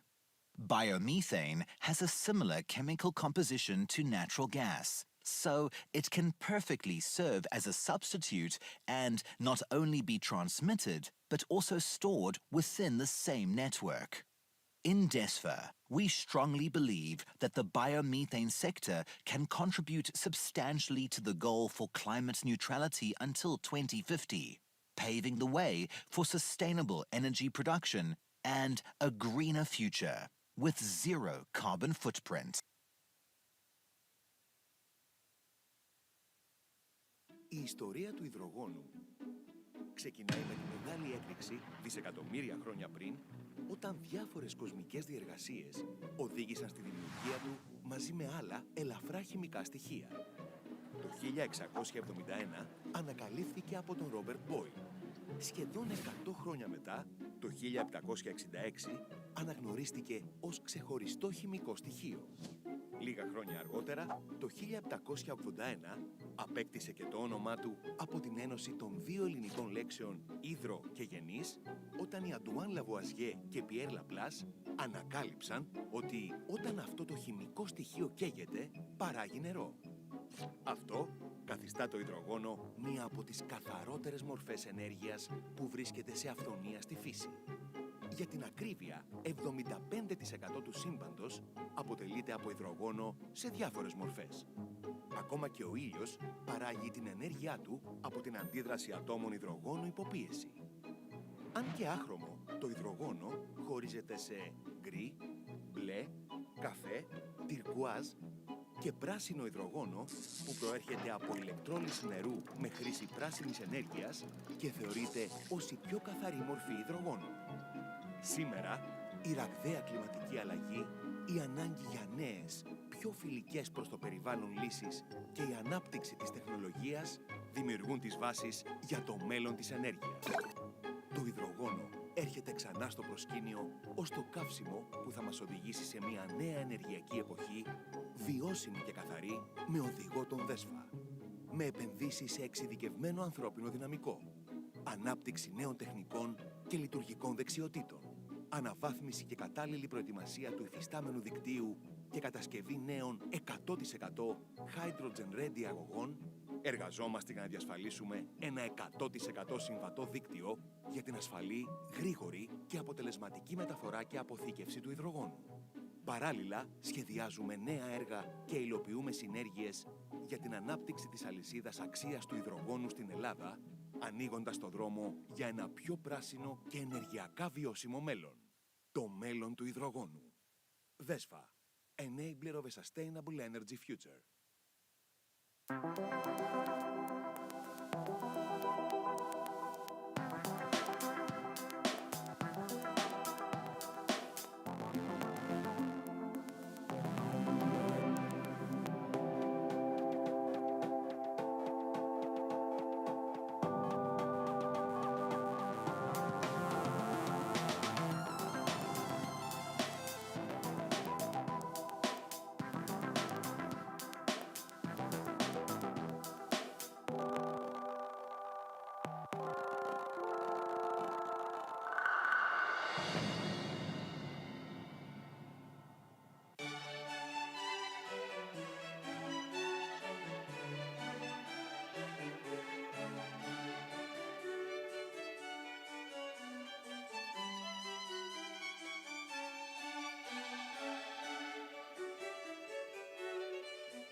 Renewable energy sources. An eco-friendly solution as our energy demand intensifies while the need for a low-cost economic development grows. They are the cleanest forms of energy that harness power from sources that already exist in nature. One of them is energy from biomass, one of the oldest forms of renewable energy. One form of biomass is timber, that for thousands of years humans used to produce heat, while others are agricultural and stock farming waste, as well as urban waste. Today, processing biomass provides us with fuels used to produce heat, as well as electricity. These are called biofuels. One of them is biogas, which through the process of upgrading gives us biomethane, a renewable fuel and a promising solution for the reduction of greenhouse gas emissions, with multiple benefits. More precisely, it helps us produce what we call green energy at an affordable cost, with high energy security and a zero carbon footprint, thus reinforcing the circular economy, as well as regional and agricultural growth. The technology of biomethane processing is simple, both with regards to its production and its transmission through the already existing natural gas network.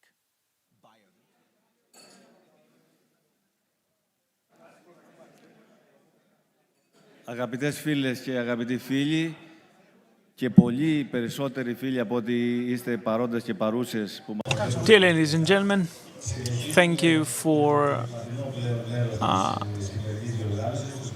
attending online as well as in person. Let's move on to the afternoon session.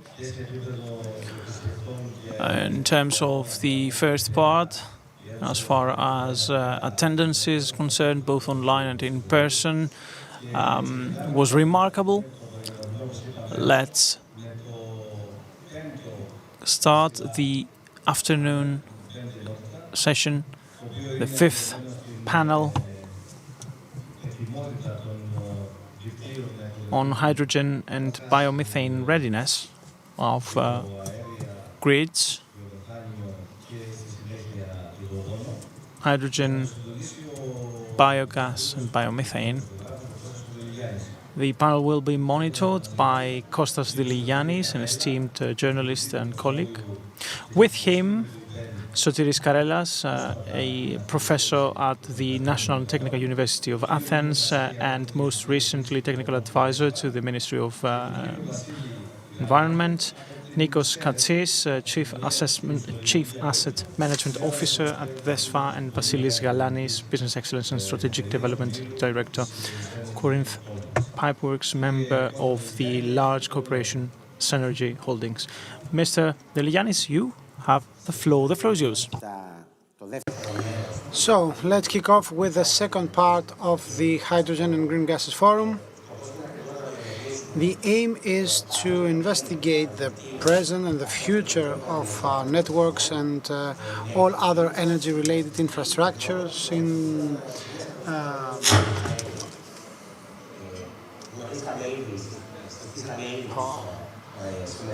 ahead of the new era in energy.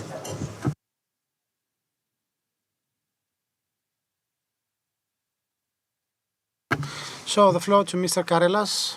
Apologies for the slight pause. There was a technical issue. Now, good afternoon. My name is Sotiris Karelas. I'm a professor at the National Polytechnic University of Athens.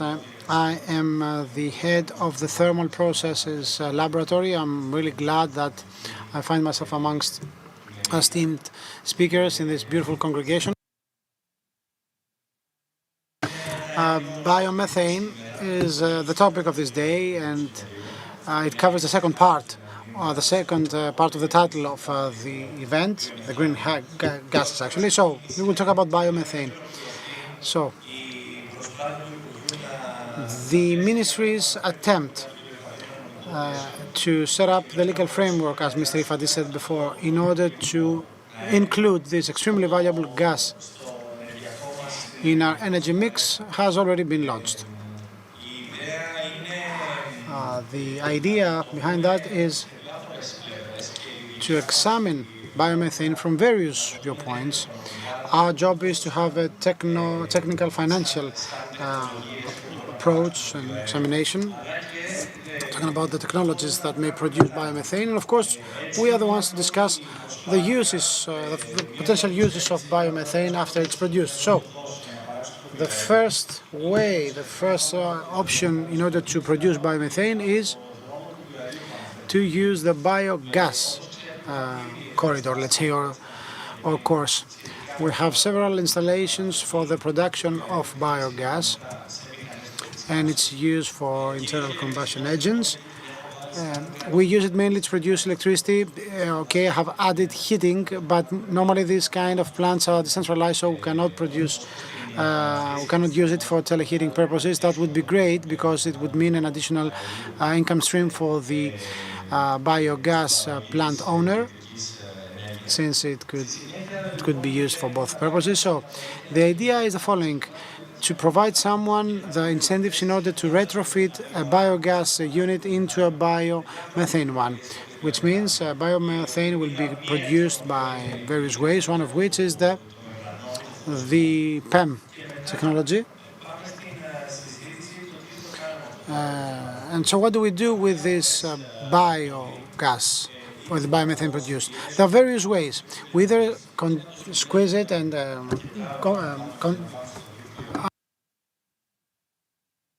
compress it and channel it through the network, or liquefy it and compress and use it accordingly for transport.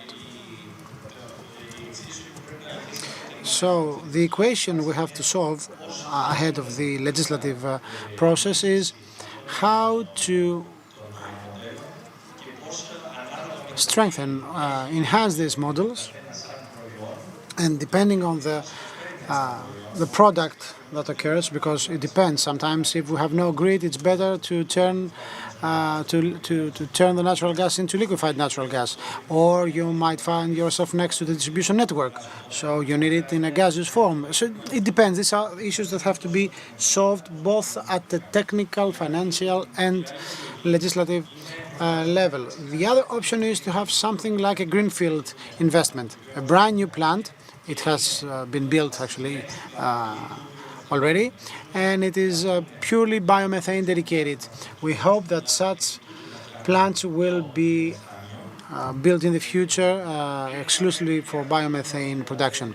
Somebody mentioned the 35 BCM target for biomethane. It's one of the European targets. In Greece, somebody said something that we are close to 0.4%. We will be really glad if we are able to reach this point sometime in the future. And of course, this means that we're going to have a lot of biomethane plants online. So what are we going to do with the biomethane? A remark. It's not on the slide, but it was mentioned before, and for me this is one of the most important aspects of circular economy is what am I going to do with the CO2 produced in this process? These CO2 emissions are renewable. A renewable one, so it has a neutral environmental impact, and it would help me balance my CO2 balance once again. So another solution that's being currently discussed, but it's not that possible to occur, is to have biomethane produced in a decentralized way, and then have the outcomes, the products brought together into a central hub. Feasibility and the technical economical studies should take into account all technologies available for the production of biomethane. Apart from those technologies, we may also use a solid biomass that may be produced in various ways and then upgrade it for the production of CO2 and hydrogen, syngas, which then will lead to the production of biomethane via some kind of biomethanization process. Let me conclude by saying that we have several roads that lead us to the production of biomethane. What are we going to do with the biomethane later on? We can use it for power generation, to be used by the grid, or we can use it for for our engines with no need for retrofitting, because biomethane is readily used. So one should take into account the entire spectrum and see actually what's going on also in Europe. In Europe, legislative-wise, they have taken steps forward, but let me say that this is something really dynamic. Those of you in the area know that already, that in Italy, 2 or 3 months ago, the legislative framework changed. So there is an effort by the entire market the market tries to fine-tune the legislation depending on the capabilities of the marketplace, etc. Now, what have we done in Greece? So the ministry has just started working on that. By the end of the year, we want to have some specific results. We built a database, and that brings me back to the basics, how to produce biomethane from biogas. So one of the things that you want to take into account is the raw material. It has to be something fully fledged, if you like. I'm not a lawyer, I'm a technocrat, to put it like that. So I'm interested in covering this topic in all aspects. That's why we have built a database with 337 types of raw materials to be used in order to come up with biomethane production costs that will be well determined. Of course, you cannot depict that in an act, in a legislative act.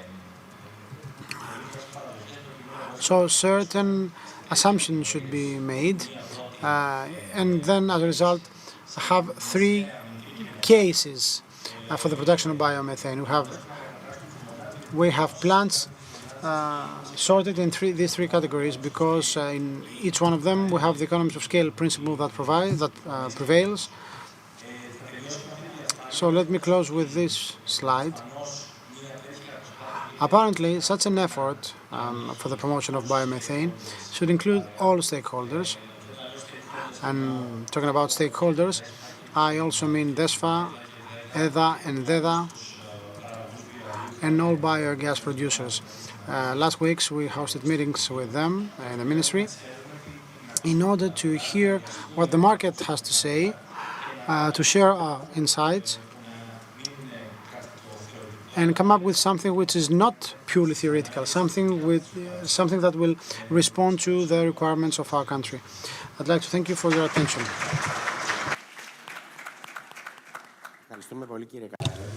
Thank you, Mr. Karelias. The regulatory framework, as you said, should address multiple production and utilization forms of the renewable gas, and by the end of the year, a series of legislative proposals will be put forward. Next speaker is Mr. Katsis.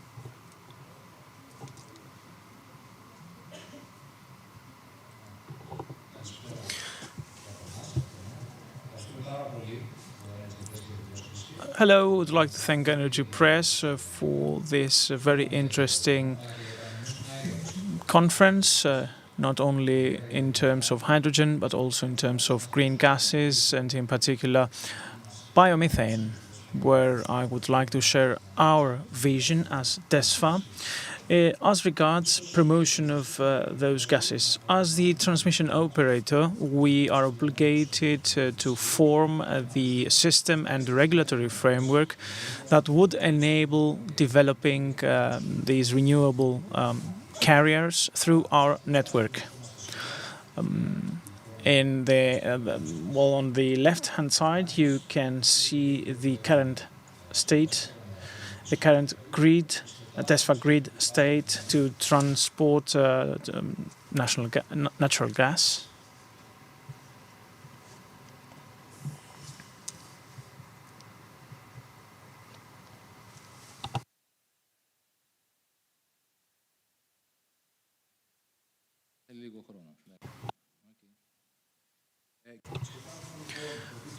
We examine the current network and the current hydrogen natural gas blend, carrying capacity, and at a later stage we will consider how our system, our grid, can be connected to hydrogen valleys in the region and how hydrogen can be injected into the natural gas pipeline system, resolving technical issues along the way, and ultimately build a hydrogen network running along our network, and which could be connected cross-border with Bulgaria and other markets. As Ms. Galli said,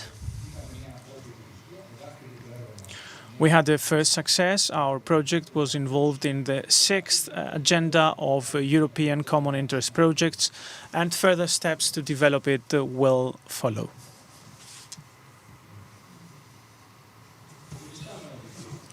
Talking about the current network, since 2022, we have drafted a study together with our stakeholders, our stock stakeholders that are experienced in hydrogen and natural gas. We have a 1,466 kilometer long pipeline starting and cutting across Greece. 20% of those detailed technical designs show that 100% that our network is 100% hydrogen ready. 80% can be hydrogen ready through small scale investments and would lead to carrying a 10% blend. There's also infrastructure, metering and regulating stations, 53 number. We need to replace gas chromatographs and flow measurement equipment that would allow us to measure hydrogen. Hydrogen is not among the components that can be measured. We need to change flanges and valves, all these interventions to accept, to uptake the new blend. We have carried out an impact assessment, cost assessment, 35 million required to upgrade our infrastructure, both in terms of compression stations, pipeline and infrastructure, for a 10% hydrogen, 90% natural gas blend. This project is part of the 10-year development action plan of DESFA and will be developed over the next 10 years. Following this study and 2022 and at the beginning of 2023, we came into contact with OEMs looking into what certificates can be obtained for uptaking a 10% hydrogen blend. There are a number of companies we are collaborating on a Horizon project level. We have carried out technical feasibility studies and detailed studies so that our blend can flow into medium and low pressure networks, which is very important. Additional engineering studies, very technical ones, to assess how a hydrogen blended network responds in terms of any leakage. This is a very important issue we need to look into and being able to come up with a solution. Injection points. points where hydrogen will be injected in the network are of great interest. Detailed studies should be drafted, and hydrogen natural gas blending is important. Hydrogen is 100% composed of hydrogen. This blend should occur such that the 10%, 90% blend can be produced. We are initiating a study together with the National Technical University of Athens that will help us produce a model for this injection method. Apart from the existing grid, which will be able to carry the blend based on the interventions mentioned already, will be transformed to carry 100% hydrogen. The Western Macedonia 160 kilometer long Western Macedonia pipeline, high pressure pipeline. We are able to build the network and expand the network not only from east to south, but also to the west of Greece, the western part of Greece. And we are looking into building pipelines that are 100% hydrogen ready.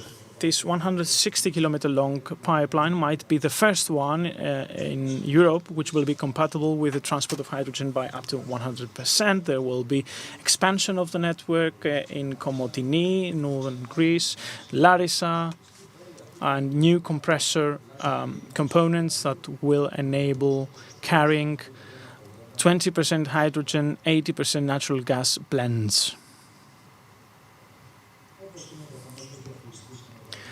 As the transmission operator, we take part in all meetings, and we participate in all, together with other stakeholders, Greece and EU-wide.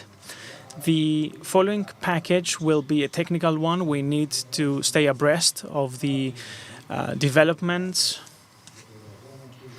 The hydrogen, the biogas standards are very strict. And very recently, as already said before, we have applied within the PCI projects for doubling up our pipeline to carry hydrogen. This project has been approved. We are also a funding member of the European Hydrogen Backbone. The pipeline that was recently approved will be part of this hydrogen backbone at an EU level. Last but not least, I would like to talk about biomethane, and I share the vision of the president of the Biogas Producer Association. Biomethane is at the heart of the circular economy and can be the starting point as soon as possible. We can use the high compression networks as well as the mid and small and light compression networks operated by other operators. Right away, DESFA is trying to help forming the new regulatory framework. We have put in place the new regulations for natural gas. When biomethane is carried along, biomethane has a higher oxygen composition. This should be taken into account. We have also proposed, sent to the Ministry our proposals for the licensing of such stations that used to address only biogas, and how biomethane can be involved.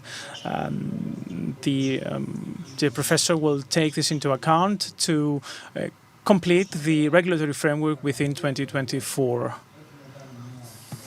We have established a joint undertaking together with two very experienced companies in biogas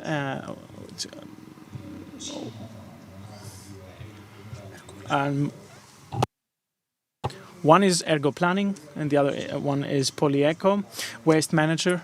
And we have been working together for many years that help us manage our own waste from our own plants.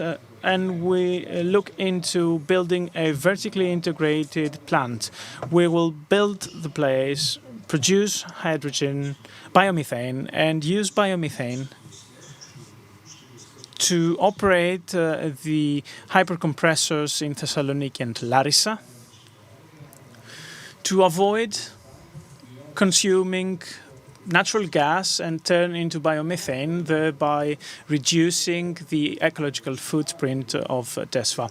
This is a very important, this is a key project, and I would term it a pilot project. DESFA is obliged, so to speak, to develop such pilot projects and enable the development of biomethane projects in Greece. Thank you very much.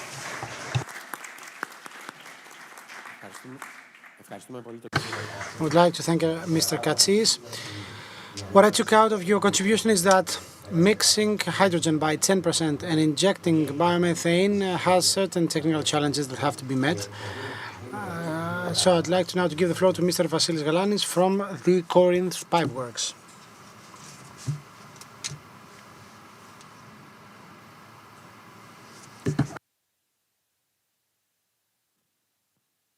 Καλησπέρα σε όλους. Θα θέλω να ευχαριστήσουμε το Energy Press για...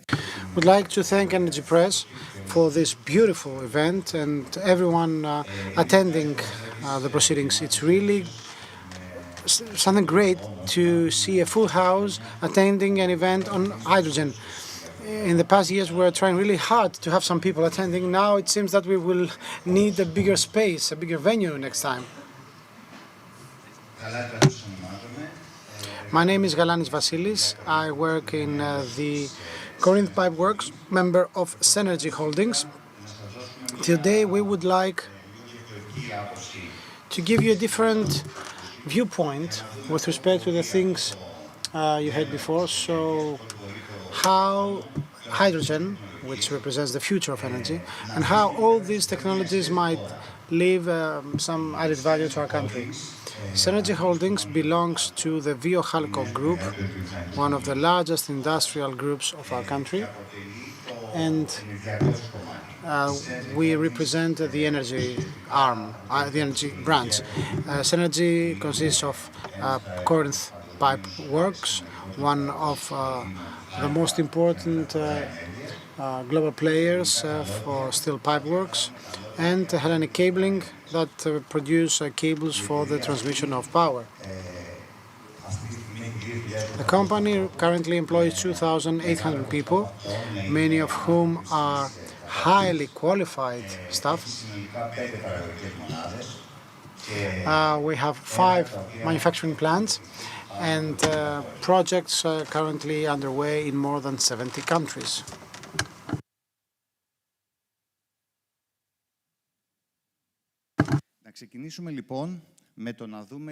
So let us start with some important parts of this new era of energy, the way we see it in our country, the way we approach it in our country.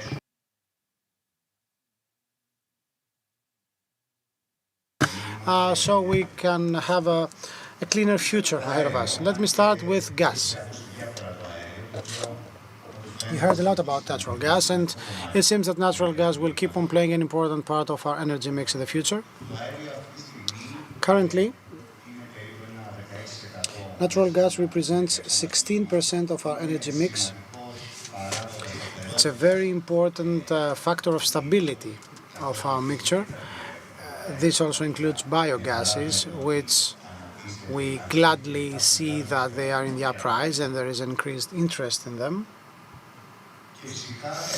And we also have electricity. It seems that electricity will be the main form of energy to develop.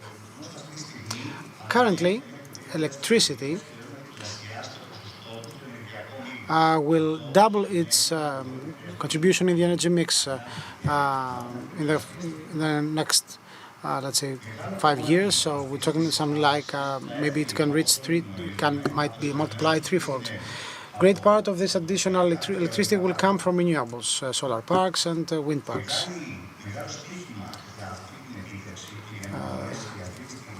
The apple of contention for this to happen, and in order for 70 to 80% of power generation comes from renewables, has to do with the new technologies to be used on offshore floating wind parks and solar parks. And in order for these figures to be achieved, in order to produce electricity by 70 or 80% coming from renewables, we need two things. We need the grids. We have to have electricity being consumed at the moment it is produced, because as you know we cannot store energy for a long time as right now, and we have to develop the energy storage technologies. And hydrogen came on the scene, claiming its own role. Hydrogen is not something new. It's a gaseous fuel used for many, many years, and on behalf of Corinth Pipe Works, it has been used for very specific uses in low voltage networks and in small quantities. In the future, hydrogen has something very important to contribute.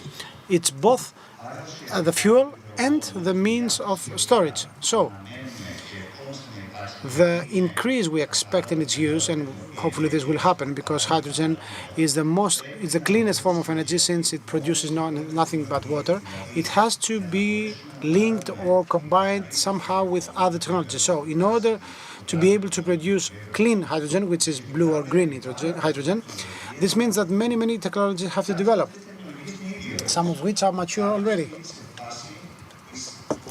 Some are at the point of commercialization.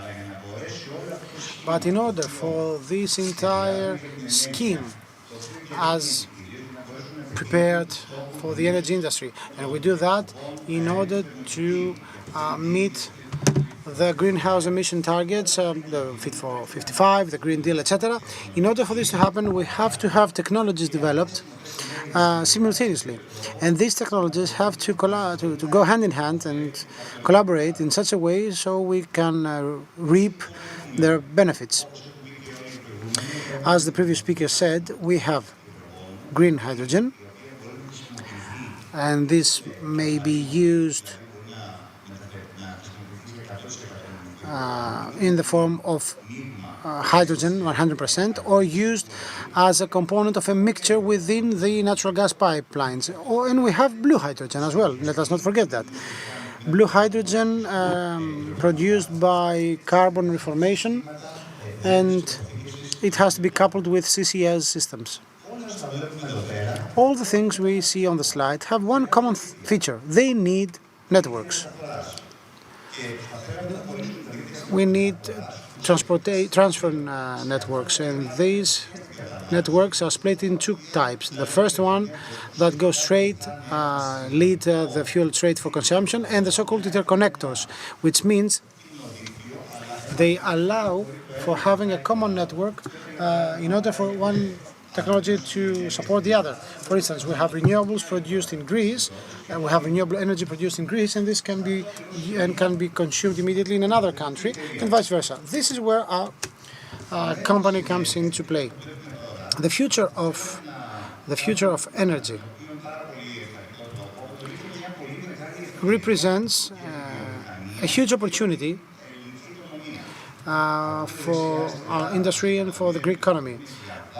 We hear about billions of euros for gigawatts, new projects, etc., etc., but have to see what will the added value be. This might mean an enhanced production mechanism, or new jobs, or new technologies, and new R&D. So what we want to do is that these breakthrough achievements that currently occur in the market have to give some added value to our country one way or another.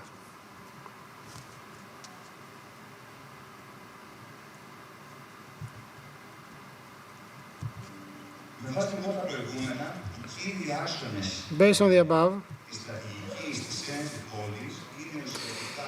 the main axes for the activities of energy holdings are two: biogas, electricity, gas. In the case of electricity, we have all types of cables to transfer this electricity.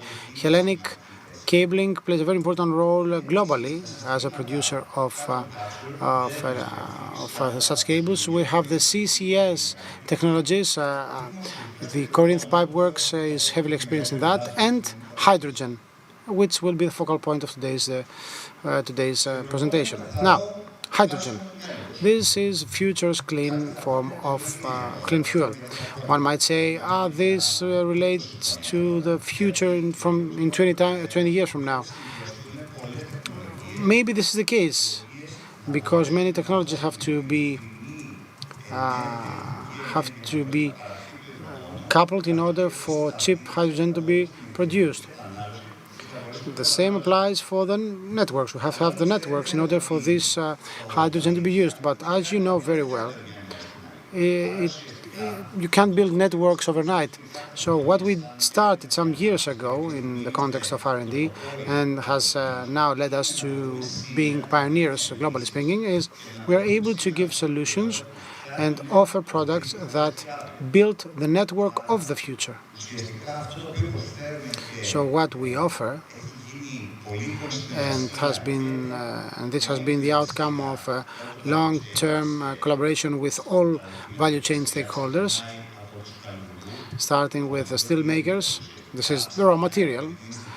We have international institutes involved, laboratories, energy companies with which we have been working for many, many years in order to come up with a product, a steel pipeline, which will be certified for the use of up to 100% of hydrogen in the future.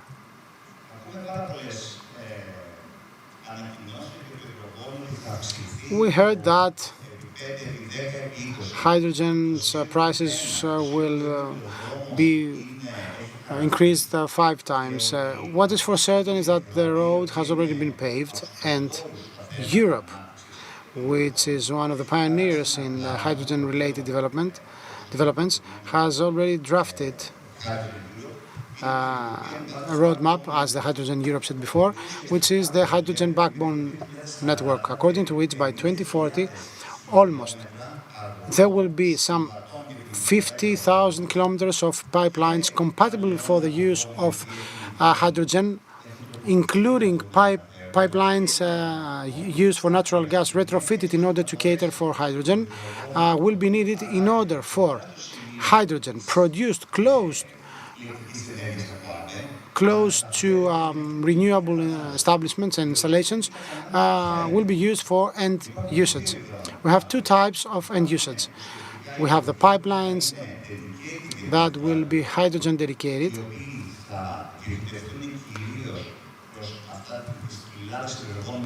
and they will be this hydrogen will be sent to hydrogen valleys, and then this will be used by energy-intensive industries like the steel industry. And then we will have the hydrogen injected in the natural gas network, because this will allow us to have lower CO2 emissions. And the other kind of usage is to have hydrogen used as a means of storage for energy. So here you see the European plan for the future. US have their own plan for 50,000 kilometers of pipelines by 2050, including both new pipelines and repurposed ones. And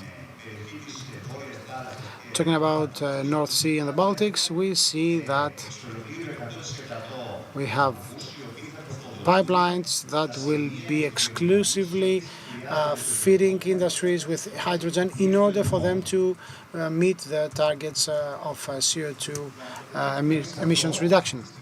In order for this to happen, we have been trying for many years, and currently we are able to produce steel pipelines that will be certified, and we are the very first, globally speaking, able to do that. It's the first time that technology for high-pressure networks has been developed only in Greece, because there's no sense of having low-pressure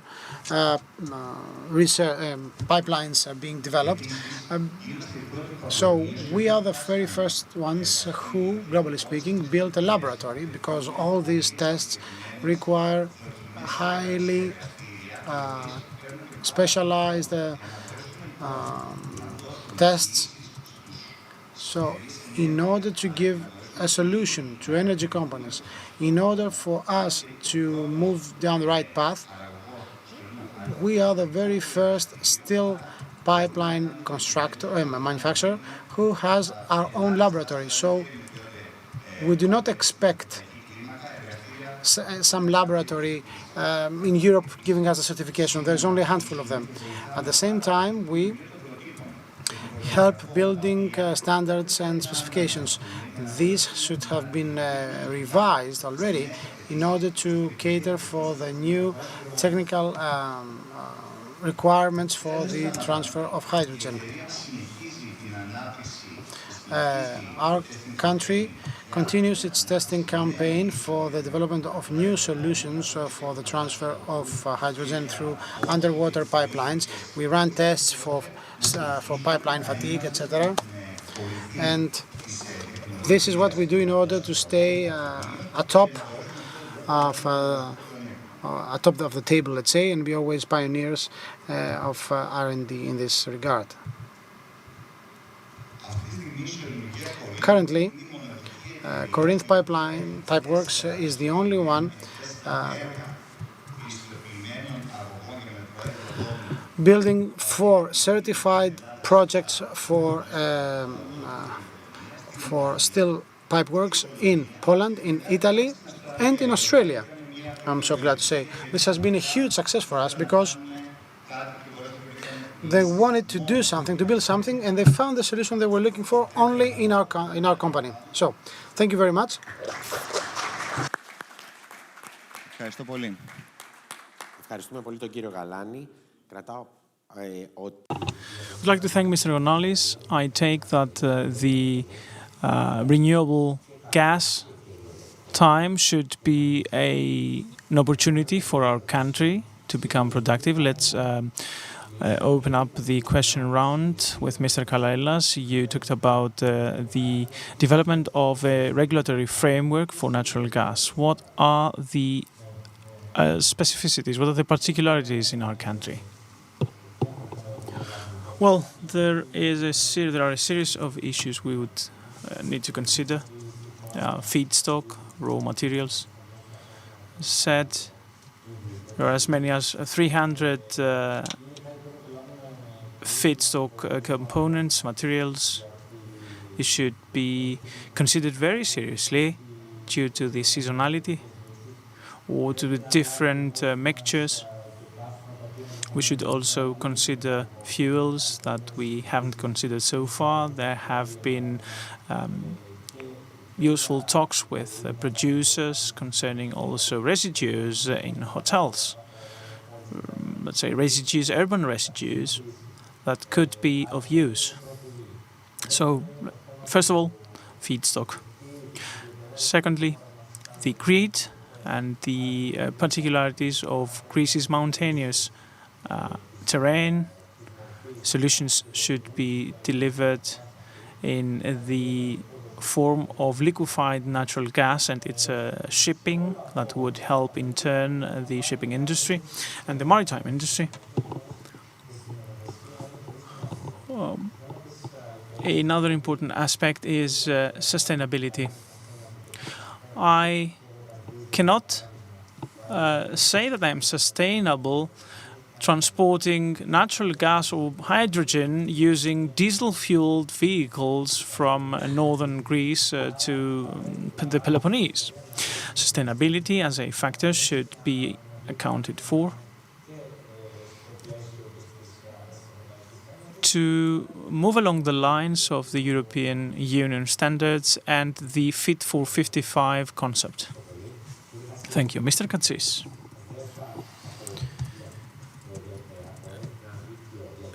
From a system transmission operator, natural gas transmission operator, DESFA is moving on to the hydrogen biomethane era. How does this change things? As dear professor said, this is not a Greek case. All operators are dealing with the same issues. Over the past 3-4 years, operators should really focus on how to move from fossil fuels to green gases. We have fossil methane and move on to biomethane.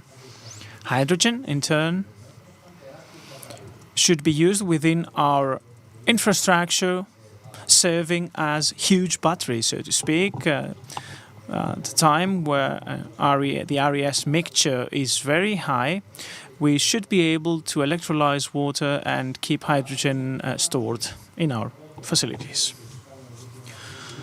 First thing for us, consider that our infrastructure, our network was established back in 1996. It is a relatively modern network that can be an off-taker of large amounts of hydrogen. At the same time, DESFA is realizing projects such as the Western Macedonia pipeline, the Northern Macedonia pipeline, the Patras pipeline. All this network, in terms of equipment as well as capacity, will be able to transport 100% hydrogen, starting with hydrogen producers, ROI, as well as other enterprises, Greek large photovoltaic plants that will produce green energy, and plants will be injected into our system. We are in close collaboration with Bulgaria, with Romania. They also in turn need to develop their networks such that Greece can become an entry point for LNG and hydrogen. Mr. Galanis, Corinth Pipeline is a leader in hydrogen equipment manufacture. How do you see yourself in the construction business? In our job, what you see is the outcome of a multi-year effort. We started that in the past and became even more intense during the COVID years, which has been a very difficult period for our company. So, Synergy and Corinth Pipeworks have seen that our investments, our efforts, the research that we have been doing in the past really paid off. Now, as for the future, apparently there are technological challenges ahead. R&D continues. As we speak, we think that we are at a very good point so that we can launch this effort, because as you know, the first step is the most difficult one. If you don't make the first step, you won't be able to reach the final point or even design how you will get there. So we're trying to give solutions that will be sustainable, safe, and we want to make sure that the existing network might be used, because whether we like it or not, hydrogen may be used by an important part of the already existing natural gas network, which is important. Is it enough? No, it's not enough. We need pipelines that will be practical for the industry. So hydrogen may be used in this way that will allow us to drop the cost and, of course, have a green future of energy. Thank you very much. I'd like to thank Mr. Galanis, Mr. Karellas, Mr. Katsis. Let me take out of your contributions that hydrogen represents a huge opportunity for the Greek economy, and for the fact that infrastructure should be used today, having in our mind what will happen in the future.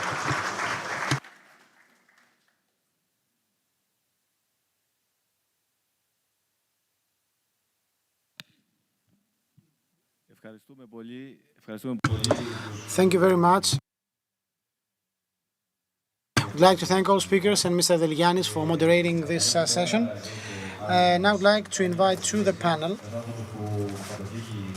a person who it's a great pleasure that we have him here in Greece. Mr. Vidalis, he lives in the UK and he works for British Gas. So I would like to invite Mr. Antonios Vidalis to give us a 10-minute presentation. Thank you very much. Congratulations for putting together such an event. It's a true... hydrogen has a very holistic approach which allows me to skip certain things, otherwise I wouldn't be able to finish my presentation in 10 minutes. So, hydrogen. Hydrogen is speeding up in the UK. There is a clear support by the UK government. There is a 10 and 20-year plan involving specific actions for the promotion of hydrogen. Both producers, consumers and network operators have joined forces. We are currently financing promotional campaigns for hydrogen. Last week we started a campaign with a very famous influencer and celebrity, talking about celebrity. So we're giving the right amount of attention it should have. Let me tell you something about some cities of hydrogen. Okay, we know that hydrogen is not something new in the UK. Until 1950s we used to have the town gas, despite of the difficulties in production, made use of hydrogen by 60%. There is one true, if there is one true hydrogen city to be found, this wouldn't happen in the UK. There's no such city in the UK. There is one, but this is in Singapore. I was there a few months ago. We discussed with City Energy. Currently, Singapore covers approximately 1 million households with a mixture of natural gas and hydrogen. They aim at reaching the 50% milestone and turn all their power generation plants, retrofit them actually, so they are hydrogen ready for the future. But Singapore is way ahead of us. Next slide.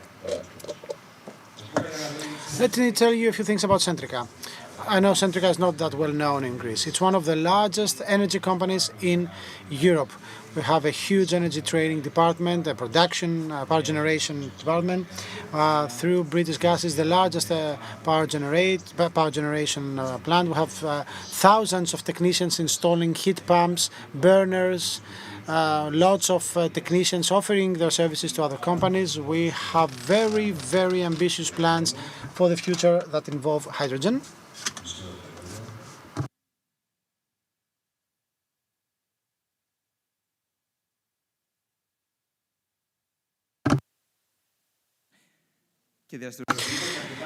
And it's involved in various hydrogen-related projects. Please move on with the slides so you can watch all the slides I have prepared, because I see there is some kind of delay. Now, also in the Amsterdam business, we have 20 megawatt hydrogen-ready peaker. We have started increasing the capacity of our brick plant so we can fully replace natural gas. We have signed a contract with Life so we can use their offshore wind parks, which they intend to build, and this will be something iconic for the production of green hydrogen. We work really close with regulators because we want blending as a process to be included in our grid. We have already electrified our entire fleet.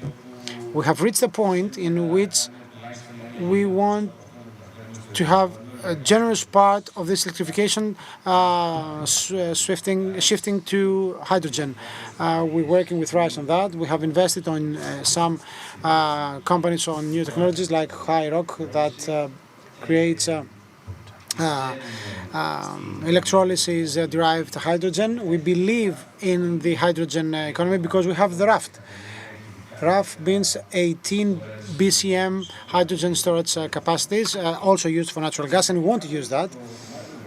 And we also discussing about domestic heating trials. I know that's something that's a hot point, also in Greece.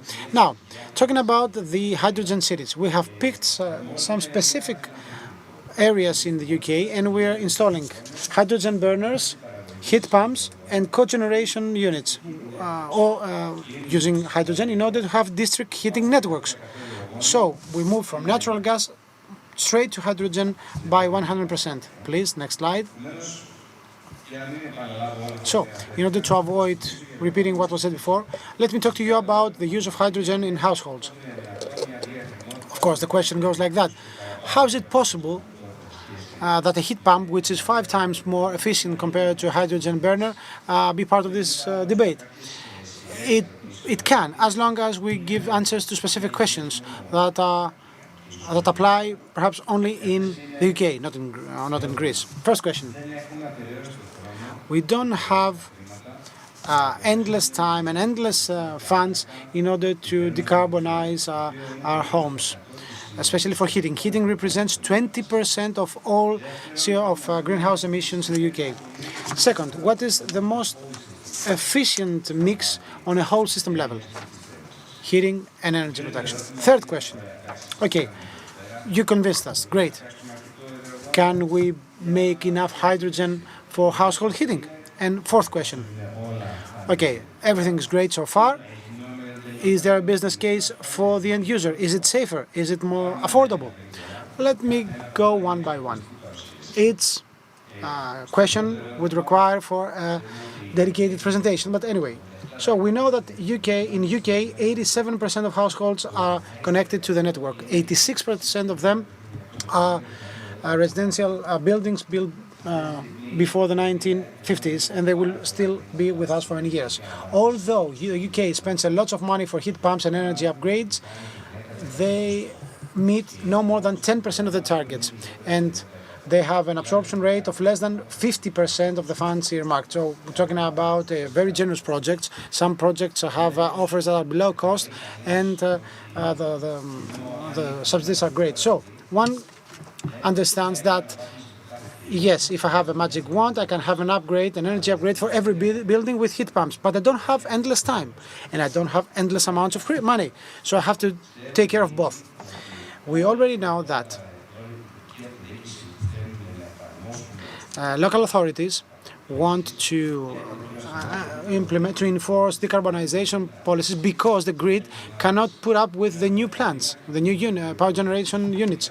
Last month we started a new project in Scotland for a new hydrogen district heating network because the grid as it stands, because of e-mobility, heat pumps, cannot cope with these 1,000 new households and their requirements, let alone 5,000 new houses. So there are certain limitations. We also have spatial limitations. We don't have enough space to place the heat pumps. This is a map showing where this cannot happen, where the terraces and the flats that are unsuitable due to space. As you can see, you cannot connect more than 5% of heat pumps in the areas identified with red. So you cannot have net zero policies at the rate that we would like to. Second question. What is the most efficient mix on a whole system level? Currently, we're working with Imperial College, running a study performing a study in order to identify the various scenarios for the UK. We have the electricity-only scenario, electricity with high flexibility, the hydrogen-only scenario, etc., etc. All these scenarios have shown that the hydrogen-only scenario for specific heating purposes, 40%, let's say, or up to 60%, gives an at least 20% drop of cost for the end users in a 15-year horizon. So we're talking until 2035, because the study took place in 2021. Next slide, please. can we build enough hydrogen? That's something linked to the costs. How much hydrogen more can we make? The more we make, the more the cost will drop. The more the cost will drop, the higher the demand will be. So we expect that in the coming 2 years, prices will be sky high. In the next 2 to 10 years, it will remain high, but not that high, mainly because of state aids coming from UK governments and governments of other countries for the production of hydrogen. We expect that from 2035 onwards, these projects will be amortized. We know very well that these projects will kick off in a couple of years in England, and the large-scale ones will kick off within 36 months. So we will have low, affordable hydrogen after 2035. Next question: is it safe? There's a big debate about that. There's a lot of work about that, and we see that it is equally safe to natural gas, and actually for household purposes it's even safer because leakage may be found more easily compared to natural gas because of certain qualities of hydrogen.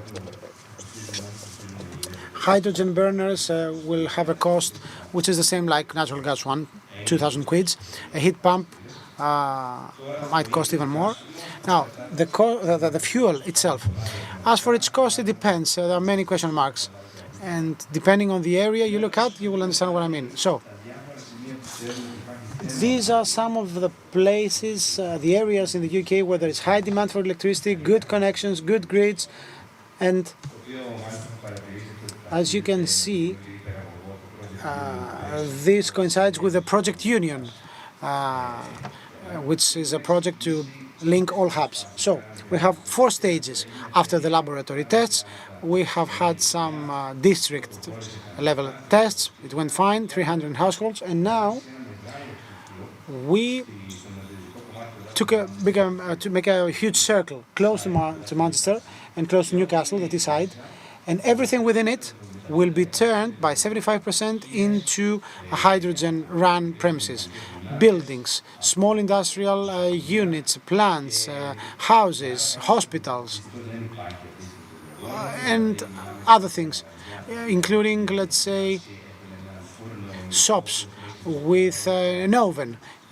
Okay, if you have a Hindu oven, you cannot use Hindu oven, you cannot operate that with hydrogen. It doesn't work like that. So it will be turned into electricity that will be produced by hydrogen. So by 2025, we will be able to connect these, let's say, units one by one. So we will have 100 households linked every day.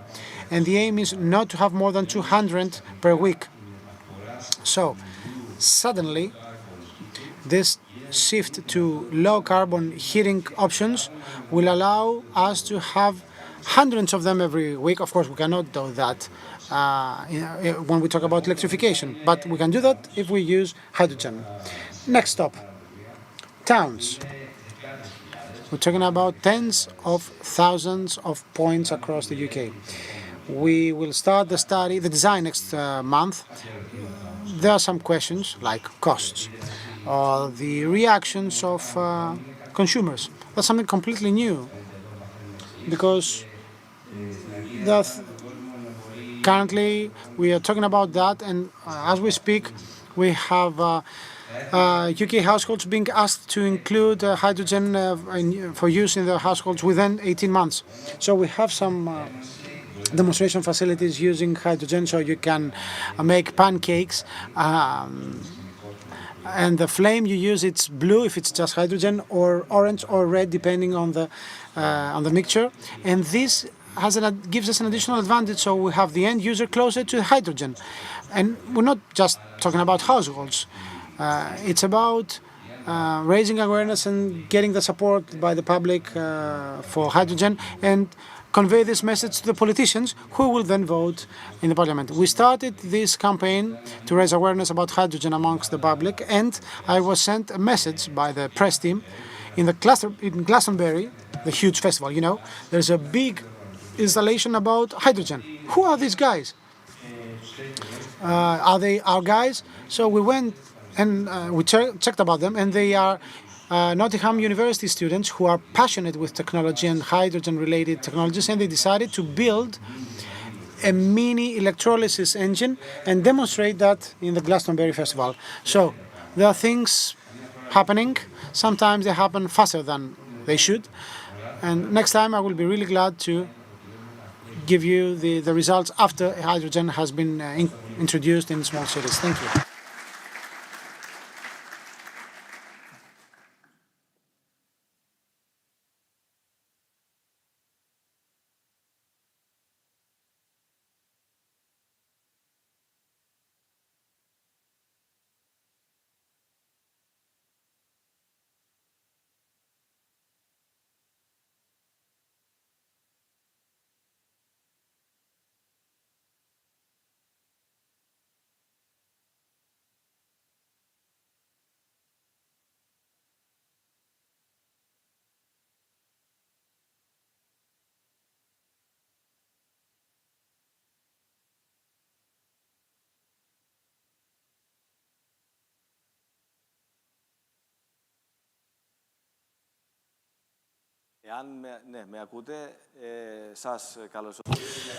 Well, let us welcome you to the next section scheduled concerning hydrogen role and the role of renewable gases in transport. The maritime sector will follow up next. Currently, we are discussing with Mr. Manos Stamatakis, who is a researcher at the Geoenergy Institute, Mr. Stefanos Ayasoglu, the CEO of OSCE. Thank you very much for being here. Ms. Kyriaki Karakitsou, who is the manager of operations, of monitoring operations and coordinator at the project management office of DEPA Commercial, as well as Mr. Alexandros Lagakos, General Manager of Blue Grid Gas and Power, that has a long standing in the Greek markets. First of all, the Secretary General of the Ministry for Transport will address a short welcome speech. Thank you very much for being here, Secretary General, despite the heavy workload ahead of the elections. The floor is yours. Mr. Samaras. Mr. Xifaras. First of all, I would like to thank you on my part for the invitation. It is indeed a very difficult period. This day has been a really difficult one, as you know. It's the last election campaign address by the Prime Minister, and it is time is of essence today. Nevertheless, it is the least I can do towards you as stakeholders of a really advancing sector for transport to attend for a shortly and convey a message that is very important. Through my address today, besides what is going to happen in terms of ministry policies, I would like to convey the message that the ministry's door vis-à-vis all industry and market stakeholders is open. For a simple reason. Those of you that have come to us and reached out to us, this has been possible. Talking about new technologies, high expertise and know-how, we are well aware that under the Mitsotakis cabinet we have to listen to those that know. We don't need to reinvent the wheel, just have to talk to those that have the experience to help us build and set up the regulatory framework in a market that is evolving, a regulatory framework that will help us evolve even better. It would be say, an omission on my part, not being here, even for a short welcome address. Based on the initial schedule, we would have a deep dive in the subject matter. I apologize for not being able to stay long today, and I look forward to holding it in person when time will come. Of course, Stefanos Ayasoglu, the managing director of the OSCE, is here today, and we have a long cooperation with them.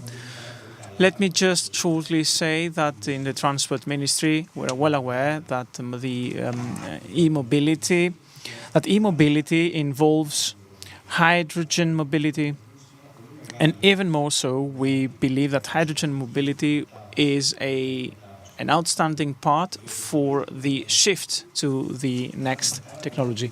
Without hydrogen-powered mobility, we lose on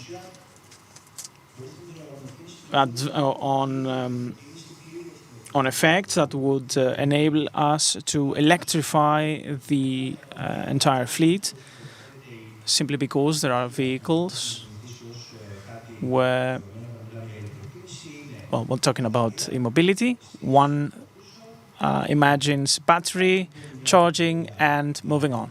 There is a category of heavy-duty vehicles where using this process is not sufficient.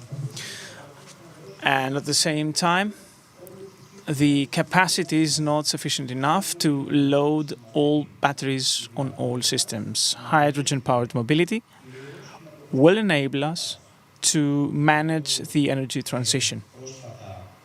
It is for this reason that a ministerial decision, a ministerial decree from our ministry was issued regulating licensing and operation of HRS, of hydrogen refueling stations.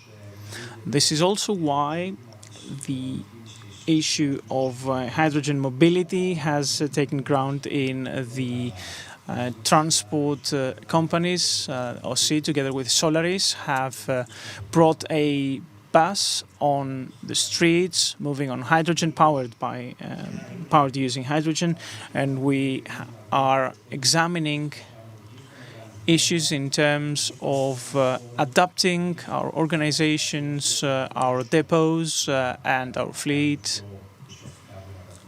to enable us to take a further leap forward vis-à-vis hydrogen mobility. There's another project funding 3 hydrogen-powered buses, and yet another step forward in terms of hydrogen-powered mobility is a tender for the supply of 650 vehicles. First part of 1,300 vehicles being supplied and funded within the European Partnership Programme over the next 7 years, and we guess that over the next time this tender will go through the Council of State.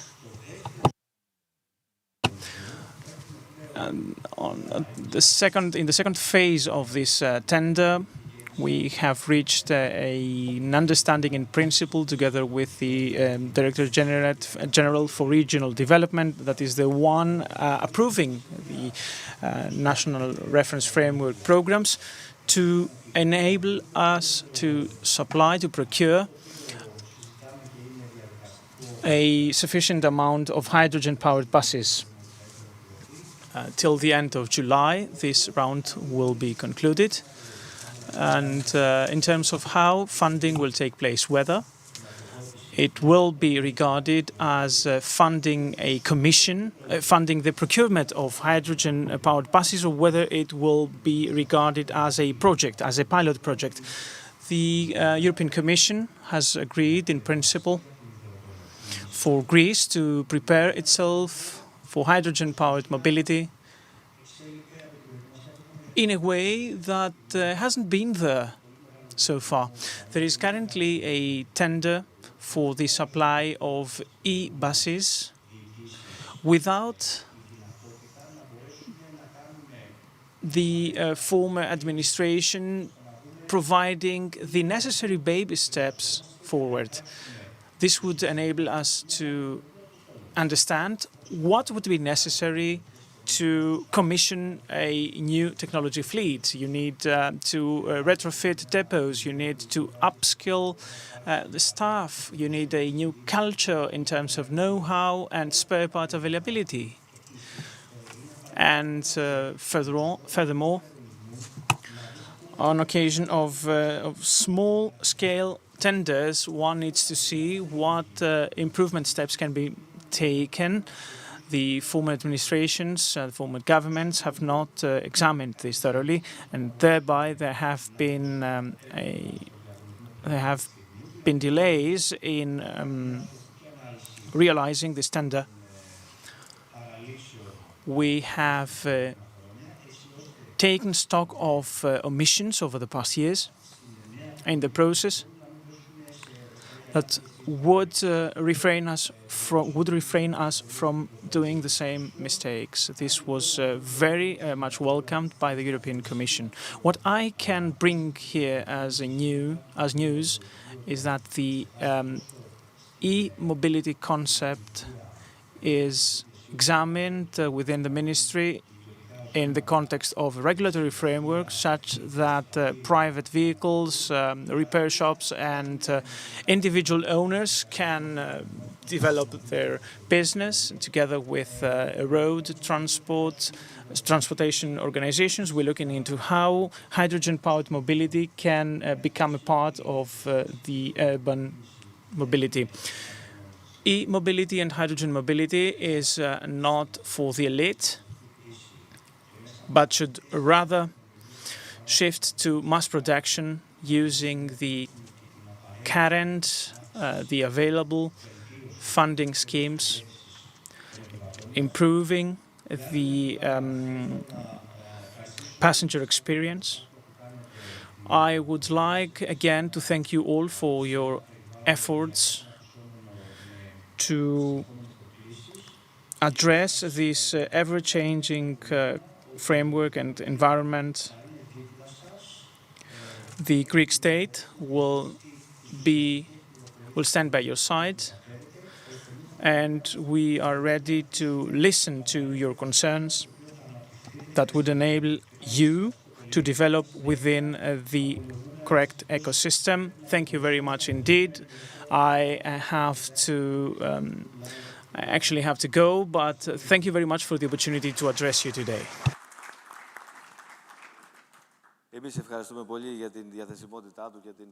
Thank you, Mr. Xifara, for being available today. And now we will start, or rather continue, our discussion in the panel. On my left, Mr. Manos Stamatakis, Mr. Stefanos Ayasoglou, Mrs. Kyriaki Karakitsou, and Mr. Alexandros Lagakos. There will be an initial statement of 5-6 minutes for each speaker to introduce us into the matter, to set the framework, let's say, about hydrogen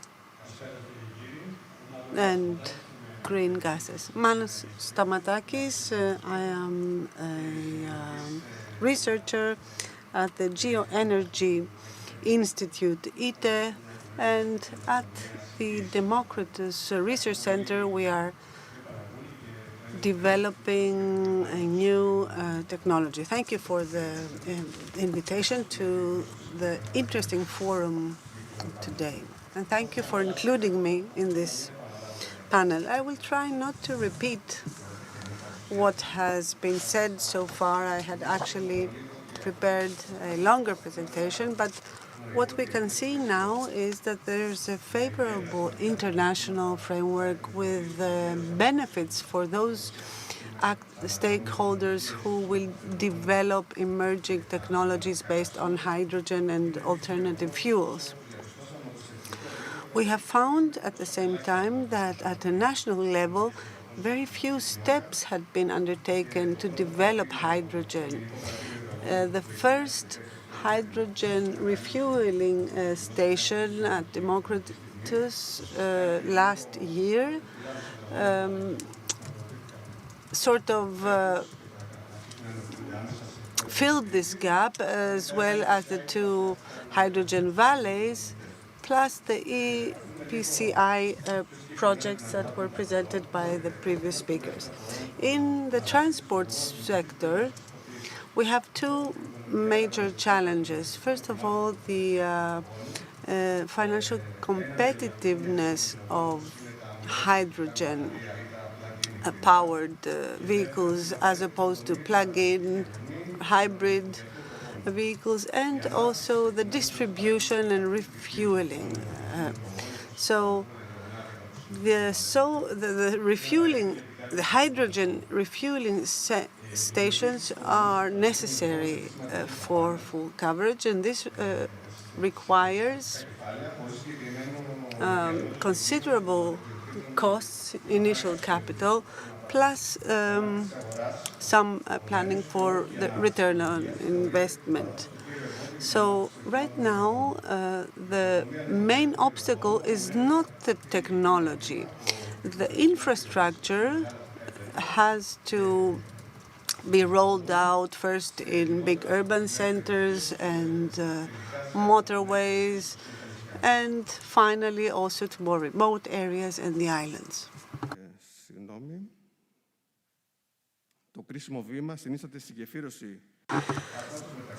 The challenge is to bridge the pilot projects with the final application, and there are estimates that 10 years will be needed in order to finalize this.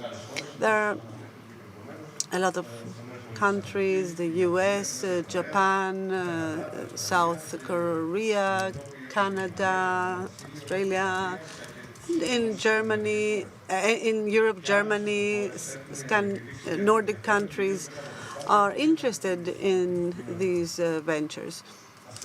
Now, the scenario for a hydrogen economy and the refueling infrastructure include the requirement for a national hydrogen strategy, the interests of consumers and producers, the cost and the trends, the similarities with other markets. For example, the cost has gone down from 200,000 in 2014 to less than 70,000 in 2017, and it is expected to be less than 30,000 euro in 2030.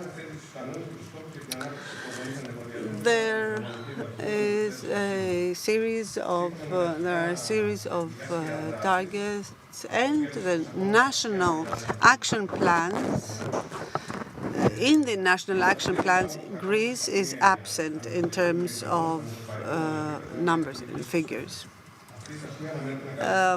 The refueling stations until 2025 will cover within 2 years immediate needs. Now in Greece, this can create a lot of benefit when deployed at a large scale.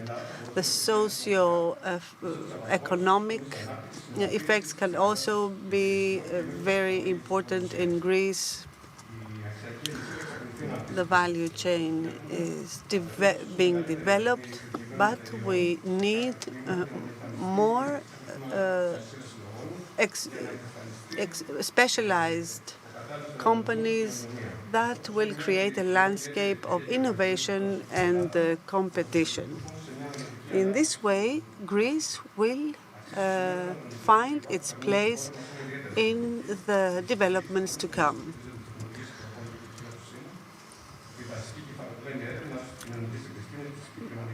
Basic research and ITE, the institute that I am representing here, are involved in hydrogen research. There are also some special characteristics of Greece that can create a particular value chain. The major res potential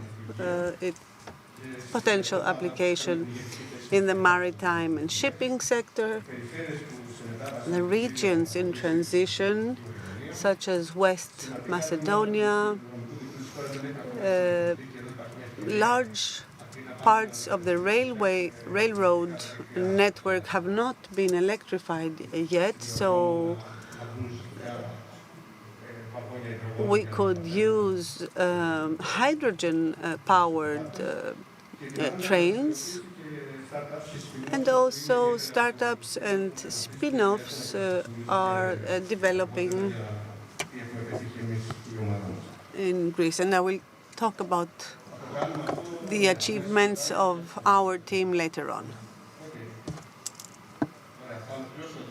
And with this, I will conclude my statement.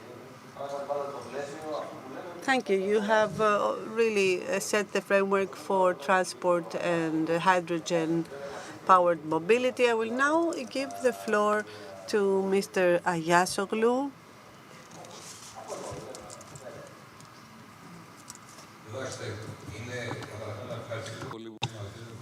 First of all, let me thank you on behalf of Οδικές Συγκοινωνίες of Road Transport Organization for being here. This is a matter we have been looking into long now. There are very important concepts that are being discussed today and will help us in our endeavor. I want to commend you for this conference, and I look forward to future conference as well in the making of this market. OSI has a twofold target to serve the passengers in the Attica region. It is a rather large area we are covering. As an independent company, we're among the largest ones serving such a large network. There are greater regions in Europe, but there are smaller organizations serving such a region. There are 5,000 people of us operating daily, and we will become even larger because we need people to serve passengers better. This is the first target. The second target, equally important and more important, is to manage the green transition by upgrading our fleet. Upgrading our fleet,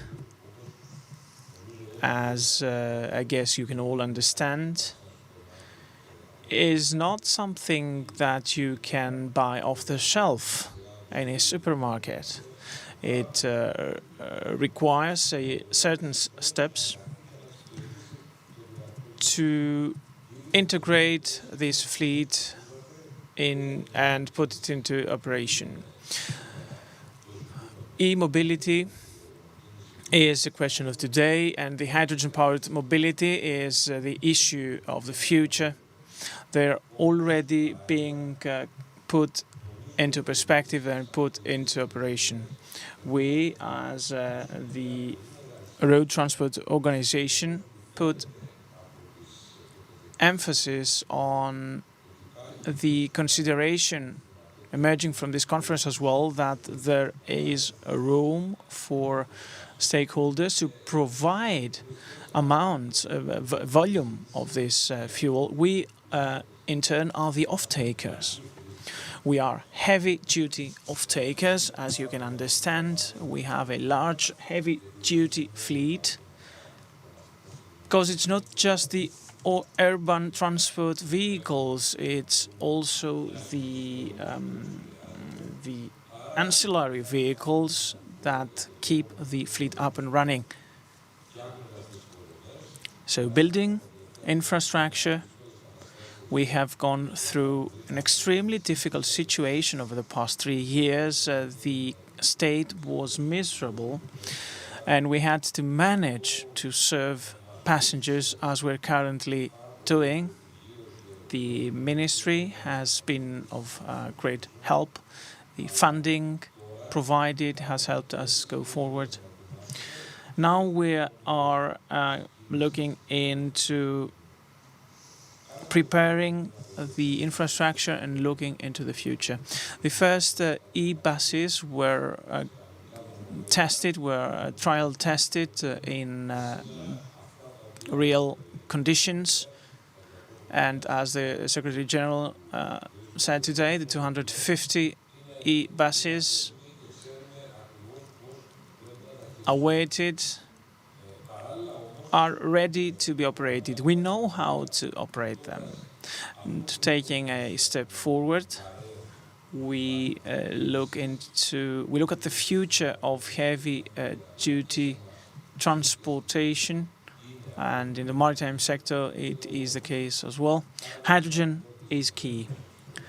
We have initiated a partnership with Solaris. We put the first hydrogen bus for 1 month into operation in downtown center of Athens to test how it responds and look at how we can integrate it in our infrastructure, into the modus operandi, and thereby move on to the next step. Our contribution in the Hydrogen Valley under the Horizon project and the leadership of Motor Oil within this pilot project. We will be contributing 3 hydrogen buses that will be commissioned, will be integrated into our fleet and will be operated just as the rest of our vehicles, in order to examine all aspects and prepare for integrating a large fleet of hydrogen-powered vehicles. The next step being, of course, a preliminary design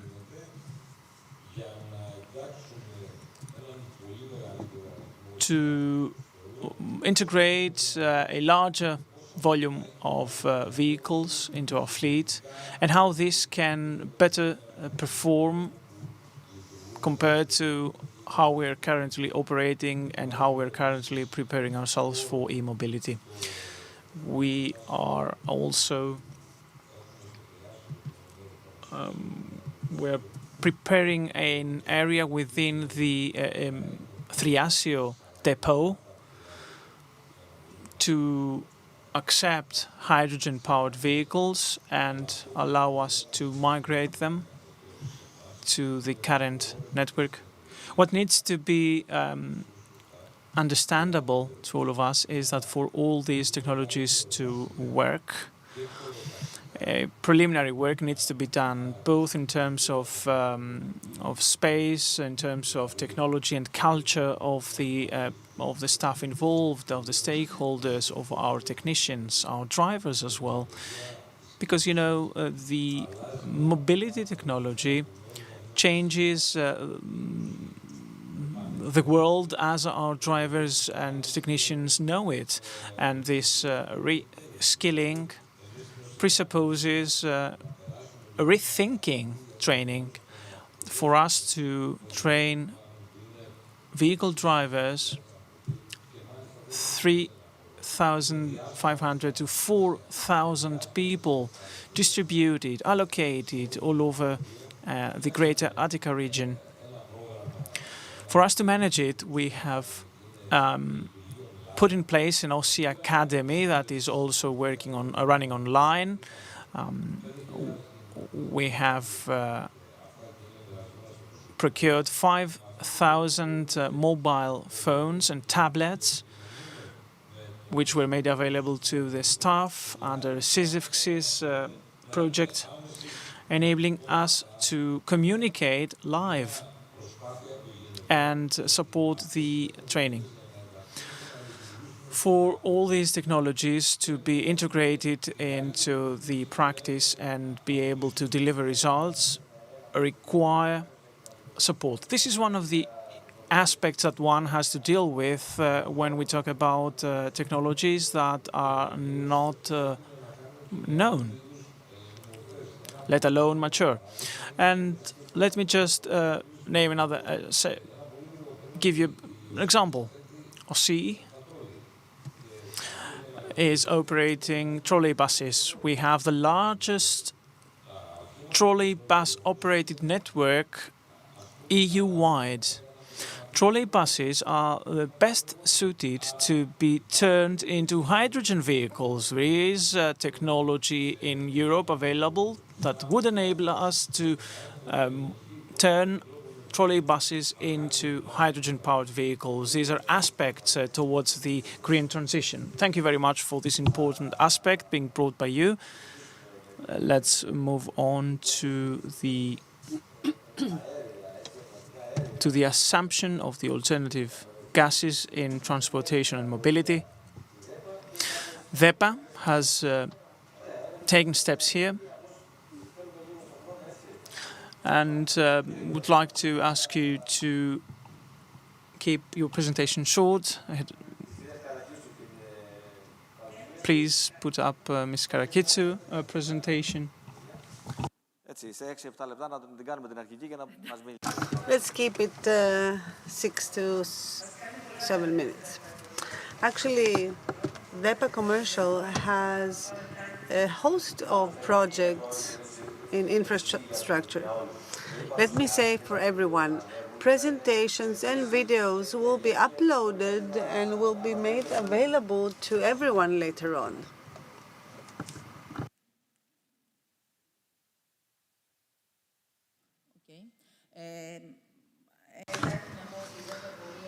So, in the last 3 years, DEPA Commercial has been transformed into an energy company from a natural gas company.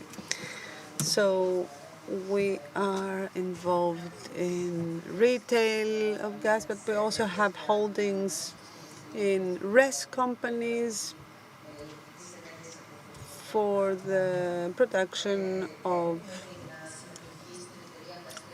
electricity from solar parks. In Alexandroupoli, we have a participation, and also electricity production. Alexandroupoli is a recent participation.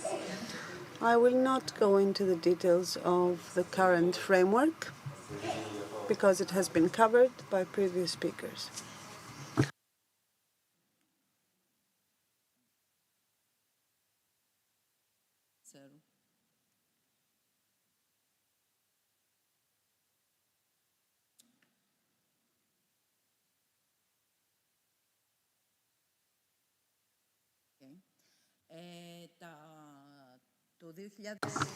In 2020, our company established the management office for projects that will promote clean fuels. These projects can be seen on the left side. It is SSLNG, that is small-scale LNG, hydrogen and biomethane, RES projects, and also in e-mobility, our sister company Natural Gas is also involved. Now, LNG is considered both in maritime transport for bunkering a ship and also for the refueling of heavy-duty vehicles through the creation of LCNG stations. And furthermore, 3 trailers have been deployed in Vithous, and we're about to create a gasification plant for an industrial client. In the hydrogen project, we are considering the entire value from the production of hydrogen to its use. Recently, a ministerial decision was published that sets the framework for this, so we are about to create hydrogen refueling stations throughout Greece.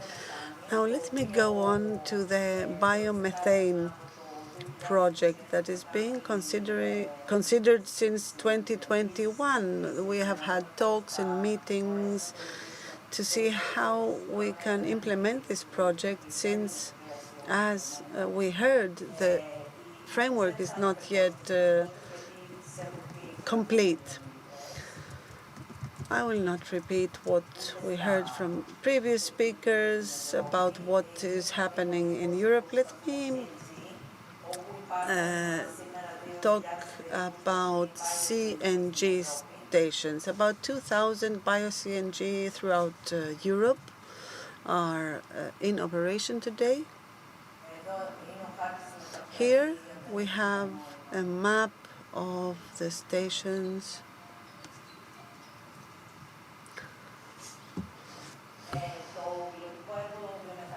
The biomethane pilot project by DEPA has been considered for some time now. As I said, there was no final framework, so we considered bio-CNG.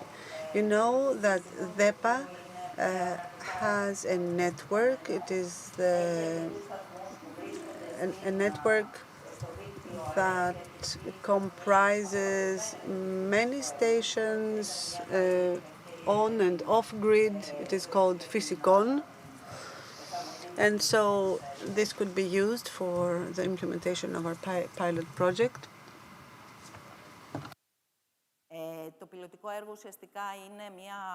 This pilot project is essentially the repurposing of a biogas unit so as to transfer biomethane through the Physikon network, and later on, of course, there will be a possibility for injection. This was a partnership with Pharmakitas. This is a company that already produces biogas. It had an excess, a surplus in biogas, and it could help us. There were some Physikon stations in Giannina, Psathopyrgos. As I said, biogas will be upgraded in terms of purity, and we are about to construct this upgrading installation so as for it to later be transferred to the Physikon units, and ultimately it will participate in the overall energy mix. Bio-CNG is also considered for larger consumption. We are also considering new technologies and partnerships with other companies and research centers and universities.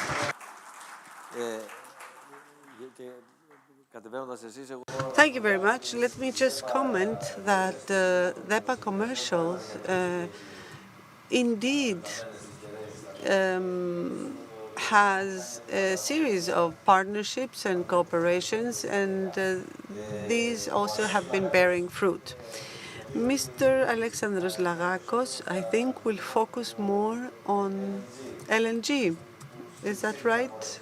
LNG in transport.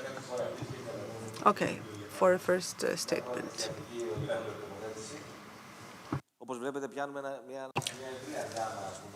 You see, we are trying to address a wide range of biogas utilization in transportation. Thank you very much for inviting me, for having me here. I would like to very briefly address the issue and a couple of strategic thoughts and a couple of news. Let me start off with my first thoughts. I don't know whether you've read of what happens, what is currently happening in Germany. Germany is a leader in this energy transition in Europe. The European society is really reacting, is taking a stand against green measures such as installing heat pumps for every boiler or another very large, very steep decline in the popularity of the Greens in Germany, or a negative behavior against the phasing out nuclear power plants in Germany. It all boils down to, and of course we all need to take steps against climate crisis, it all boils down to the fact that energy should be affordable. This is the first takeout.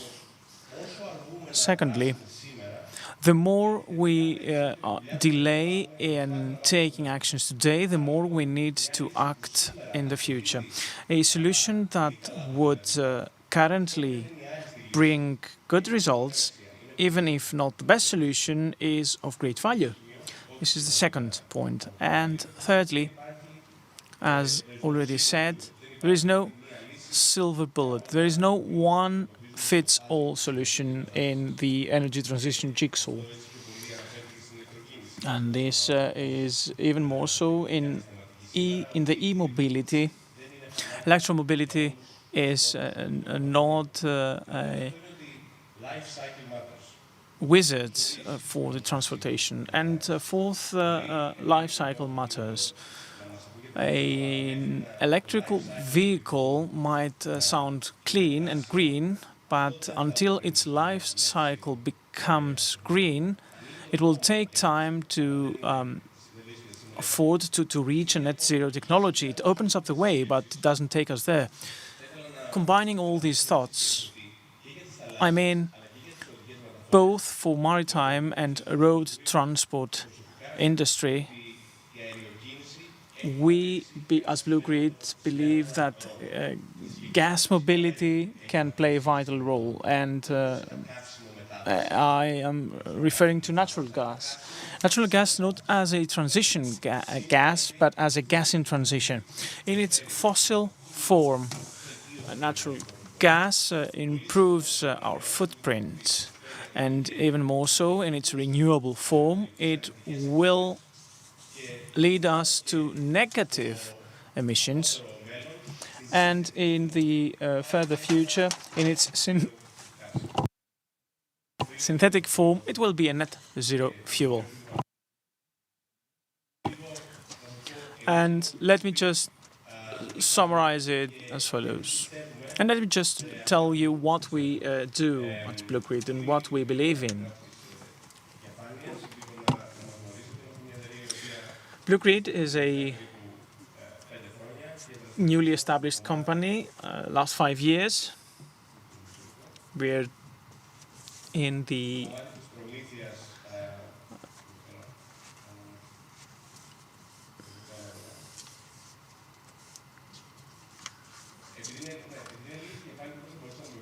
Could you possibly help me with the slides? Let's go back to the first slide. Well, thanks.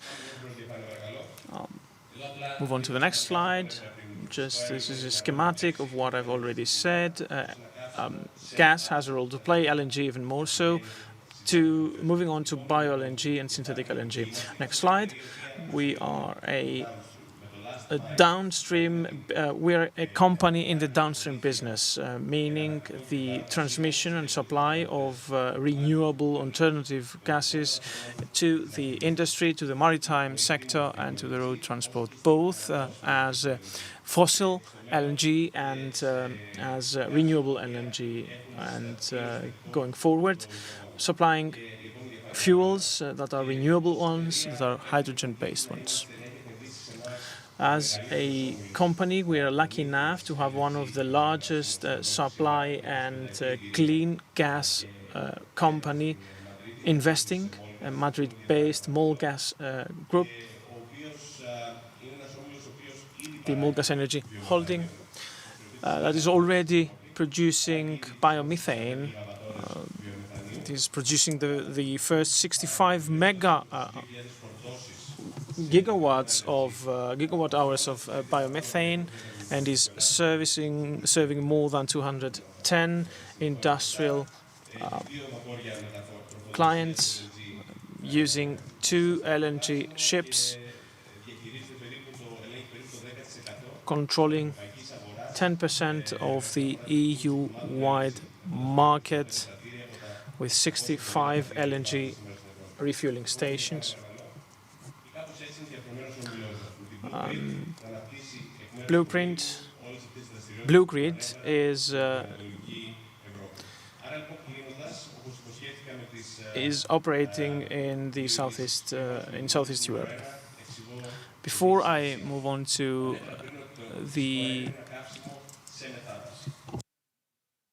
announcement number 1, let me just say that LNG will be important for long-haul trucks, buses. It eliminates nitrogen oxides and other gases. It decreases sound pollution and CO2. In its renewable form, it can reach up to 100%. Secondly, it's not just another green fuel. It's an affordable fuel, an affordable alternative to diesel. Our clients are cutting 65% compared to diesel-powered fleet. And I could not imagine how one could open up a pathway reducing the emission footprint while saving money. Well, first announcement, Blue Grid is launching the first LNG refueling station network, 4 stations in Athens, in Thriasio, in Thessaloniki, Syndos, Patras and Ioannina. The first 2 stations will be put into operation in 2024, March 2024, in Athens and Thessaloniki. And these refueling stations will not be just supplying fossil LNG, but also bio-LNG, namely renewable energy for heavy-duty vehicles. And how will we manage that? This is the second news catch. Beginning of this week, we announced an investment in the first biogas plant in Greece, the Biomesti facility in Alexandroupolis, a facility that is currently producing biogas using cow manure, as well as milk, dairy byproducts. Together with Biopharma, we are investing in this facility. We bought this facility, actually, with a view to modernizing it, turning biogas to biomethane, turning it into bio-LNG, capturing its CO2 emissions, and thereby providing bio-CO2 marketable in the Greek market. This is not, we're not theorizing here, it is a practical solution we are providing here. And it is highly important we started today and not rather waiting for the best solution to be available. We are acting now. Thank you very much. Thank you, Mr. Lagakos.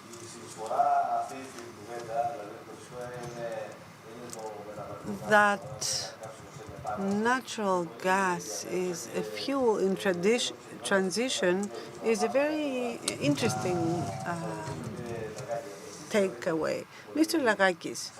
Lagakos, do you believe that in this, with this natural gas in transition, where does hydrogen stand? Are they competitive to each other? Speaking about the transport sector, natural gas, hydrogen, and electricity. Thank you for this question, and this gives me the opportunity to create a common context for all these 3. items because they do not stand in competition to each other. Time-wise, they differ. Even if green hydrogen were available today, it would not be affordable for end consumers, 10 or 17 euro per kilogram.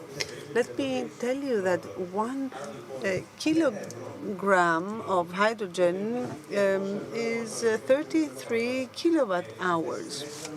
So at these prices, and especially last year when we were at the peak of the energy crisis, we were afraid we would not be able to manage the situation. What I mean to say is that hydrogen needs to cover a long way because you also have to consider the logistics that will add to the end price. So hydrogen, in my opinion, will not be competitive for this specialized sector that we're talking about until 2035.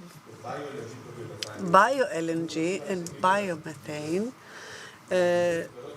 at diesel prices today is a more realistic exercise. Even if you use manure to produce bio-LNG in Germany and elsewhere in Europe, we see that the certification of such fuels may result even in negative emissions. So well-to-wheel example is what counts. So in the near future, it can offer solutions. So one is not to replace the other in time, but they will be combined harmoniously until we have the synthetic CO2 that will be combined with green hydrogen or LNG or other fuels that will be the best net zero solutions for the market. This is a very interesting point of view. So they will be combined to create affordable fuel.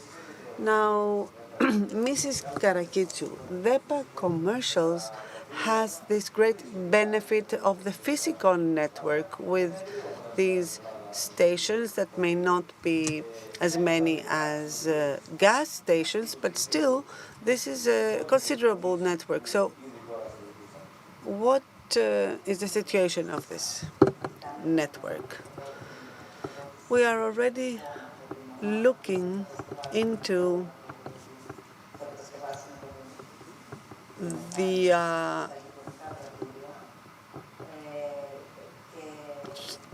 transmission of LNG to the stations in the vicinity.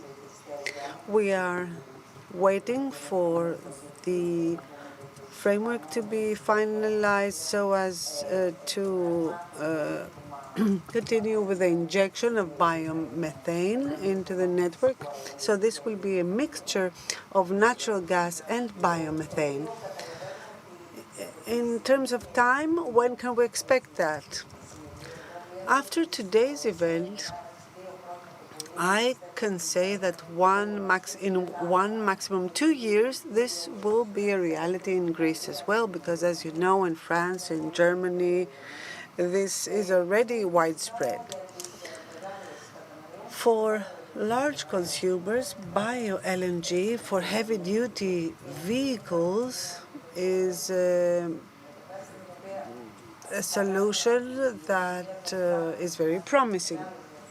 And there's a lot of interest. So in 2-3 years, I think this will have been deployed. As far as hydrogen is concerned, I will agree there are several steps that need to be covered. We are already planning a hydrogen refuel station, but it will need some more time. Mr. Ayasoglu, turning to you now. 2 years ago, we visited Pau in France. We were guided in a bus hydrogen refueling station, a relative large fleet of buses, which could be the groundwork for obtaining statistics about hydrogen implementation, but it did play a role in the city. How far are we standing currently?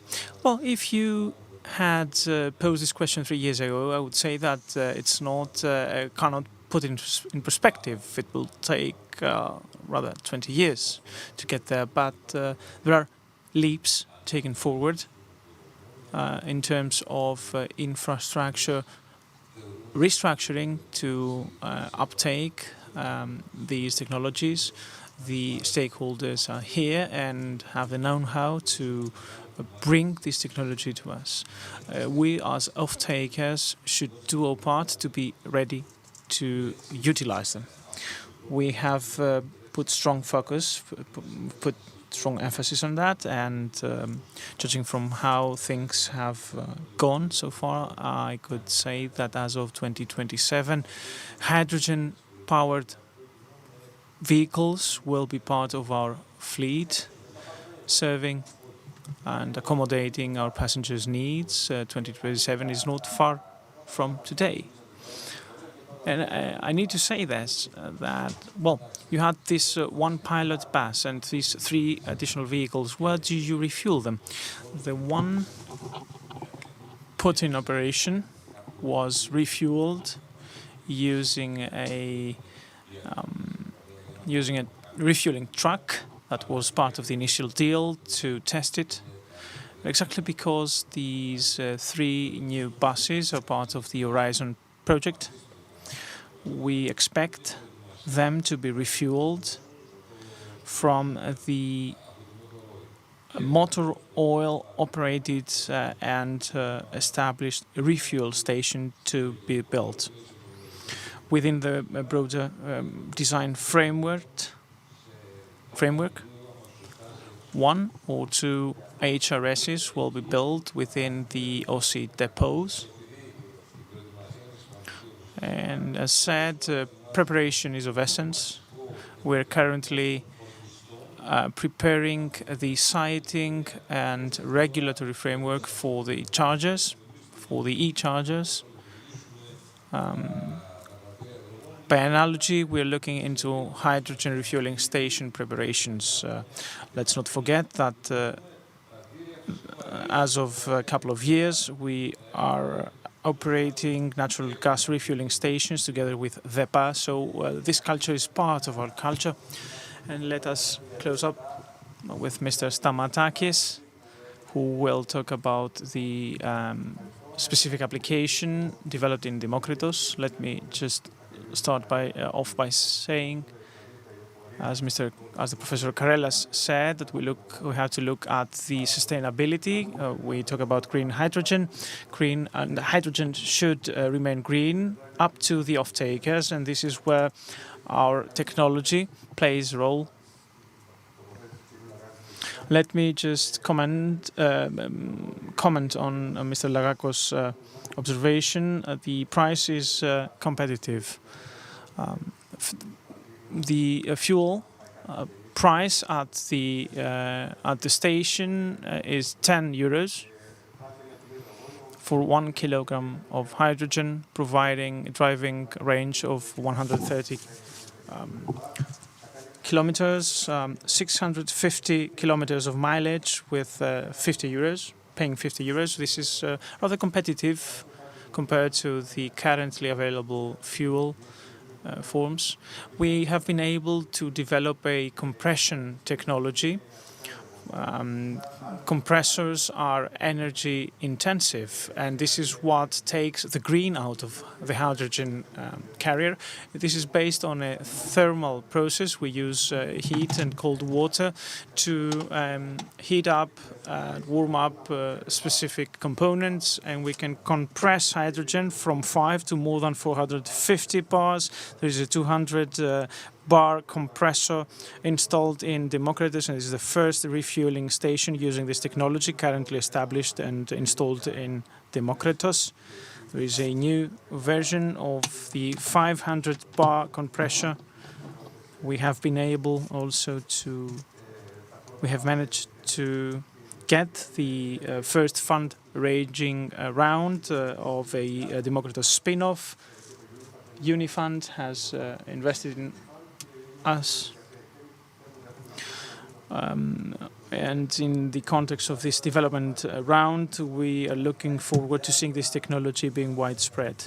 And apart from scientific improvement and advancements in Greek ground, this is rather hope generating news. And I guess this discussion will continue to be held throughout the fora. And we stay open to discussion, to ideas, because we will see things we have never thought and imagined that will take place before.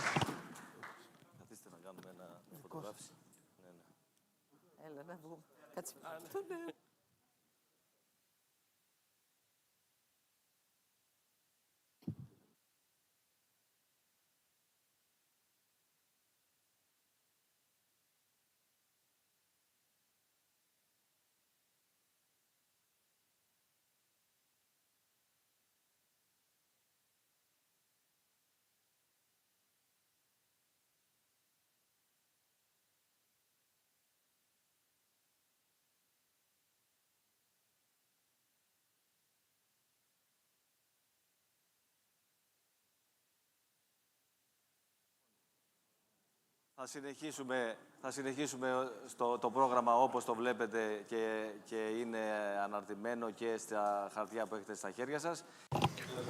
Let's stick to the agenda. Moving on to the next panel, that is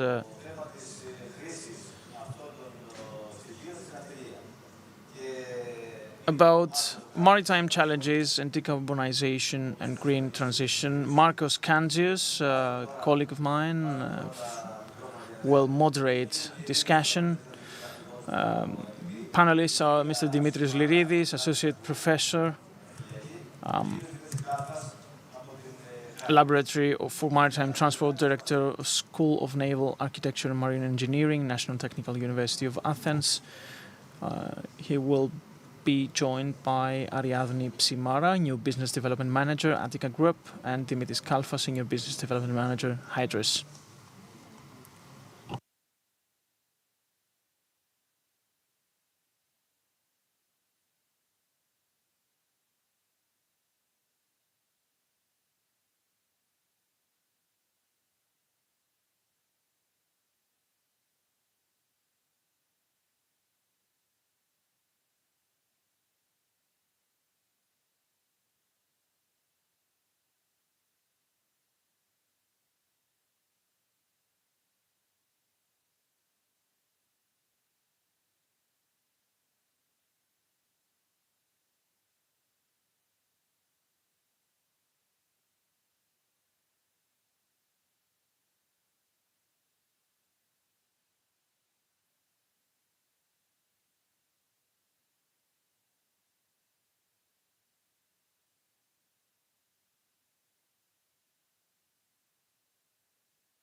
Well,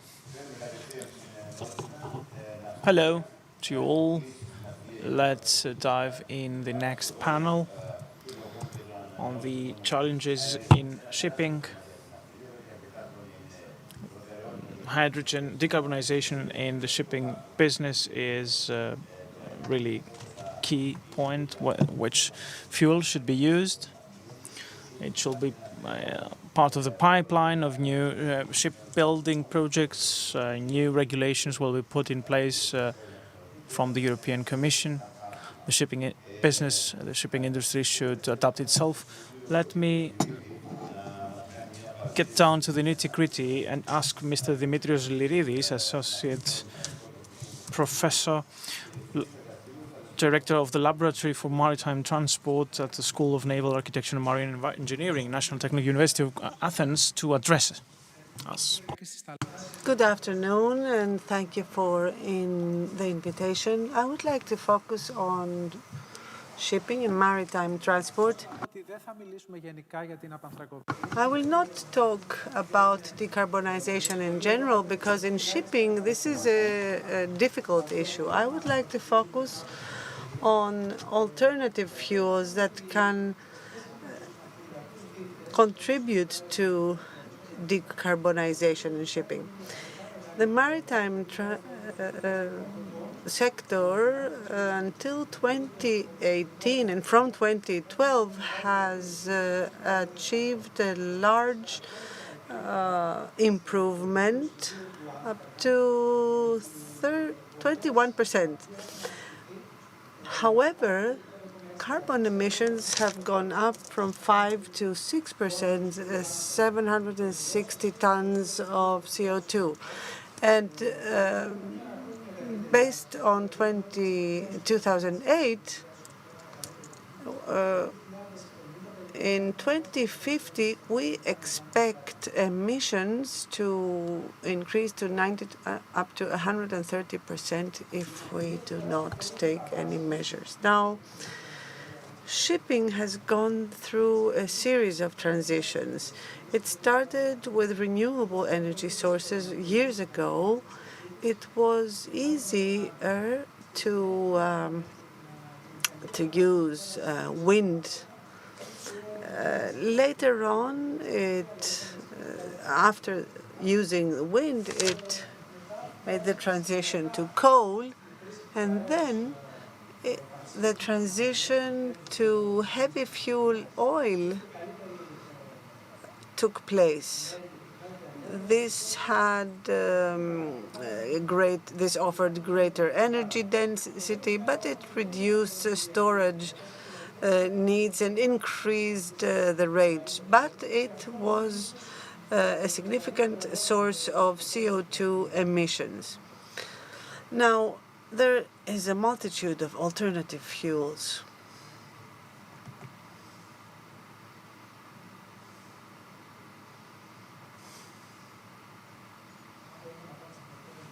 If we could go on to the next slide.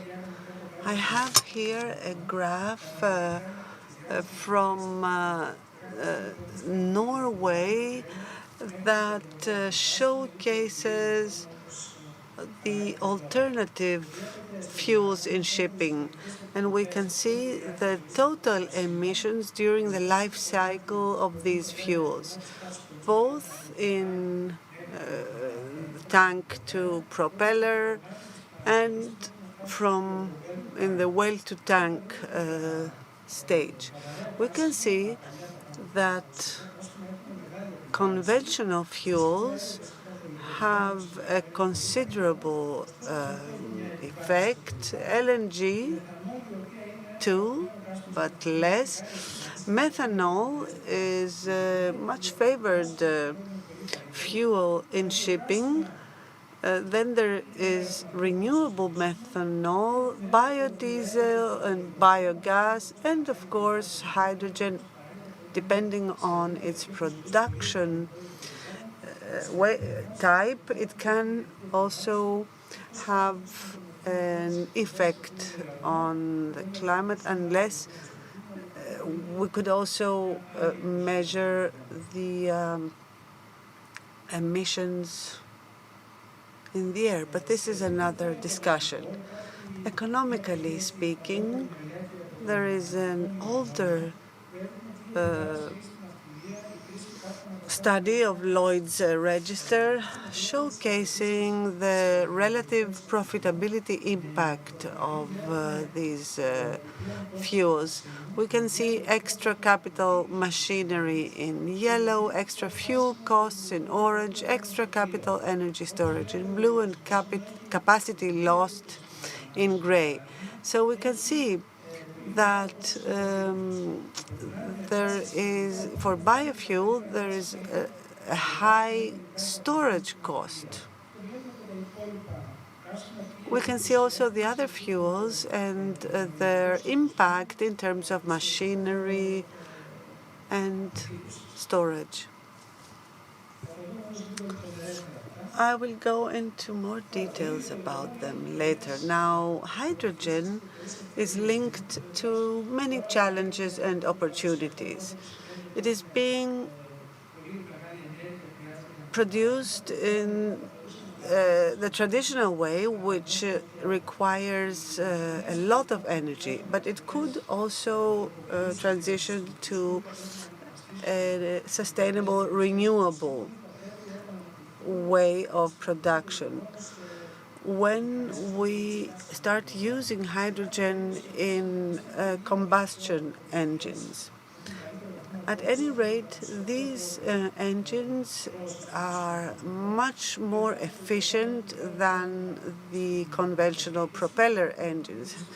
On the other hand, storage is a challenge. It needs to be highly compressed to be stored. Liquefied hydrogen means minus 250 degrees Celsius. There's a lot of experience in using hydrogen in a traditional way, but shipping should start gaining more experience. And also safety is an issue. There are many economical and functional benefits in using hydrogen, economies of scale in its production, electrification, especially at ports, can be very efficient, and all in all, it can be a very efficient fuel.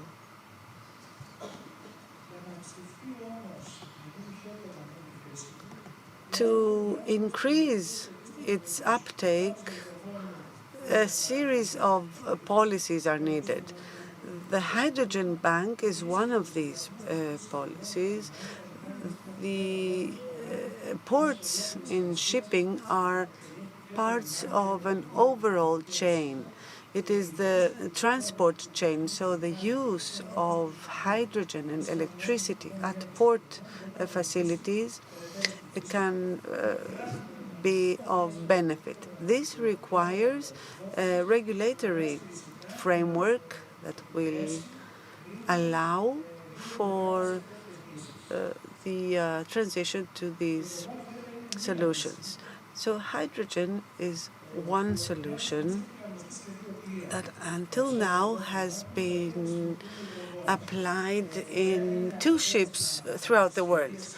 One was designed from the beginning to use hydrogen. The other one was retrofitted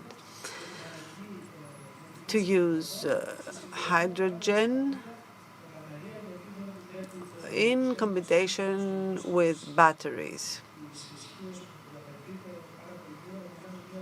So battery is always necessary. But there are also ships, vessels that have been designed for transport. Mr. Kalfas will talk about them. There's also the ship of motor oil, which is an open ship that will use fuel cell for auxiliary purposes.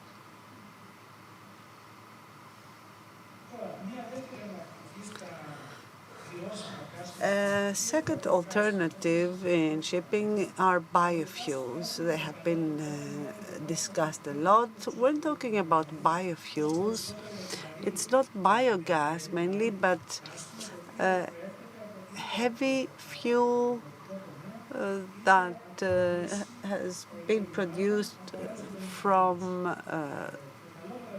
waste, byproducts of other industries, and in today's engines, such biofuels can be used instead of petrol. There's always a problem, however, of limited availability. If these biofuels were to be more widespread, then agricultural products could also experience an increase in food prices. Biofuels are therefore should be produced from other waste and not agricultural waste. In terms of emissions, they vary depending on the way that they have been produced, but there's a specificity about biofuels. They may have a zero footprint or even a negative footprint, but in terms of combustion, they do produce CO2. And very often there are no allowances when shipping enters the emission trading system. One will not be eligible, shipping will not be eligible for allowances. So there's a problem with the regulations in place. Another alternative fuel is methanol. It may be detrimental to the environment, but it can also be produced in an alternative way. There are no NOx emissions. They can be reduced by 55%, but sulfur oxide can be reduced by 92%. Methanol can be used and transported by tankers. It has the similar problems to LNG and LPG. The installation costs for methanol bunkering are not very high. However, methanol has much lower energy content than gasoline, and so tanks would need to be double in size. It has the disadvantage that it burns with an invisible flame, and also it is more corrosive. As things stand today, for certain applications in shipping, methanol may be a good fuel in terms of complying with regulations, especially in the short term. But there are also other alternative fuels. Ammonia is a favored alternative fuel at the European Commission. However, in shipping, it is not very favored because it is quite toxic. And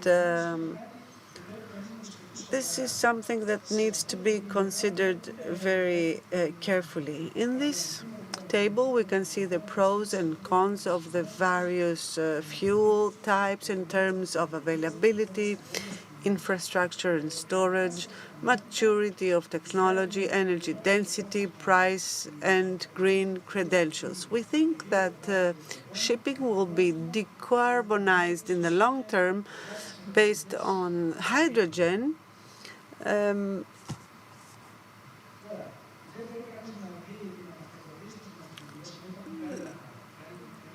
There are other ways to decarbonize with better digitalization, more efficient use of fuels in ships.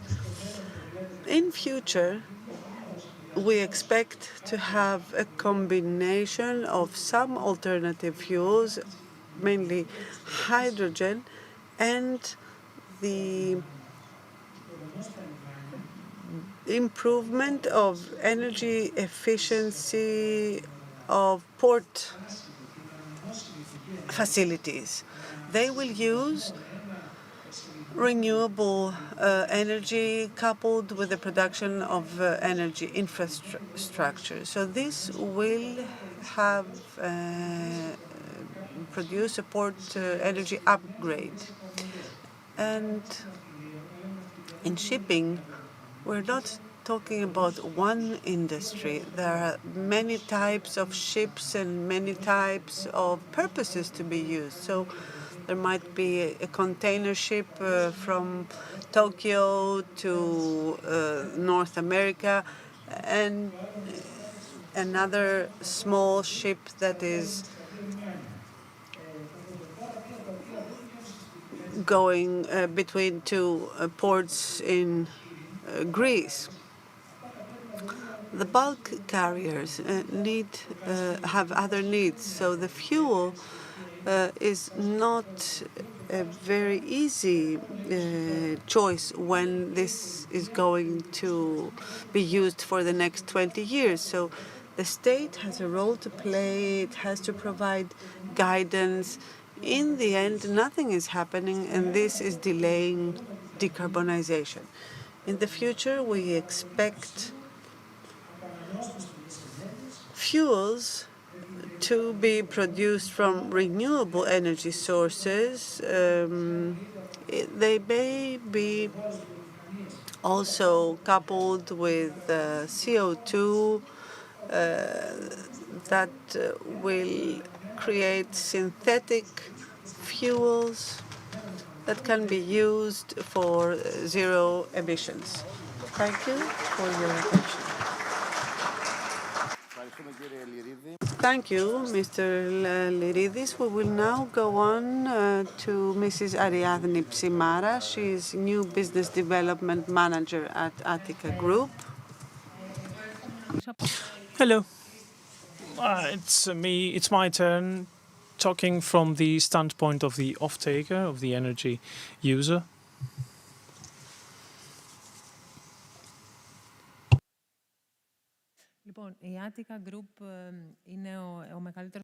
Attica Group is the largest Greek passenger vessel company. Is operating between Greece, Italy, Spain and Morocco, operating 35 ships under the Superfast Ferries, Blue Star Ferries, Hellenic Seaways and Africa-Morocco Link brands since 2021 onwards. Attica Group has invested in the hotel business, the largest hotel in Naxos and the largest one on Tinos have been purchased. To gain a better grasp of our business, let me just say that we are operating in 4 countries, 61 unique destinations, 79 ports. We have 2 million nautical miles per year, 6 million passengers, 1 million vehicles, 1 million passenger cars, and 500,000 trucks being transported per year.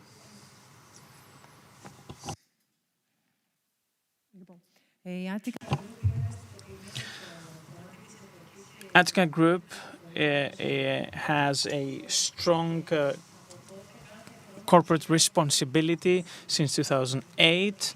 It is publishing its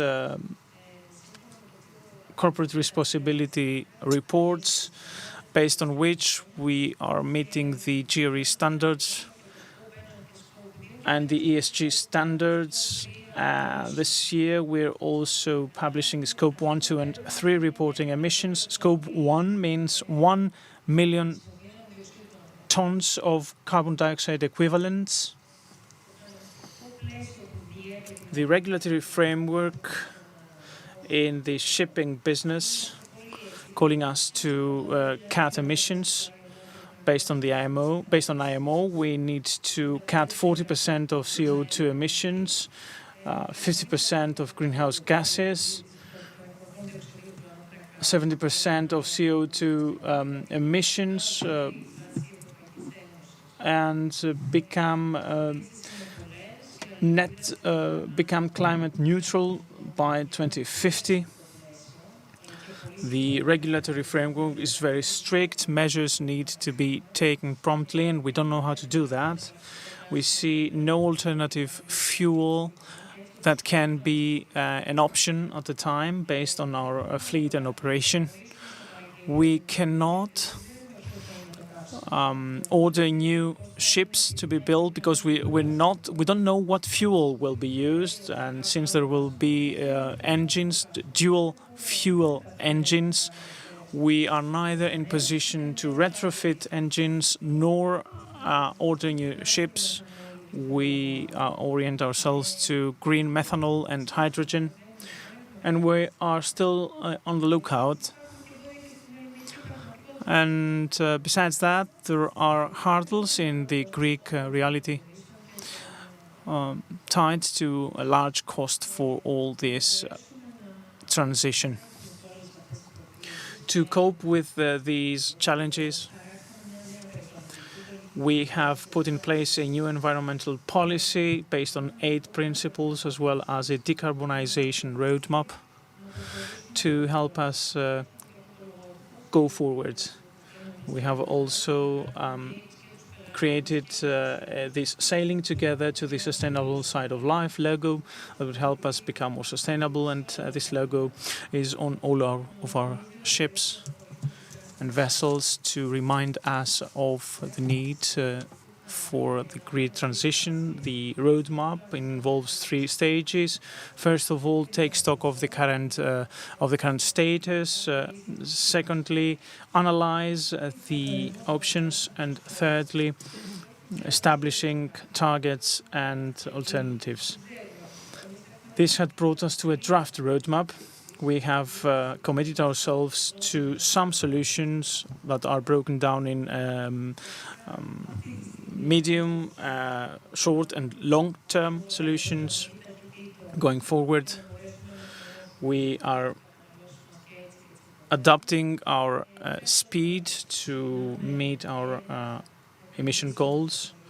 We are launching energy performance projects, improving our vessels' energy performance. This will affect 15 vessels for the time being, and we're looking into the alternative fuel options.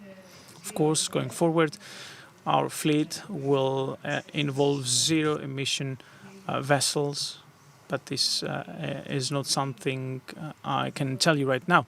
Let me conclude by saying that in view of this green transition, all sectors should play along. Otherwise, this journey is not one that we can go on alone. We are all concerned with the future energy carriers, so it's best for all of us to collaborate. Thank you. Ευχαριστούμε και εμείς. Λοιπόν, κύριε Κάλφα, μπορείτε να αναλάβετε. Νομίζω... Mr. Kalfas, I guess you can take it from here. Rather technical topic. Της εταιρείας Hydrogen. Mr. Kalfas is Senior Business Development Manager at Hydrus. Hello, thank you. Thank you for having me. And I'm delighted to discuss Hydrus' experience in the sector.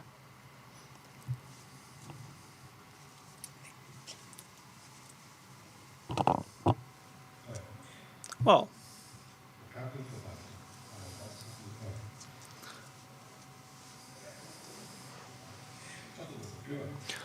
let me just start by saying that Hydrus is a global engineering firm delivering technologies and services in the maritime, energy, naval, and innovation sectors. It was founded, established in December 2009, and has grown and expanded over the years, achieving a leading position based on our continuous commitment to our vision and values, delivering a large number and wide range of integrated EPC services around the globe. Some basic figures for our organization. The Hydrus Ergo system involves a series of subsidiaries and joint ventures, part of the energy competency system of a cluster to support and promote entrepreneurship and technical efficiency for companies in the energy sector.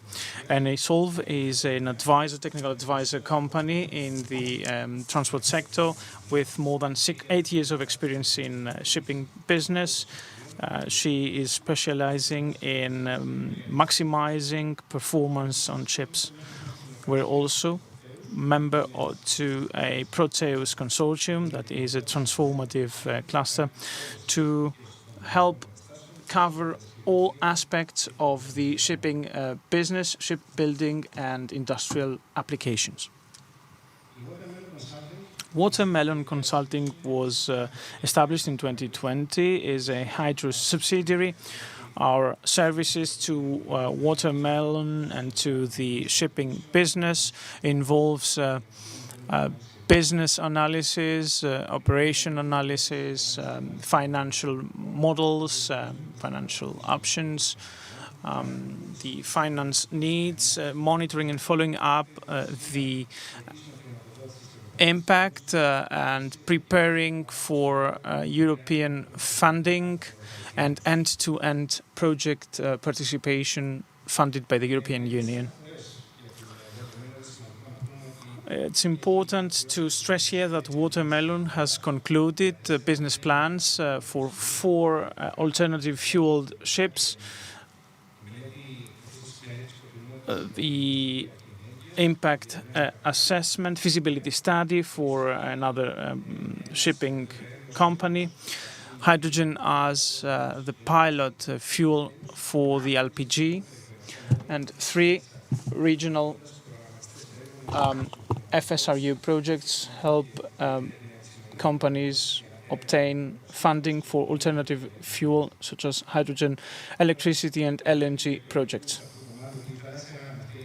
It has been said that the shipping business makes up 1/4 of the global emissions in the worldwide transportation emissions.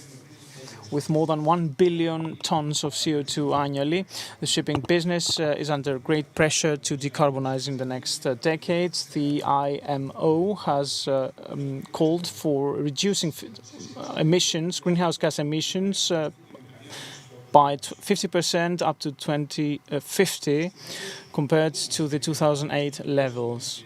In Hydrus, we do business and using our Center of Excellence, we're generating solutions, moving to a greener environment to decarbonize shipping. Our concept is, our motto is innovation, collaboration, decarbonization.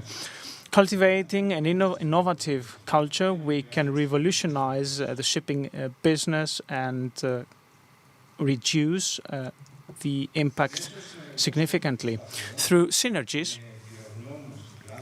working together with research institutes, with specialists in the sector to decarbonize the shipping industry. We are nurturing partnerships, and we're building a stronger basis for a sustainable shipping. Some projects funded by the European Union relating to the energy upgrading are Ealing, Seaport, Elemed, Centaurus and Alpheon projects. These are projects that will end up to become tender documents.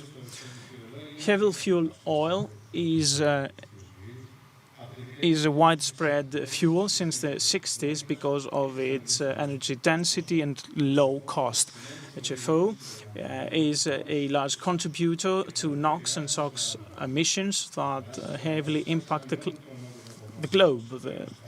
And, well, given the stricter regulation in terms of CO2 emission reduction in the shipping industry, the traditional shipping industry cannot meet the regulation needs. Therefore, it is the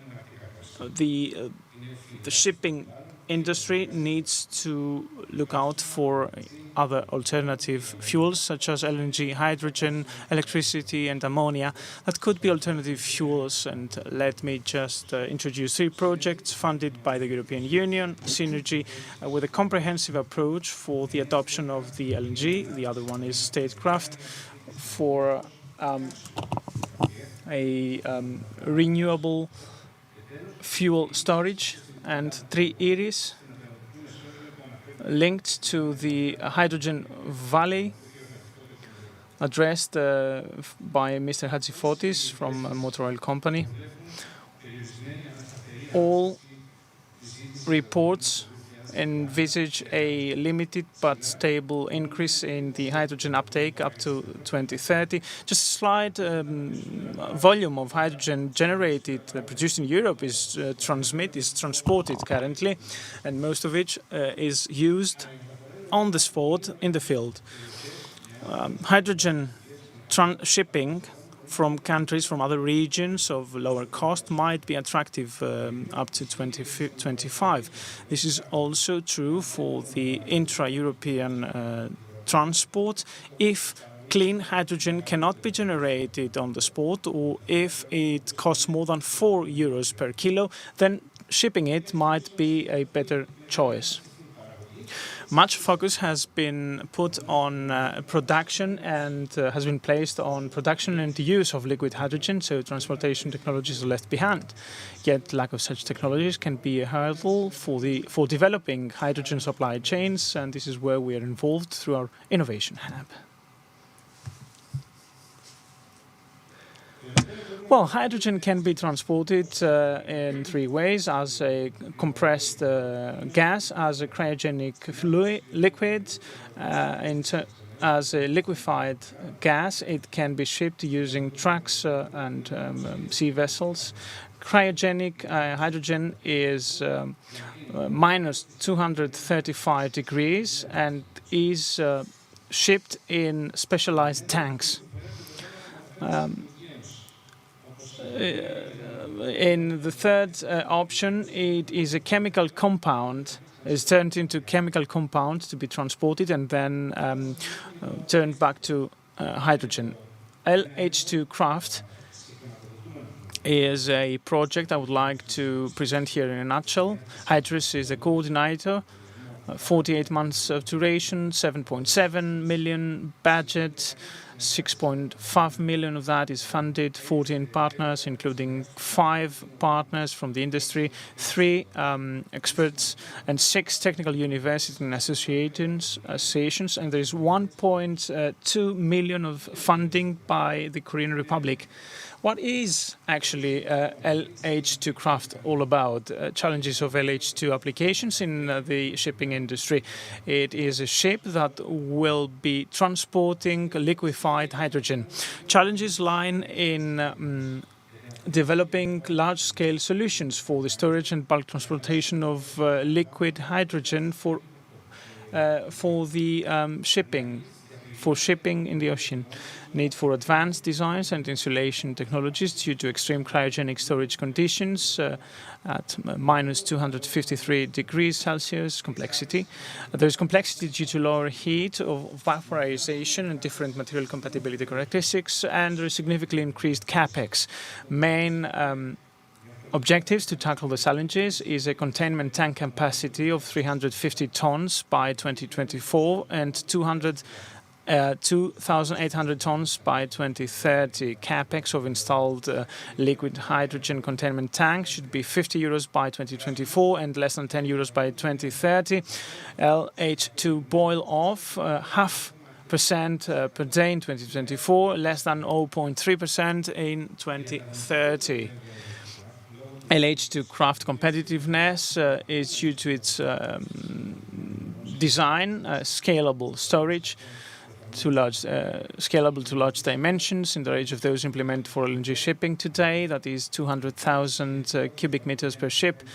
Another competitiveness advantage is demonstration and first application of the developed liquid hydrogen storage design and technology at reduced scale, approval in principle for the containment concept, materials and component selection and integrity testing for LH2 exposure, subsystem testing for thermomechanical validation of the system, as well as development of a preliminary integrated ship design with a corresponding cost estimation. This project is currently running. It's running as we speak, and more details can be discussed with the colleague, Mr. Papadakis, who raised his hand. These are projects, and it's very important to us to be able to transport, to ship liquefied hydrogen. This will be the need for in the future. The shipping business is about the transportation of LNG. Thank you very much for your time. Thank you, Mr. Kalfas. We have a few minutes for some discussion, and I would like to ask a couple of questions. Mr. Liridis, you said methanol will probably be the short-term fuel in shipping. And why do you believe that?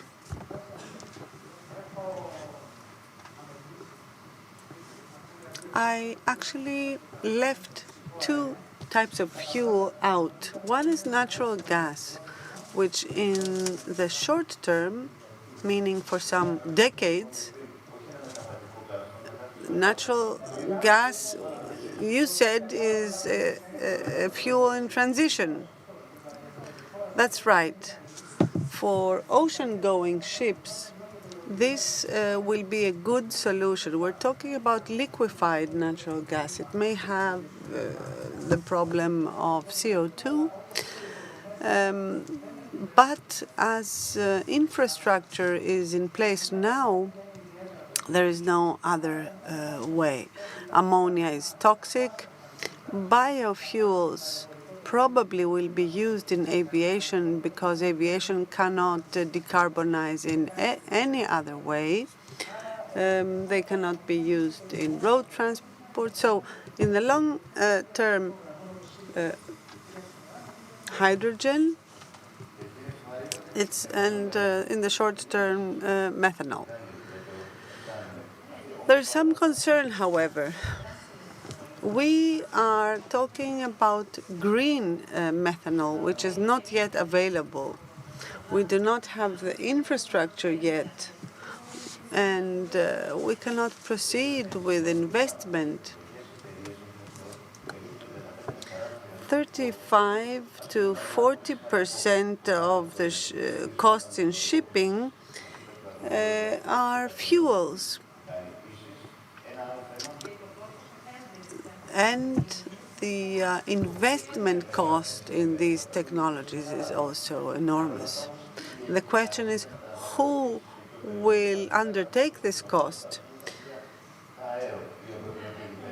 There are the aero ships. That's true. They have solar panels, and they are catamaran ships, so they do not have high consumption as conventional ships. Mr. Kalfas, congratulations. This is a Greek company that is very active globally. It is important to have these alternative fuels, but also to have them transported, because it's different to speak about coastal shipping and ocean-going ships that may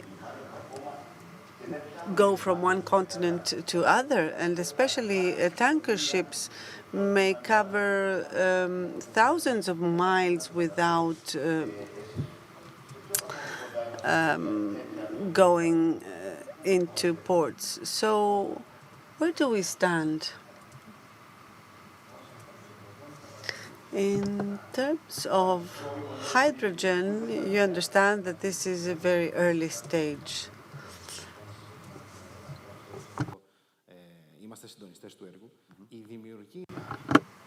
The materials that will allow us to transport enormous quantities of hydrogens are very limited.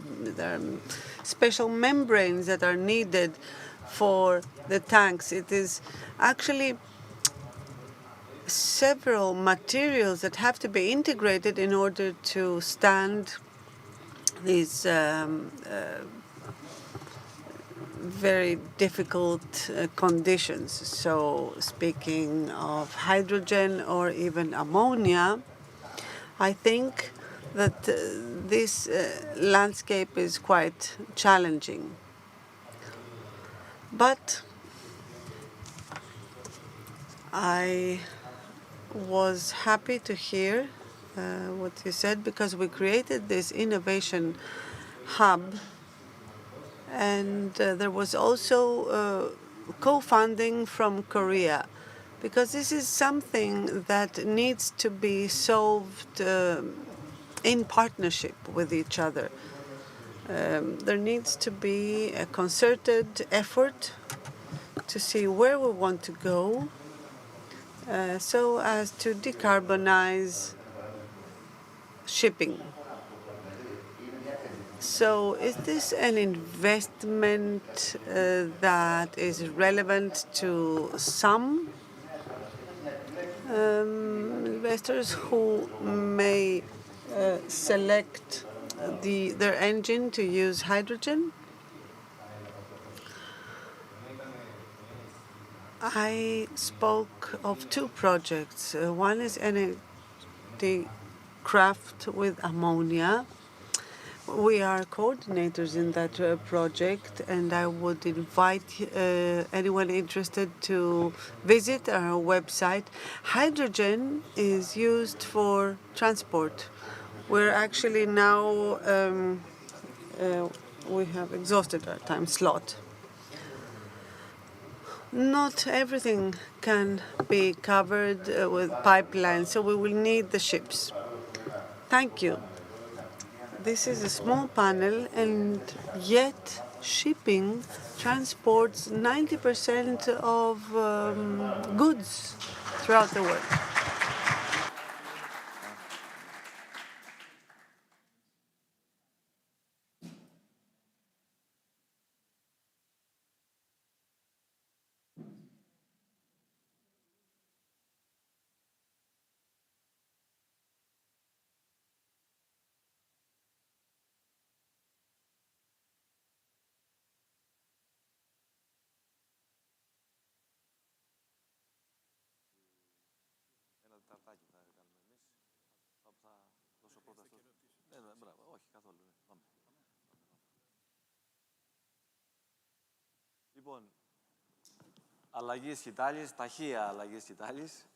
Now we will change the composition of this session. I have with me for 15 minutes some distinguished guests who will explain to us the close relation between the development of hydrogen and the faster penetration and uptake of renewable energy sources. So we have Mr. Triantafylopoulos and Mr. Psomas. Mr. Psomas is an energy consultant. He has worked a lot in this field. Mr. Triantafylopoulos. First of all, let me say that I'm very pleased to share this panel with Stelios Psomas, who has been a pioneer in renewables in Greece. He knows much more about this market, at least than me. I would like to start the discussion with two important items that showcase the importance of RES and hydrogen. 70% of an electrolysis unit is linked to its electricity cost. So you understand how sensitive the levelized cost of hydrogen is, which is an indicator for the efficiency of an investment in electricity. And the second is the utilization factor of the electrolyzer. In large-scale electrolysis projects that are either in operation or being planned for the next years, the utilization factor is from 45 until maximum 70%, which means an investor pays for 100%, but the benefit is 45, 50, and in extreme cases, 70%. And this is not because it's the hydrogen, but because there's a switch spot in design that makes it difficult for hydrogen. So you understand how important it is to compile these two factors. Let me just talk numbers. Whether we like it or not, everything boils down to what we have in the pocket.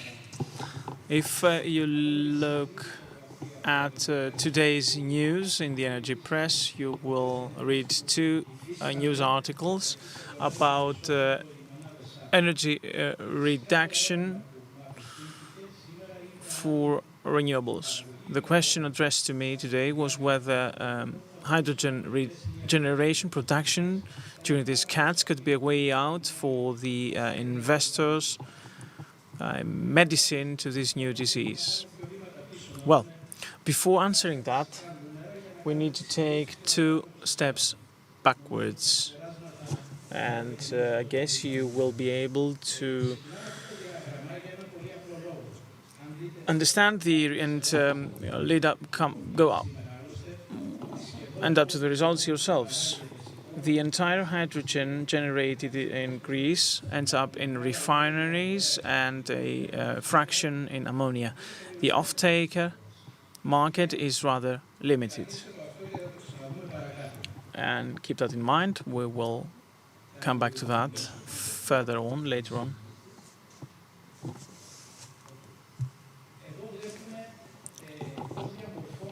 Let's have a look at, and let's say that there are 2 methods to produce hydrogen. First, through natural gas reforming. And have a look here at how the cost through this production method is shaped in 2021. Obviously, the hydrogen prices are the prices of 2021. Broadly speaking, what has changed so far since 2021 is the CO2 price, the emission price. So one facet is that conventional hydrogen will be faced with an increasing cost. Green hydrogen cost will be decreasing, and these two will meet at some point, opening up the market. Apart from hydrogen reforming, hydrogen can be produced through electrolysis. The average electricity grid price is shown here on the left-hand side, and on the right-hand side you see what would happen if hydrogen is produced through electrolysis. The figures are too good to be true, and we'll see later on how they are shaped, because there's always a dragon somewhere in the fairy tale.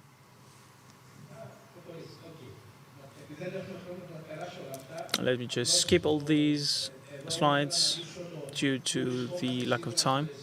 You see here where we currently stand in terms of green hydrogen production from renewable energies sources and where we want to get. And by 2030, we need to multiply by 4,000 our capacity to get there. There's a long way that has to be walked in a fraction of time. Let's go to the nitty-gritty of my presentation, a chart, an overview. When we name figures on hydrogen cost, we forget the entire chain. There is electrolysis, there is hydrogen storage, hydrogen transport, then unpacking, and end use. When we talk about production cost and answer the question whether renewable hydrogen is affordable, we need to take all these aspects into consideration.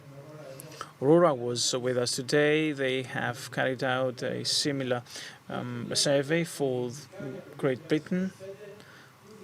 Indicatively, you can see what the levelized cost of delivered hydrogen will be by 2025, depending on the various scenarios, depending on whether green hydrogen is transported through a pipeline or with lorries. Cost is 6.5 pennies per kilo. And let's see in practice. Let's look at this use case for Greece. First of all, looking at how the electrolyzer capex will evolve, and considering a moderate scenario that it can be reduced by 40% till 2030. One can see how the cost is trending depending on the capacity of the electrolyzer for 2025 and 2030 respectively, and how the OPEX of such an electrolyzer is trending. Let's assume we have a 50 megawatt electrolyzer somewhere in Greece. Next to it, a megawatt station, and next to it we're installing an electrolyzer and maximizing it. Projection is 12 megawatt electrolysis. Needs 46,000 megawatt hours per year to produce 770 tons in the life cycle. And sometimes in our economic models we tend to forget that there is that technology is going out of date. So 870 tons, and we need super clean water per year. If we translate it into tap water or even to drilled water out of drillings, we need huge amount of water.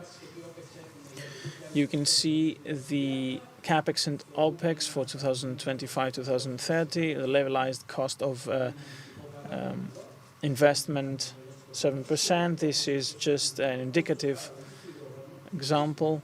And the levelized cost of hydrogen for 2025 is at more than 6 euros per kilo, whereas it is beneath 5 euros per kilo by 2030, taking it a step forward and considering the transportation cost assuming that the end destination is 50 kilometers or 100 kilometers away from our station, we see how the levelized cost of delivered hydrogen for 2025 and 2030 is evolving, and with a view to answering the initial question whether the reduction in my RES station can be used for hydrogen production, we need to take the yellow part off.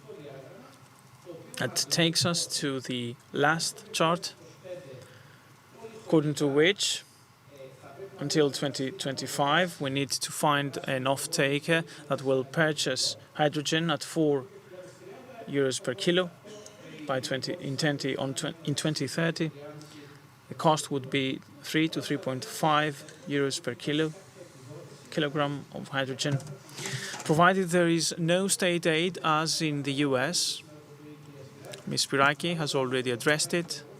Depending on how hydrogen is produced, state aid can be as much as $3 per kilogram.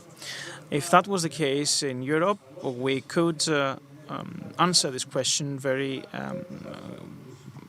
simply by saying that this energy could be turned into green energy and sell it.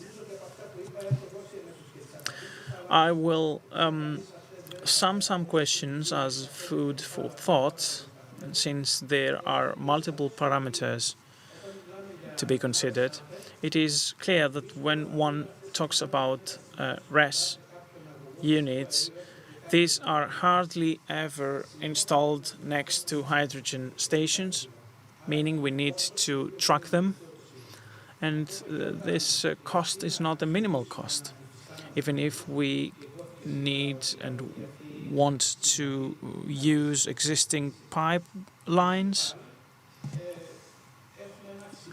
after a minimum retrofitting, there is a cost involved. And the question is, what are we going to do with this hydrogen? Who is the end user? If we keep hydrogen for power generation at a future time, we will either burn it or use fuel cells. Whether we use it for power generation, the kilowatt-hour cost will be high. And if you do the maths, that would be 20-25 cents per kilowatt-hour. And this is rather no-go price, unless the system is state-aided to drive to a green tech setup. If the end user is the large industry, for example, this is something new. This week, Hellenic Energies in their refinery in Thessaloniki will exploit a photovoltaic farm to produce methanol. And this is quite logical. Consider that they have cheap solar energy, they have the infrastructure in place, and they are also the end user. If you do the math, then you understand that it's working out. It will work up. What would happen if the end user was someone else? Can a photovoltaic, can a PV or a solar farm sell green hydrogen to buses, to the rail administrator, to other off-takers? Then they will be faced with the costs already addressed. So conditionally, under certain conditions, the energies cut from renewable energy sources for hydrogen production can be used, but unless it is supported in its baby steps, then I guess we would have to wait until 2030 to see it materializing. Storage, hydrogen storage is a solution. It's not a technical issue. Technical answers are already on the table. It's rather a matter of economics, and it boils down to how the state can help the RES generators avoid avoid losses and help RES move on to the green hydrogen economy. Thank you. That was a very well-documented statement. I was not aware that you are carrying out such an extensive research. Thank you for this. Now, I will let Dimitris, Mr. Triantafylopoulos, comment on what we heard. What Mr. Psomas has shared with us is obviously very important. Now, Hellenic Hydrogen is maturing hydrogen projects in Greece. So we are modeling all those issues that you have shown us. For 100 megawatt unit, we need 300, 400 megawatt hours of RES, and we will need different types, not only PV. It is not possible to cover the needs of the electrolyzer. So we need, we are modeling a virtual PPA where you buy power both. This is a stochastic model that is also very expensive. A better solution would be to have the PV unit in the vicinity of the production site so as to avoid grid charges, and a wind PPA. Now, this is a very interesting study that we are carrying out, and maybe in the next forum we will be in the position to present some results. To answer the question that was put here, yes, hydrogen plants can unlock new RES investment because as of 2028, additionality will be in place, which means that every new green hydrogen plant will have to cover its needs from new RES units. New, I underline that, which new means within a 3-year period. And secondly, we believe, I spoke of 70% utilization rate of the electrolyzer. Until we reach the 100%, we can have an ancillary service used where RES units which would never have joined the system will provide power to the hydrogen plant. This is also difficult to model. What type of mechanism is needed for these services between the two contracting parties? You have here the electrolysis unit, we have the RES, we have the power transmission operator, so the grid, the congestion, the electrolyzer needs. This is quite a difficult exercise, but we believe that this curtailment market in 5 years' time will be a secondary stream for hydrogen. Surely this is a very interesting aspect to this matter. Mr. Psomas, would you like to add a few words to close this session? Although there's some concern when looking at the figures, I always want to be an optimist. And I look back 10, 20 years ago with the solar industry numbers, and the dynamics of markets have actually exceeded all expectations. I hope the same will be the case here. Thank you very much. I think that we have shed light on this aspect very extensively. We will have a photo taken. At the same time, I would ask Mr. Stamoulis to come to the podium for the last session.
As said, this is the last panel. Well, it's actually not a panel, but a series of presentations relating to already existing applications and flagship projects or investment plans in hydrogen green gas industry in Greece. We'll start off with the presentation, and each of the individuals presenting will have 8 to 10 minutes at disposal to speak. Mr. Diomidis Stamoulis, Chief Strategy Planning for Industrial Business Activities in Hellenic Energy, will start off. Thank you very much for inviting me and giving me the opportunity to talk about what we are doing in our company. And, well, you started off by asking about the LFC's refinery. In terms of hydrogen refineries, this is nothing new, something that goes hand in hand with oil refining and is therefore known to us as a material, as a risk factor. Oil refining actually utilizes hydrogen for two purposes historically seen. First of all, to desulfurize oil in the desulfurization process. Before introducing constraints in the CO2 emissions, we had a large story of sulfur dioxide emission cutting. Before doing that, we had to use hydrogen to desulfurize. Historically seen, hydrogen was not produced for the very purpose of reforming methane. It was just a byproduct.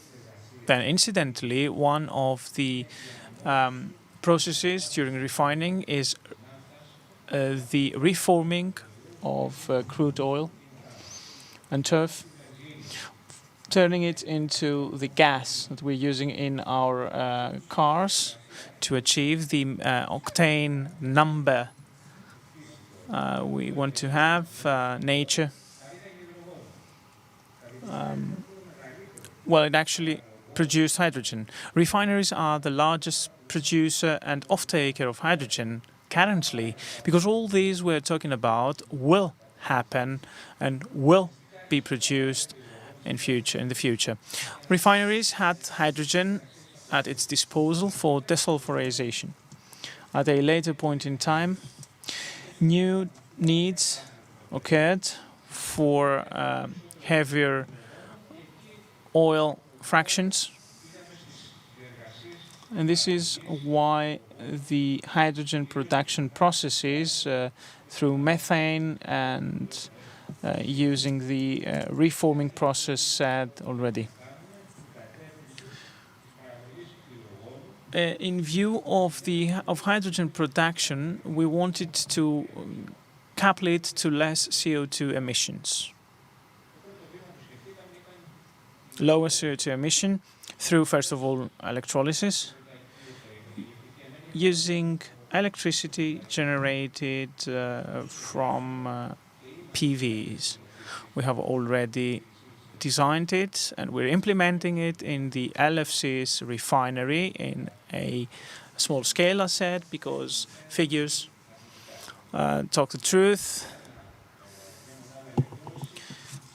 A 10 megawatt electrolyzer powered by a 20 megawatt PV park. Two factors are considered here. First of all, the form of the produced energy from the PV. There is this specific curve. Electrolysis requires a stable load to operate, to run. And secondly, its usage, its utilization. Such an electrolyzer could and would substitute less than 1% of hydrogen produced in the LFC's refinery using the steam reforming. This is a fraction. Our second thought would be to intervene in this hydrogen production process through methane, the so-called grey hydrogen.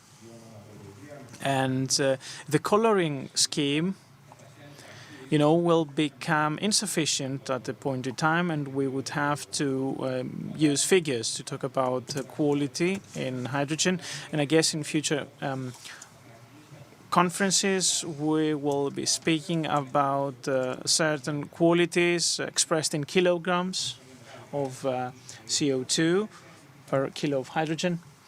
And this might also go down to negative figures, starting with a coal source that is a natural source. Starting from that and through a natural capturing process, you might end up with a CO2 negative product.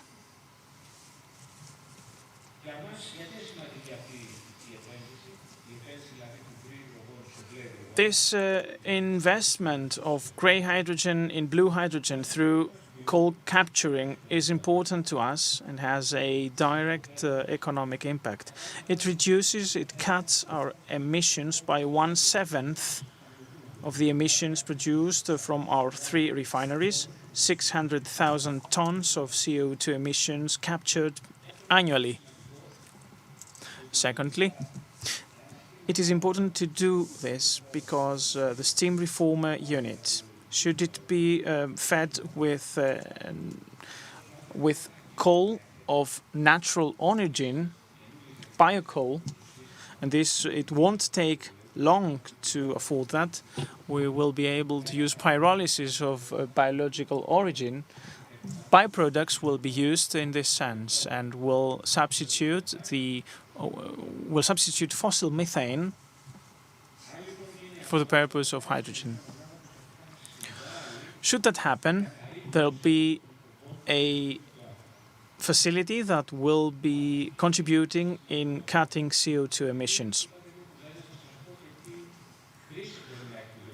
Let me also put the use of carbon into perspective. Currently, the prospect of final abatement of final removal of carbon is using it in depleted reservoirs of natural gas and oil, leading it there, coupled with high risk for the sufficiency of these reservoirs, these fields. I wouldn't want to go into details, just let me say that Ellinika Petrelea emits during its processes 4 million tons of CO2 annually. It's one of the large emitters, considering also other cement industry emitters. The reservoirs that would be necessary for permanent storage would be large enough to accommodate this volume once it is mature. Alternatively, instead of capturing it, we can utilize it, this CO2, to link it to the discussion,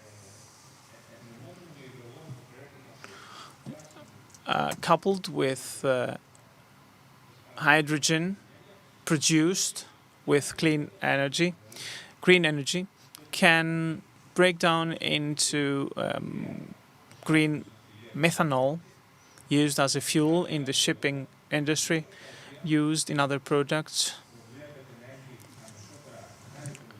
And what will be of greater importance is turning it into and polymerizing it into sustainable aviation fuel, cracking it. Thank you very much.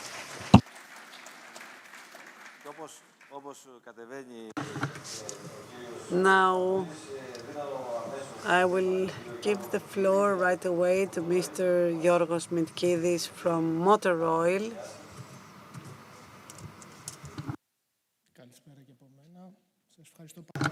Good evening, and thank you for the invitation to this very important event with distinguished colleagues and guests. I am head of alternative and renewable fuels at Motor Oil, and essentially I am responsible for the introduction of alternative fuels. Hydrogen has an important role in the overall strategy of Motor Oil that is about to play an important role in the energy transition. So there is an ambitious development plan mobilizing more than 4 billion in investment until 2030, and hydrogen plays an important role in this plan. You heard before that through Hellenic Hydrogen, together with the PPC, Motor Oil participates in important projects of common European interest. BlueMed is a project that started 2.5 years ago. It is constantly evolving. The projects are maturing, and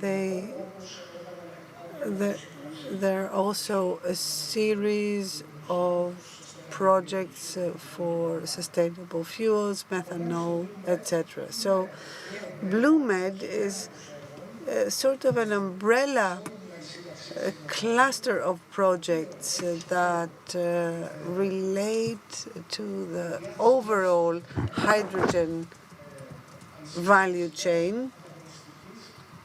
It is and it produces low carbon green hydrogen and distributes it to the end users. This means renewable hydrogen and methane conversion. At a second stage, the hydrogen will be compressed and transported to end consumers. Through pipes, it will be fed into the local industries, but also into the natural gas grid through DESFA. We will see how this is possible. And finally, hydrogen is converted into alternative fuels. The end consumers, maybe industry, shipping, the overall investment for production and distribution is more than 320 million euro, 60,000 tons per year, and the aim is to reduce the footprint in industry and transport. Almost 500,000 tons per CO2 per year can be saved in a refinery. Also, there's a substitution effect of the fuels, plus 600,000 CO2 tons per year by investing in alternative fuels. This value chain involves sub-projects, demonstration projects. The key is to have partnerships in this value chain. So the ecosystem of BlueMed involves 10 sub-projects, 2 for production, 3 for distribution, compressed air, gas, and also renewable HRS, that is hydrogen refueling stations. We are studying 11 use cases. We are working together with our partners on the applications. 4 regard industrial use cases, 5 are transport use cases, including shipping, and 2 involve substitution in the energy sector. This whole value chain is being developed under the name 3 Iris in the framework of the Hydrogen Valley that involves 26 partners from 5 countries. It has been funded through Horizon, and together with the Valley, we are trying to secure funding for this whole ecosystem. Many of the projects have been already assessed, others are under assessment and evaluation, and this whole system is also being evaluated in the framework of the CEEAG. We are trying to find uses of the fuel in transport and shipping by achieving a competitive production and distribution of hydrogen, so as to make it as competitive as other alternative energy sources. Now I would like to go into more details for 3 ongoing hydrogen projects that have a 3-year horizon. The first is the trailer filling terminal, which will allow for hydrogen to be sent to refineries. Also, in Olympiados, the 10T axis, there's a hydrogen refueling station in implementation and also an electrolyzer of 30 megawatts. All these projects have had a positive evaluation for EU funding. More specifically, I would like to refer to the EFIRA project. This is the largest project under Horizon in the energy sector in Greece ever. And the proposal of Motor Oil is aiming at the creation of an electrolysis system of 30 megawatt. In Agioi Theodori, it will manufacture or produce at a very low and competitive cost by using the oxygen that is produced as a byproduct of the electrolysis process at Motor Oil. This is the first step. Secondly, we recover heat in an innovative system of waste recovery. And thirdly, we want to make use of waste, liquid waste from non-fresh water, that is, reuse it. And this is therefore an energy management and digital twin of operations. Thank you for your attention.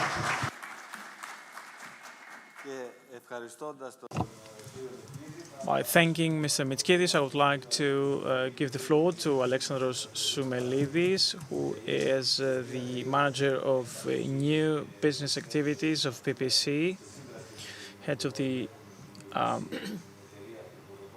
and together with Motor Oil, they have established Hellenic, a new company. Hello. I know that we are late in time. I will try to keep it brief. I'd like to thank the host for bringing us all together today. I would like to confess how important the work done today is and the opinions heard. And secondly, we heard about the policies, biomethane, infrastructure, pipelines, ships, but we didn't hear about who is going to produce it. So it is of great pleasure for me to present the first big-scale project, one of the 3 we aspire to establish as Hellenic Power, Hellenic Hydrogen. My name is Alexandros Soumelidis. I am director of new PPC production businesses, and I'm wearing the hat of Hellenic Hydrogen, putting the hat of Hellenic Hydrogen here under Triantafylopoulos, together Motor Oil and PPC. We're trying to get these projects going. project is termed North 1 project. Who is Hellenic Hydrogen? Hellenic Hydrogen is the vehicle after the strategic partnership between Greece's two largest energy corporations, PPC and Motor Oil Hellas.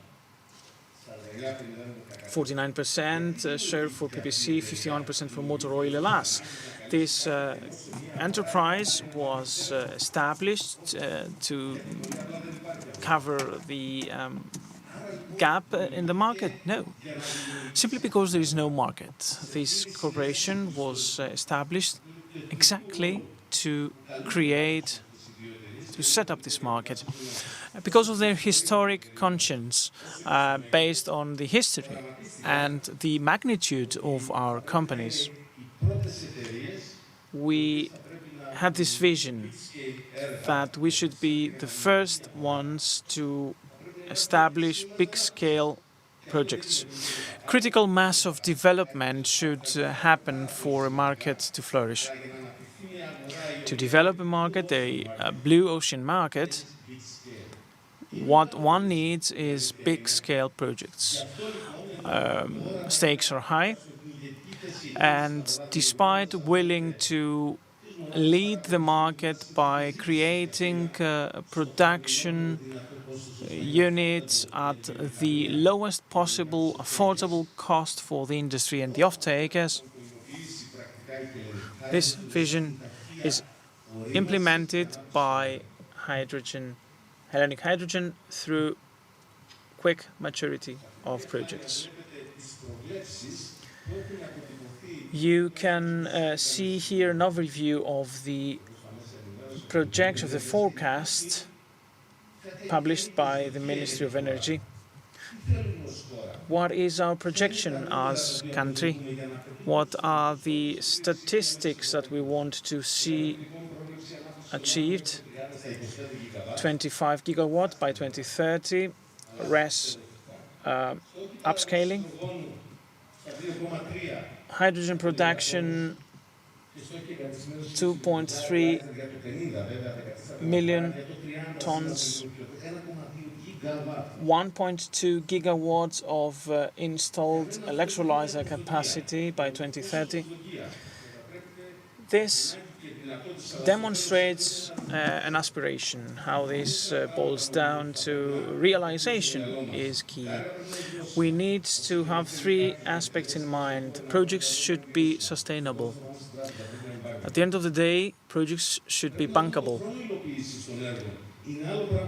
The implementation timeline has to be looked at. It is one thing to implement a project today and another thing to implement it 5 years from now. You know, the future curtailment volume would be different and the energy cost would be different. We should also be aware that the market is seller, not buyer-oriented. It's not us developing the projects, but rather the electrolyzer manufacturer that has power. And to what extent would it be added value for our country to build electrolyzers in Greece? This would, of course, mean a national effort to support it. And last but not least, the regulatory framework. Because, you know, without policy making supporting investment, similar to the one in the US, I had to Ms. Spiraki and to Minister, you know what, we have the largest volume of designed projects. The US have half of them designed, but the most final decisions, because there is a lean, simple, efficient licensing scheme. And there are a couple of instances where things have to be stepped up. There should be virtual consumption by the off-takers, by injecting hydrogen in the pipelines, etc. Hydrogen should ultimately be regarded as a true storage. And this should be interpreted in the regulated costs, expenses, the usage cost, etc. The cost is increased at a time. It is increased to a point that it becomes incompetitive. We should also look at what the cost would be to inject hydrogen through these networks, such that it is not borne by the off-takers. What our capacity for storing would be? Would it be possible to have a level playing field in the international market? This would enable us to bring the cost down. These are thoughts that originated from model resolving to bring costs down. Enough said. This is our project, North 1 in Northern Macedonia, in Western Macedonia, and it's important to have it there, in a region where a strategic transition from a productive model to a new productive model. For the past 50 years, this community has provided affordable, cheap lignite power. It is a hard, tough endeavor, but one that we need to do. And our company picked this region for this flagship project. We continue to evolve technically, and the project has a 100 megawatt capacity, able to be stepped up to 200 megawatts, 130 million capex, an annual production of 12,600 tons per year of green hydrogen. We are willing to exploit 300 megawatts of renewables, wind farms. You can see energy consumption there, and 80,500 tons per year are avoided. Why should we introduce and establish it there where no refinery is near or where no infrastructure is near? Look at the competitive advantage.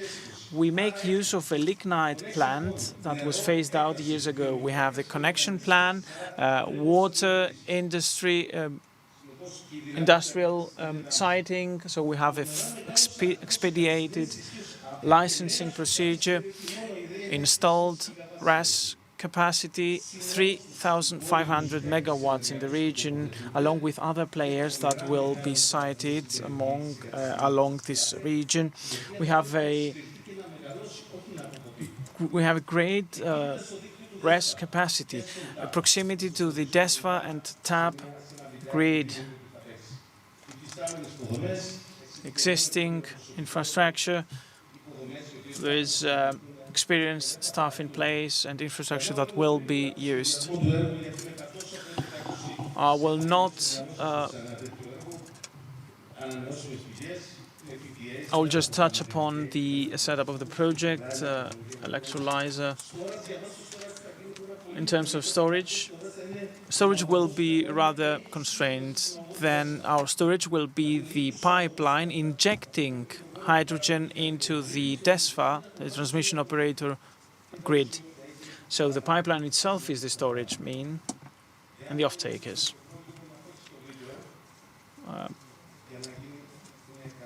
We have a short video here we'd like to show.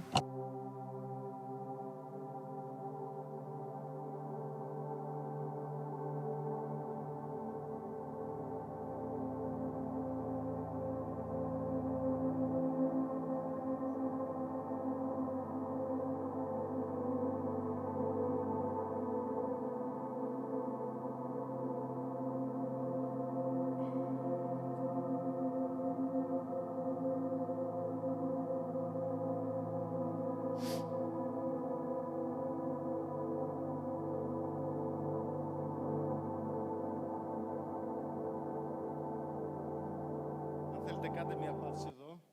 Οπα. Παύση, πάμε.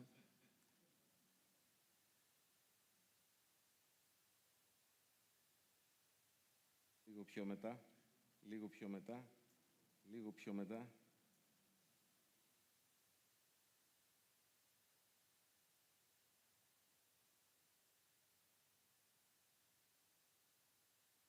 Εδώ είμαστε. Η κόκκινη γραμμή, όπως βλέπετε, είναι ο αγός του Δέσπο, ο οποίος ήδη δημιουργείται. Ήδη χτίζεται αυτή τη στιγμή που μιλάμε. Η κίτρινη γραμμή... The yellow line is the existing TAP pipeline. DESFA is currently designing an interconnection to the TAP.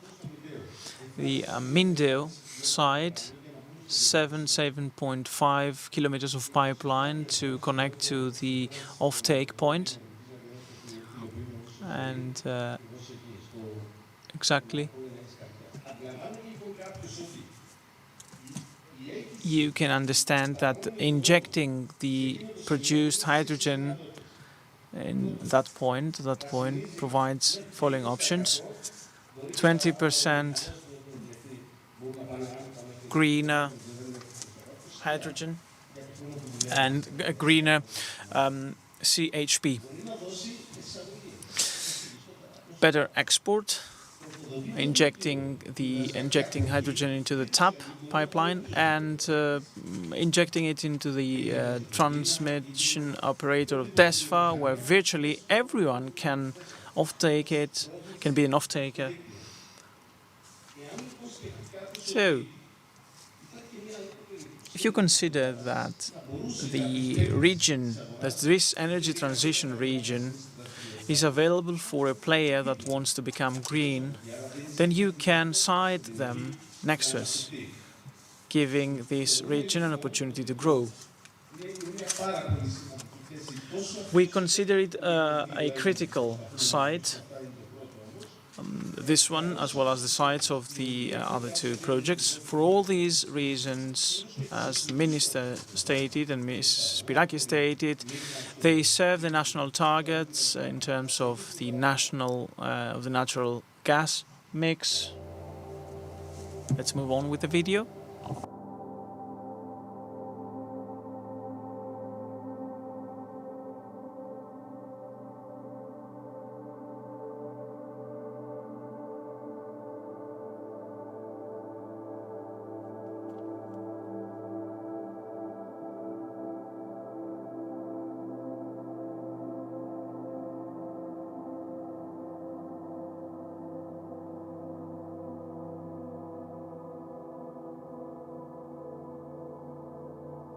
Αυτός είναι ο σταθμός του Αΐσα Μιντέου, ο οποίος έχει πάψει τη λειτουργία του.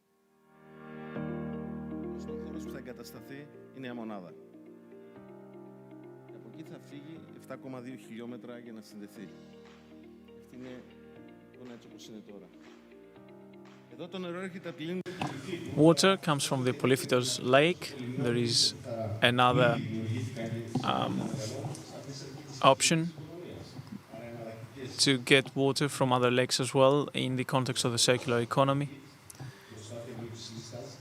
You see the high voltage substation, this large area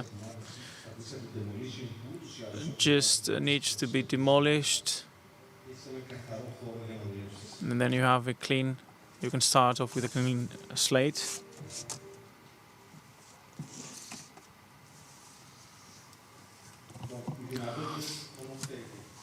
You can see here the capabilities of off-takers, what we say in practice, because you can't assume that we'll be able to sell to the cement industry.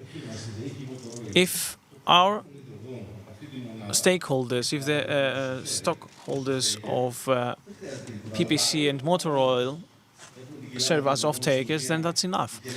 The Hydrogen Valley, Hellenic Hydrogen, is the coordinator within the H2 hub, and I guess I've run out of time. Well, let's move on. There is a large number of off-takers. Our project is fully aligned with the Repowering EU project, and synergies in the area between North 1 and H2 Innovation Hub. There are benefits for the society and the economy based on a large-scale global study on the multiplier effects. The benefits for the Greek economy will be 292 million per year. 467 jobs will be established during the construction period, and 560, 28 per year, during the operation. To date, we have completed the pre-feasibility study. We have held the discussions with energy suppliers to structure the PPAs. We are looking into the utilization of various funding instruments. We're at a point in time where the technical maturity of the project will evolve. Environmental impact assessment will be carried out over the next in the next period. And of course, we are participating in consultation and discussions for setting up the necessary regulatory framework. And let me close by saying this. Right, so we really want to realize these projects. Obtaining competitive PPA prices means we have to look at competition. If Spain manages to sell at 20, Africa at 20, and the new project at 15, 25, I don't know what, prices in Greece are not structured like that. And in addition to that, one should consider that the ROI in RES should be there. The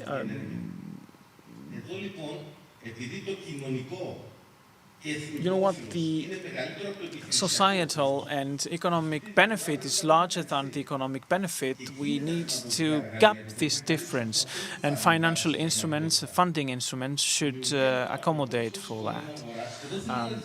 Setting up long-term purchase agreements requires a regulatory framework, and I would like to share the following idea that might be irritating Europeans. We will bid for a price at the EEB. Shouldn't the degree of dependence from foreign fuel be indicative? Some years ago, we were dependent on gas flowing through Turkey. If one wants to consider national dependency, then we couldn't regard Greece the same way as Germany, as other countries, in order to reduce national dependency. This is a European regulatory framework that will come to us, and we have to keep it in mind. To keep the cost and bring the cost down for the off-takers and the Greek citizens. The so-called funding gap is a contribution of things, CapEx, OpEx. It is certain that during the first years of the investment, it is important to cover it. When the market is mature, we might not need it anymore. To summarize, we don't want to be seen as just thinkers, but as doers, provided that Greece moves towards this direction as well. Thank you.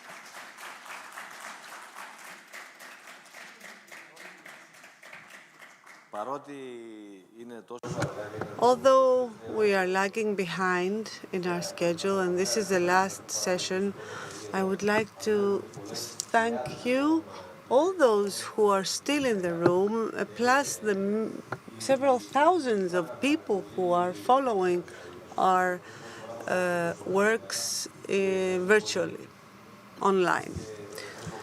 We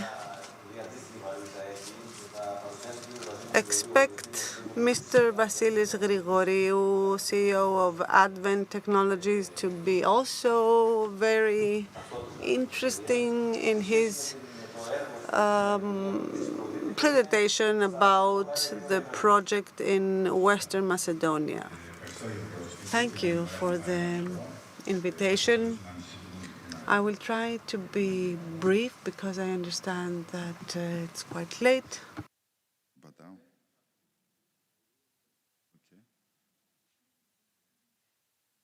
Λοιπόν, λίγα για την Advent. Η Advent είναι μια εταιρεία που ξεκίνησε από ένα εργαστήριο. Let me talk a little bit about Advent.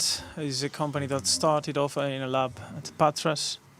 The co-founder and the CEO and managing director can say that it is a very great success for Greece, as well as for the technological capacity that Greece can bring in.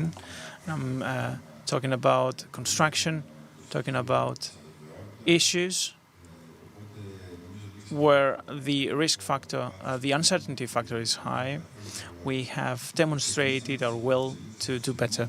Started with the fuel cell technology. When we started off, and Nikos Liberopoulos knows that, existing technologies at the time were not sufficient to drive technology to the next level. Hydrogen, easily available, was not there, and fuel cells were there to to utilize hydrogen. Fuel cell is an electrochemical assembly like a battery. Instead of loading and unloading, it is fed with fuel and provides clean energy. We collaborated with our partners at the time in Patras and together with our partners abroad through acquisitions and onboarding. We set up a high temperature and fuel cell technology that provides many options. It was very important that we got the license from the US Department of Energy, 200 million investment over 10 years, to bring this new technology into the market that will enable us to shift into the e-mobility and build things that will make it affordable in terms of cost. Since 2018, we have noticed that green hydrogen will play an important role. Many of you come from the refinery business. I know that Mr. Tridiafilopoulos is an individual, a visionary, looking forward. No one wishes grey hydrogen. And with great certainty I can say that, although it might seem radical.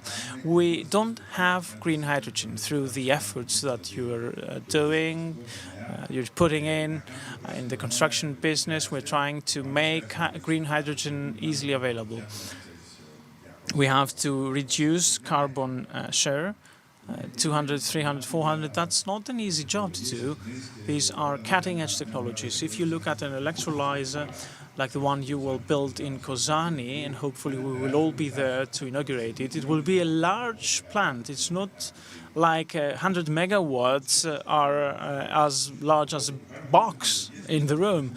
There are technologies, and we really attempted to build an interim technology, alkaline electrolyzer and PEM electrolyzer, using them to build something intermediate. In terms of scale-up and production, well, there we will have to work together with big companies. Then these markets are consolidated. It's not like it's not like 100 players can be active. There will be 2 or 3 players in the market.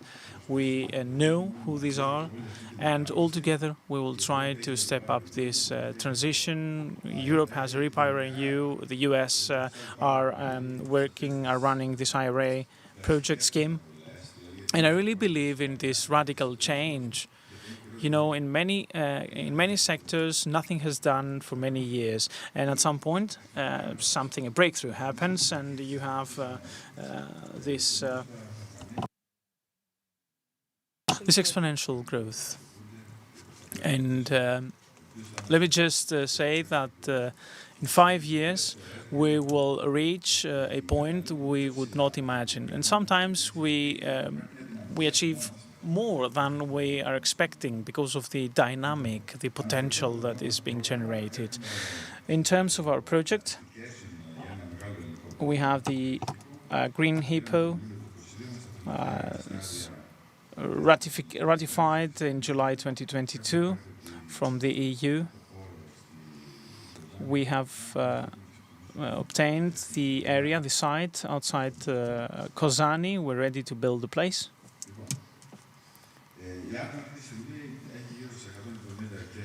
Advent employs more than 170 people worldwide. I wished we were more consolidated in Kozani. We will be able to bring many of the operations currently in the US, in Denmark and Germany. We'll, of course, keep our centers of excellence in the US and Denmark. However, the Kozani unit will be both construction and innovative unit, bringing together and consolidating these 20 years of effort, and we will be very proud to build it.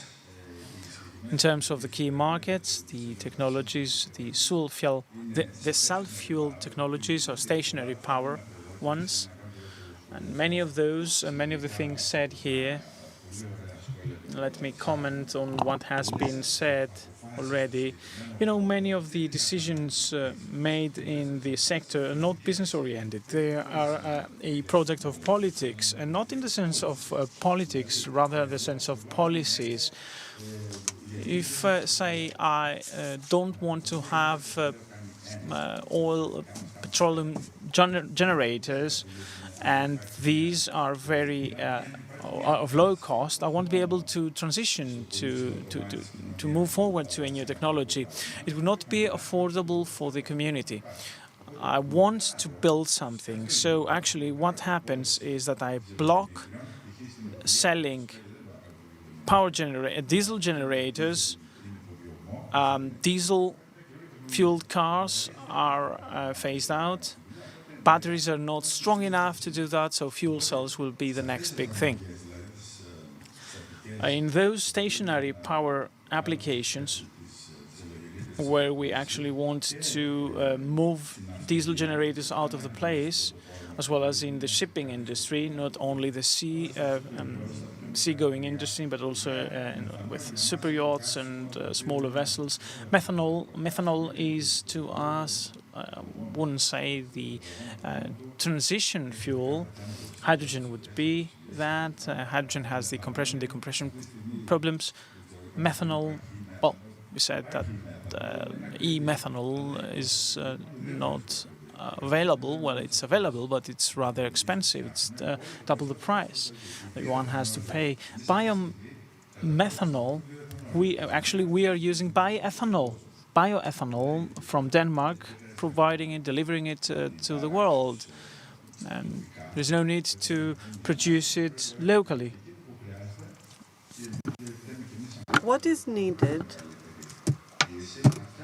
is to create an audience for these better fuels. I have covered electrolyzers. Now let us look at some key customers. Stationary power can be provided, for example, on diesel generation on a roof in the Philippines, or in Asia, in Africa. There, methanol is even cheaper than diesel. Also in Europe, where we need very good applications, for example, 72 hours of backup power in the state of Brandenburg. Another aspect that for me is quite sexy is yachts and super yachts. There, 90% of these time the vessels are immobile in some port. So together with Siemens Energy and San Lorenzo, you can have a good business case, and also Alfa Laval. Now, Hyundai, we have, and this is a manufacturer of fuel cells, but you cannot manufacture a large truck or a battery with that. So you need a battery charger that will work on liquid fuels so as for large vehicles to move with low emissions. In the aerospace industry, defense industry, equally, you can have key customers. Now, we cover this whole value chain from membranes and electrodes to electrode membrane, which is the heart of the mechanism. Then you have the reformer, because you have from methanol, you have to convert it to hydrogen. So in the end, you have the end product, which may be stationary power, a generator, mobile, or portable.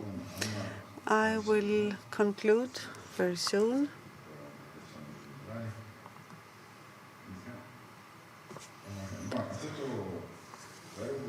The project here is the largest IPCI in the technological stream.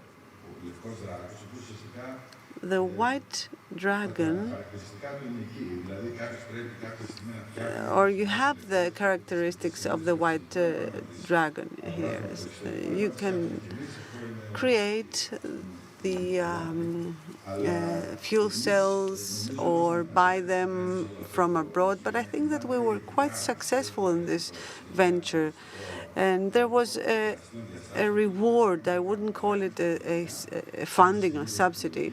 We are creating new technology and also these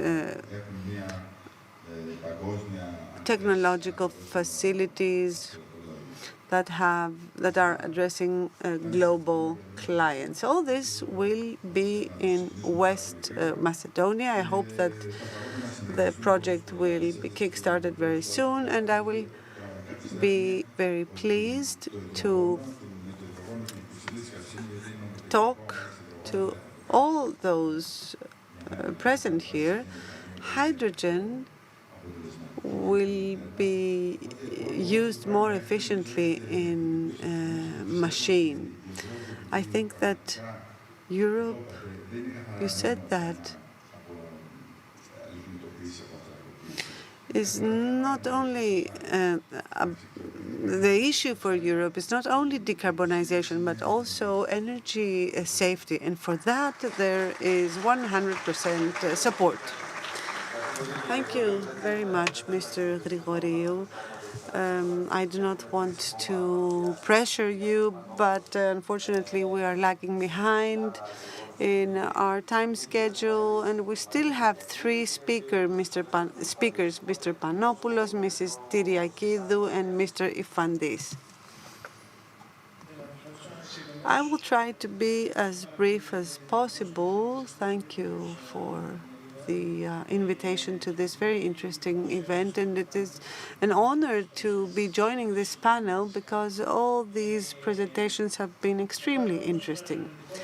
Now, I come from the research sector,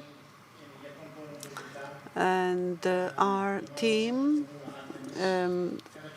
that has the title Artemis from the National Center for Research and Technological Development has been dealing for some years now, has been acting as an avant-garde, studying and dealing with projects that are actually paving the way for what is to come. So they are small-scale pilot projects. They can be visited and seen at real conditions. And some of these issues dealt with in these projects will be of concern to us in the future. Now, let me start by saying that clean hydrogen pipe is our source of funding, the European Union, that is. And one of the projects that is about to close this month is the remote project. Here we have a real energy storage installation where hydrogen is reused in fuel cells. It is fully connected to the grid. It has the license of the network operator, together with Horizon, a company, or Horizon, a company that is involved in RES. You have this pilot project for power to gas, gas to power, energy storage in a remote area that may face problems due to the fact that it is not close to electricity networks.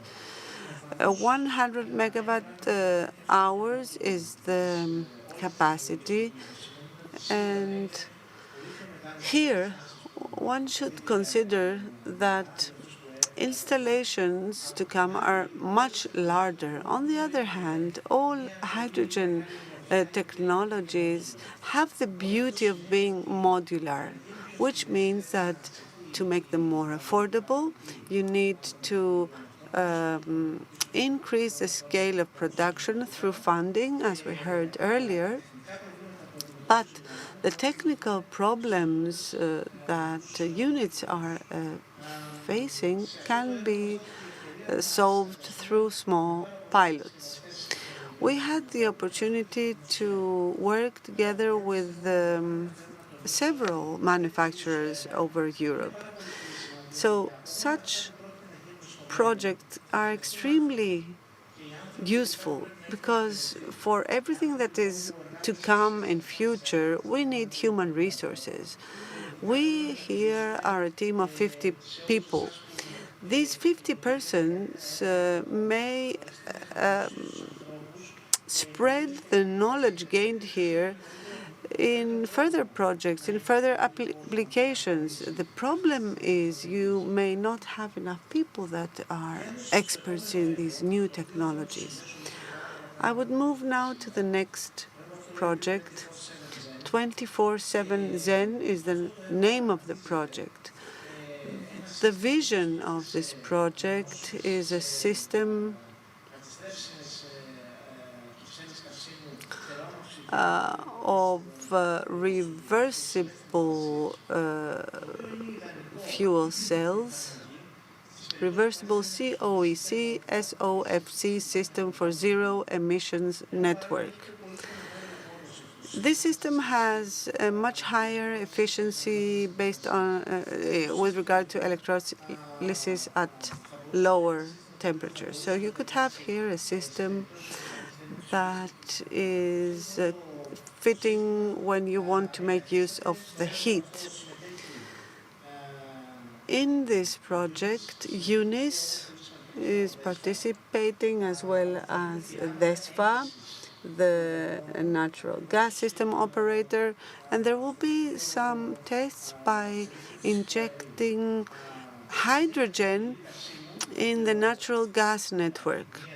The fuel cell may function as an electrolyte for a certain period, and at the same time it can store hydrogen or the mixture that is available in the natural gas network, that is a methane, a mix, and hydrogen.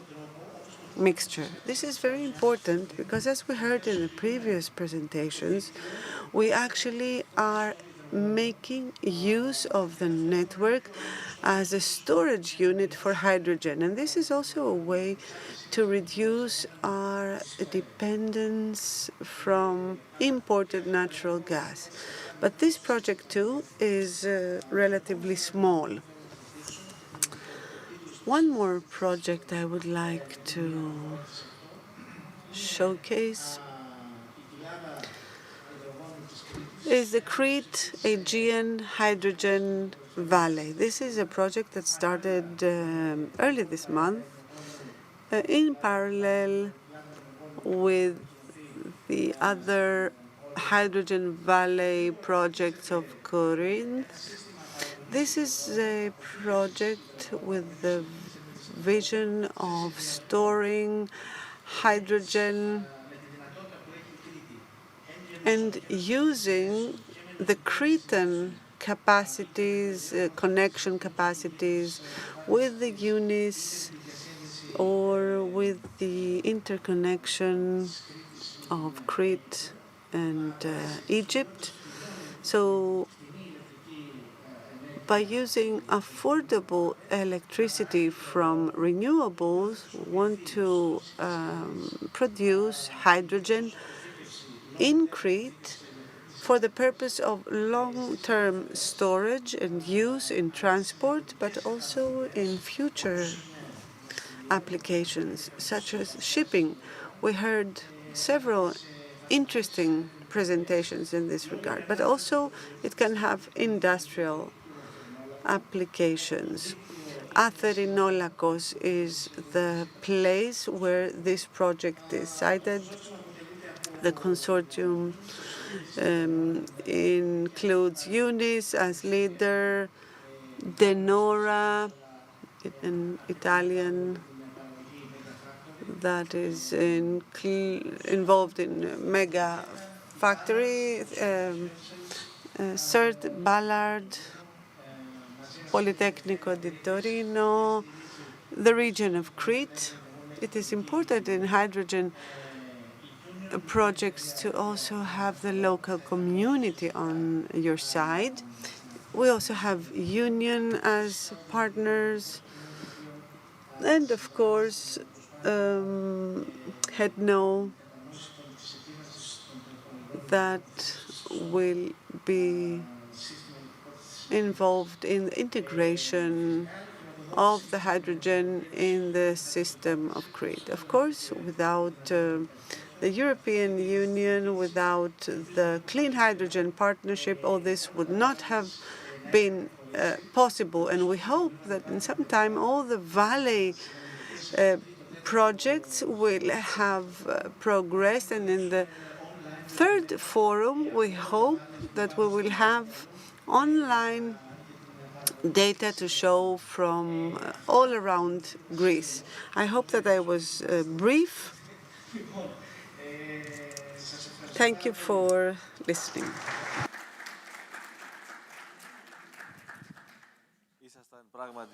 You were indeed very concise, I would say, Mr. Panopoulos. I will give the floor to Mrs. Thomais Kyriakidou right away. She will present one more project that is an IPCEI project. Good evening. I'd like to thank the Energy Press for the invitation to present our project. BNT Composites is a company based in Florina. Our activities include initial design, integration. BNT Composites focuses on state-of-the-art technologies such as filament winding, and it uses very modern equipment in this short video, you can see the filament winding technique we use.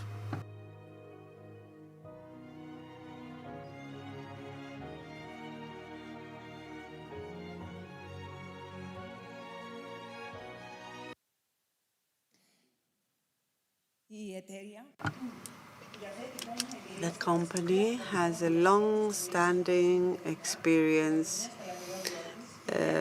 in a host of applications regarding industry, shipping, infrastructure, and energy. Especially with regard to energy, BNT has an important contribution in renewables by manufacturing composite materials, components for the equipment used in renewable manufacture. And these materials are much lighter. BNT has also started to be active in hydrogen storage.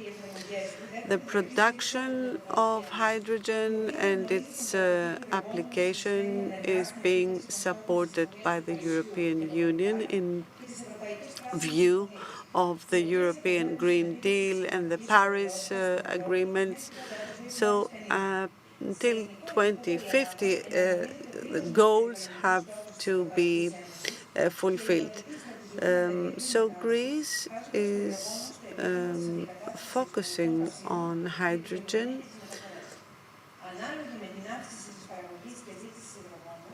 in line with the rise of demand for hydrogen. There will be also a development of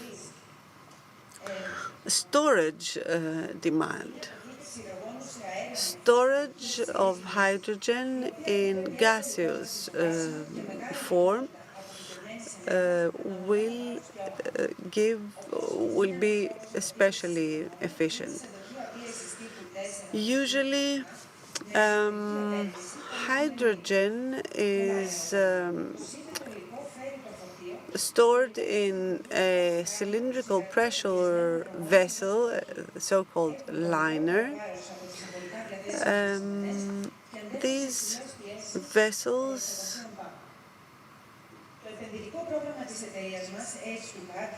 have a storage capacity of up to 13 kilograms. The project Novel Carbon Fiber Composite Vessels for Hydrogen Storage involves pressurized hydrogen storage tanks for stationary and transportation-related hydrogen storage. The overall timeline of the project will be divided in the first stage of fundamental research on nanocomposite materials, the second stage installation, then design and testing, and BNT is envisaging the installation of hydrogen storage tanks, mobile designs on motor oil trucks for hydrogen shipments via roadways. And to reach this goal, the project involves two research and development stages. So there will be also stages of pilot application and evaluation. The innovations of the program can be summarized as follows. The company will develop optimal designs of Type 4 and 5 hydrogen storage tanks for stationary and mobile applications through analytical and microscale modeling activities, of the microstructure, stress distributions and anisotropies of the carbon fiber reinforced composites. Then there will be an optimization of matrix material fracture toughness and resistance to hydrogen permeability through dispersion with suitable nanostructures. There will be the development and integration of an optical fiber monitoring system in both types of tanks for monitoring the stress state and the hydrogen permeability of the vessels during their lifetime. Manufacturing of type 4 and 5 high-pressure hydrogen storage tanks that will meet safety specifications. I am about to finish. The design of the tanks will aim at meeting stress specifications, and therefore there will be several stages of certification. Of course, there will be a certification of the new tanks by appropriate European institutions. We are working very hard to meet the new challenges, and I would like to focus on one aspect which is optical fibers. We have created a photonic laboratory, and our vision is to become industry leaders in photonic segments. Think about it. How would your body work without the nervous system? In the same way, you have sensors that sense the changes in temperature. In the modern photonic laboratory, we have fiber gratings that we use and sensors, or we manufacture our own sensors, and they are we have this image in tanks.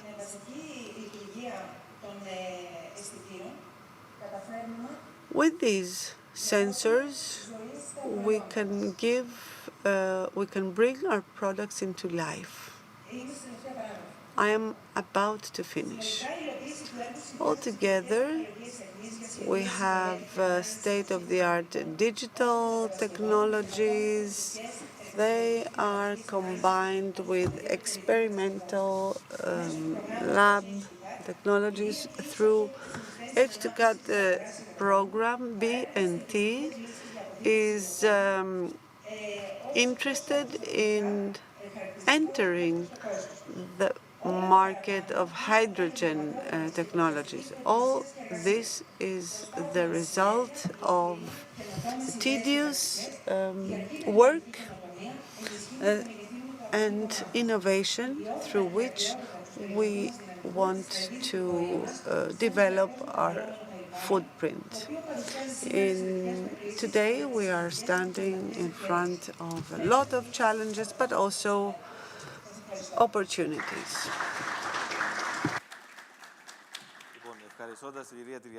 Thank you, Mrs. Tyriakidou. I am sorry that I am putting so much pressure. Mr. Ifandis, for the second time today, he will present the last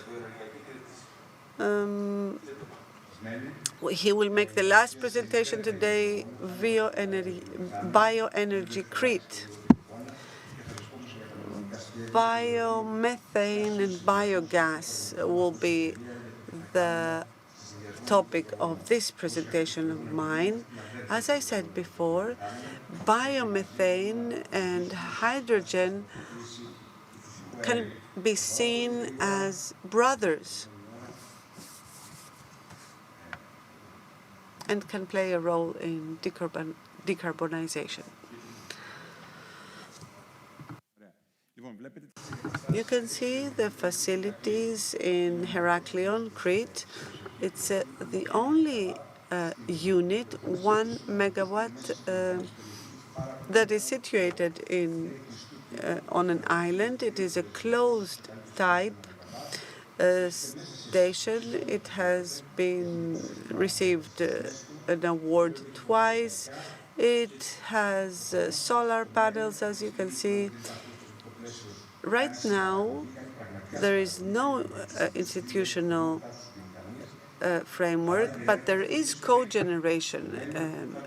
Power is being fed into the network, but in the future, it can create biomethane from hydrogen to be used in transport without needing any off-taker, because the off-taker will be the biomethane systems. I don't want to go into the details of biomethane. Biomethane is in the heart of bioenergy, and this is why the World Health Association has rewarded this facility. We produce liquid fertilizer that is rich in amino acids. So we are at the heart of the circular economy. One more thing. Bioenergy Crete belongs to the Psychem group. All the technologies used in the facility have been designed in Greece. And in September, we are about to create a second unit in Megara with the same technologies in partnership with Polyeco. Now, what do we use? Whatever you can think of. Fish and meat byproducts, leftovers from supermarkets, and also from hotels and from tourism, which is our heavy industry. Expired food stuffs from the refrigerators, they come directly to our unit.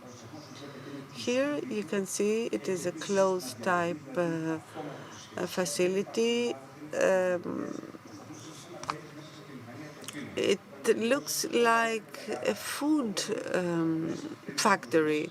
Everything is clean, there is no odor. It is not what you might think of when you think of a biogas plant with huge piles of organic waste, etc.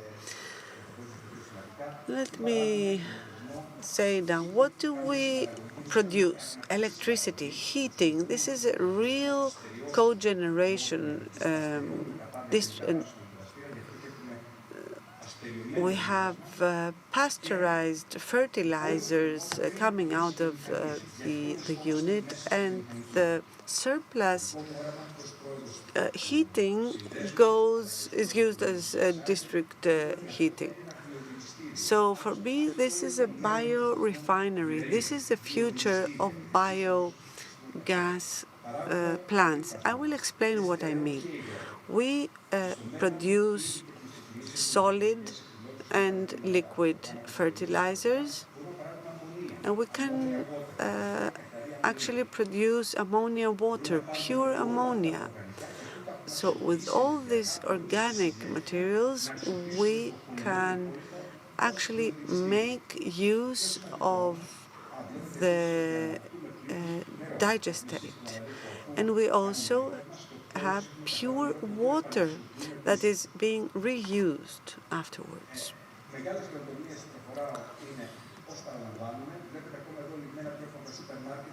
You can see the leftovers from the supermarket. So the reception system is one more innovation of ours. Odor control is achieved through biofilters. Now, you see this facility that looks like a nuclear reactor. No odors, as I said, because of the biofilters that have been designed by ourselves and used on the roof. And you have here the liquid digestate management and the fertilizer production. When you have large quantities, in order to have large quantities of production, then you need more digestate and fermented material. From Creta Farm, we have a lot of leftovers and byproducts that are supplied to us. One of the problems is all the big quantities of expired foods from supermarkets and the leftovers from hotels and restaurants. But other than that, you also have poultry, pig manure, whey, whatever there is in terms of byproducts and leftovers, we use it, we manage it. And we provide or we supply 100 companies with fertilizer. Here you can see the packaged products, biosphere. Now, what is our vision? There is a law on biomethane, so our vision is to create the first bio microgrid. There is a site near the port of Heraklion, in the urban fabric, near Chersonissos, which is a location. Crete alone receives 7 million tourists, so we're talking about 15 to 20 megawatts of biomethane. So we would like to carry out a pilot program so as for the garbage trucks to convert on biomethane. And secondly, to combine this with hydrogen, because the technology is mature and gas, that is the carbon dioxide in the reactor, with no energy, no catalyst, can be converted into methane. So you can have biomethane, exactly what we need. We're looking for ways to utilize hydrogen, and this is already available. Hydrogen and biomethane are therefore brothers and sisters. Biomethane is readily available, and I will close with this video. It's 10 seconds, not 5 minutes. Excuse me, says the speaker. A few seconds, you can see how the production is carried out. And as I said, last year we received an award, global award. We had Denmark and Sweden competing. And these refrigerator trucks exit the facility. So they supply the raw material, and they then you can see here all the expired foodstuffs, chocolate, etc. And this is the system, the digestate coming out of the reactor, and we can purify it into pure water. With this, I will conclude in a few seconds. Just one more picture to show you. This is one more video of 10 seconds because it's quite interesting.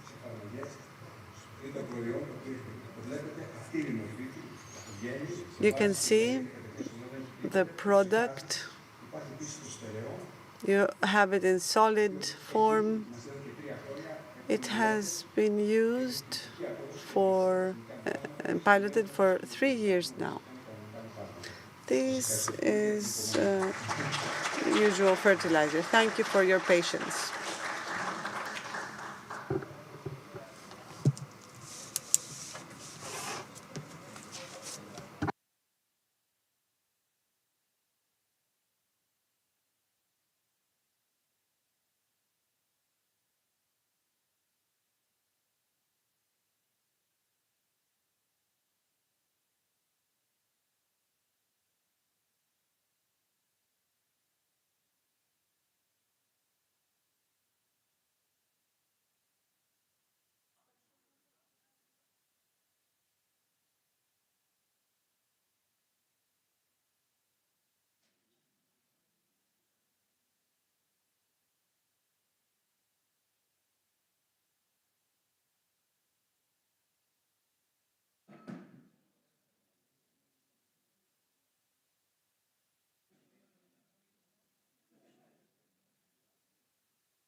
Λοιπόν, φτάσαμε στο τέλος μιας ημέρας η οποία μπορεί να ήταν κουραστική. Αν κρίνουμε από τις πολλές ώρες, προφανώς ήταν κουραστική, αλλά νομίζω ότι ήταν χρήσιμη για όλους όσοι ήταν σήμερα παρόντες στην αίθουσα και ήταν μεγάλος αριθμός. Το λέγαν όλοι, το λέμε και εμείς, ήταν μια θετική έκπληξη το γεγονός ότι τόσο πολλοί άνθρωποι ενδιαφέρθηκαν και έκατσαν όλες αυτές τις ώρες παρακολουθώντας τις εργασίες του συνεδρίου. Ήταν πολλές χιλιάδες επίσης οι άνθρωποι που παρακολούθησαν τις εργασίες του συνεδρίου διαδικτυακά μέσα από την ηλεκτρονική μετάδοση που γινόταν από τον ENG και τα social media. Σας ευχαριστούμε όλους. Ευχαριστούμε τους ομιλητές πρώτα απ' όλα, ευχαριστούμε τις εταιρείες χορηγούς και δίνουμε ραντεβού.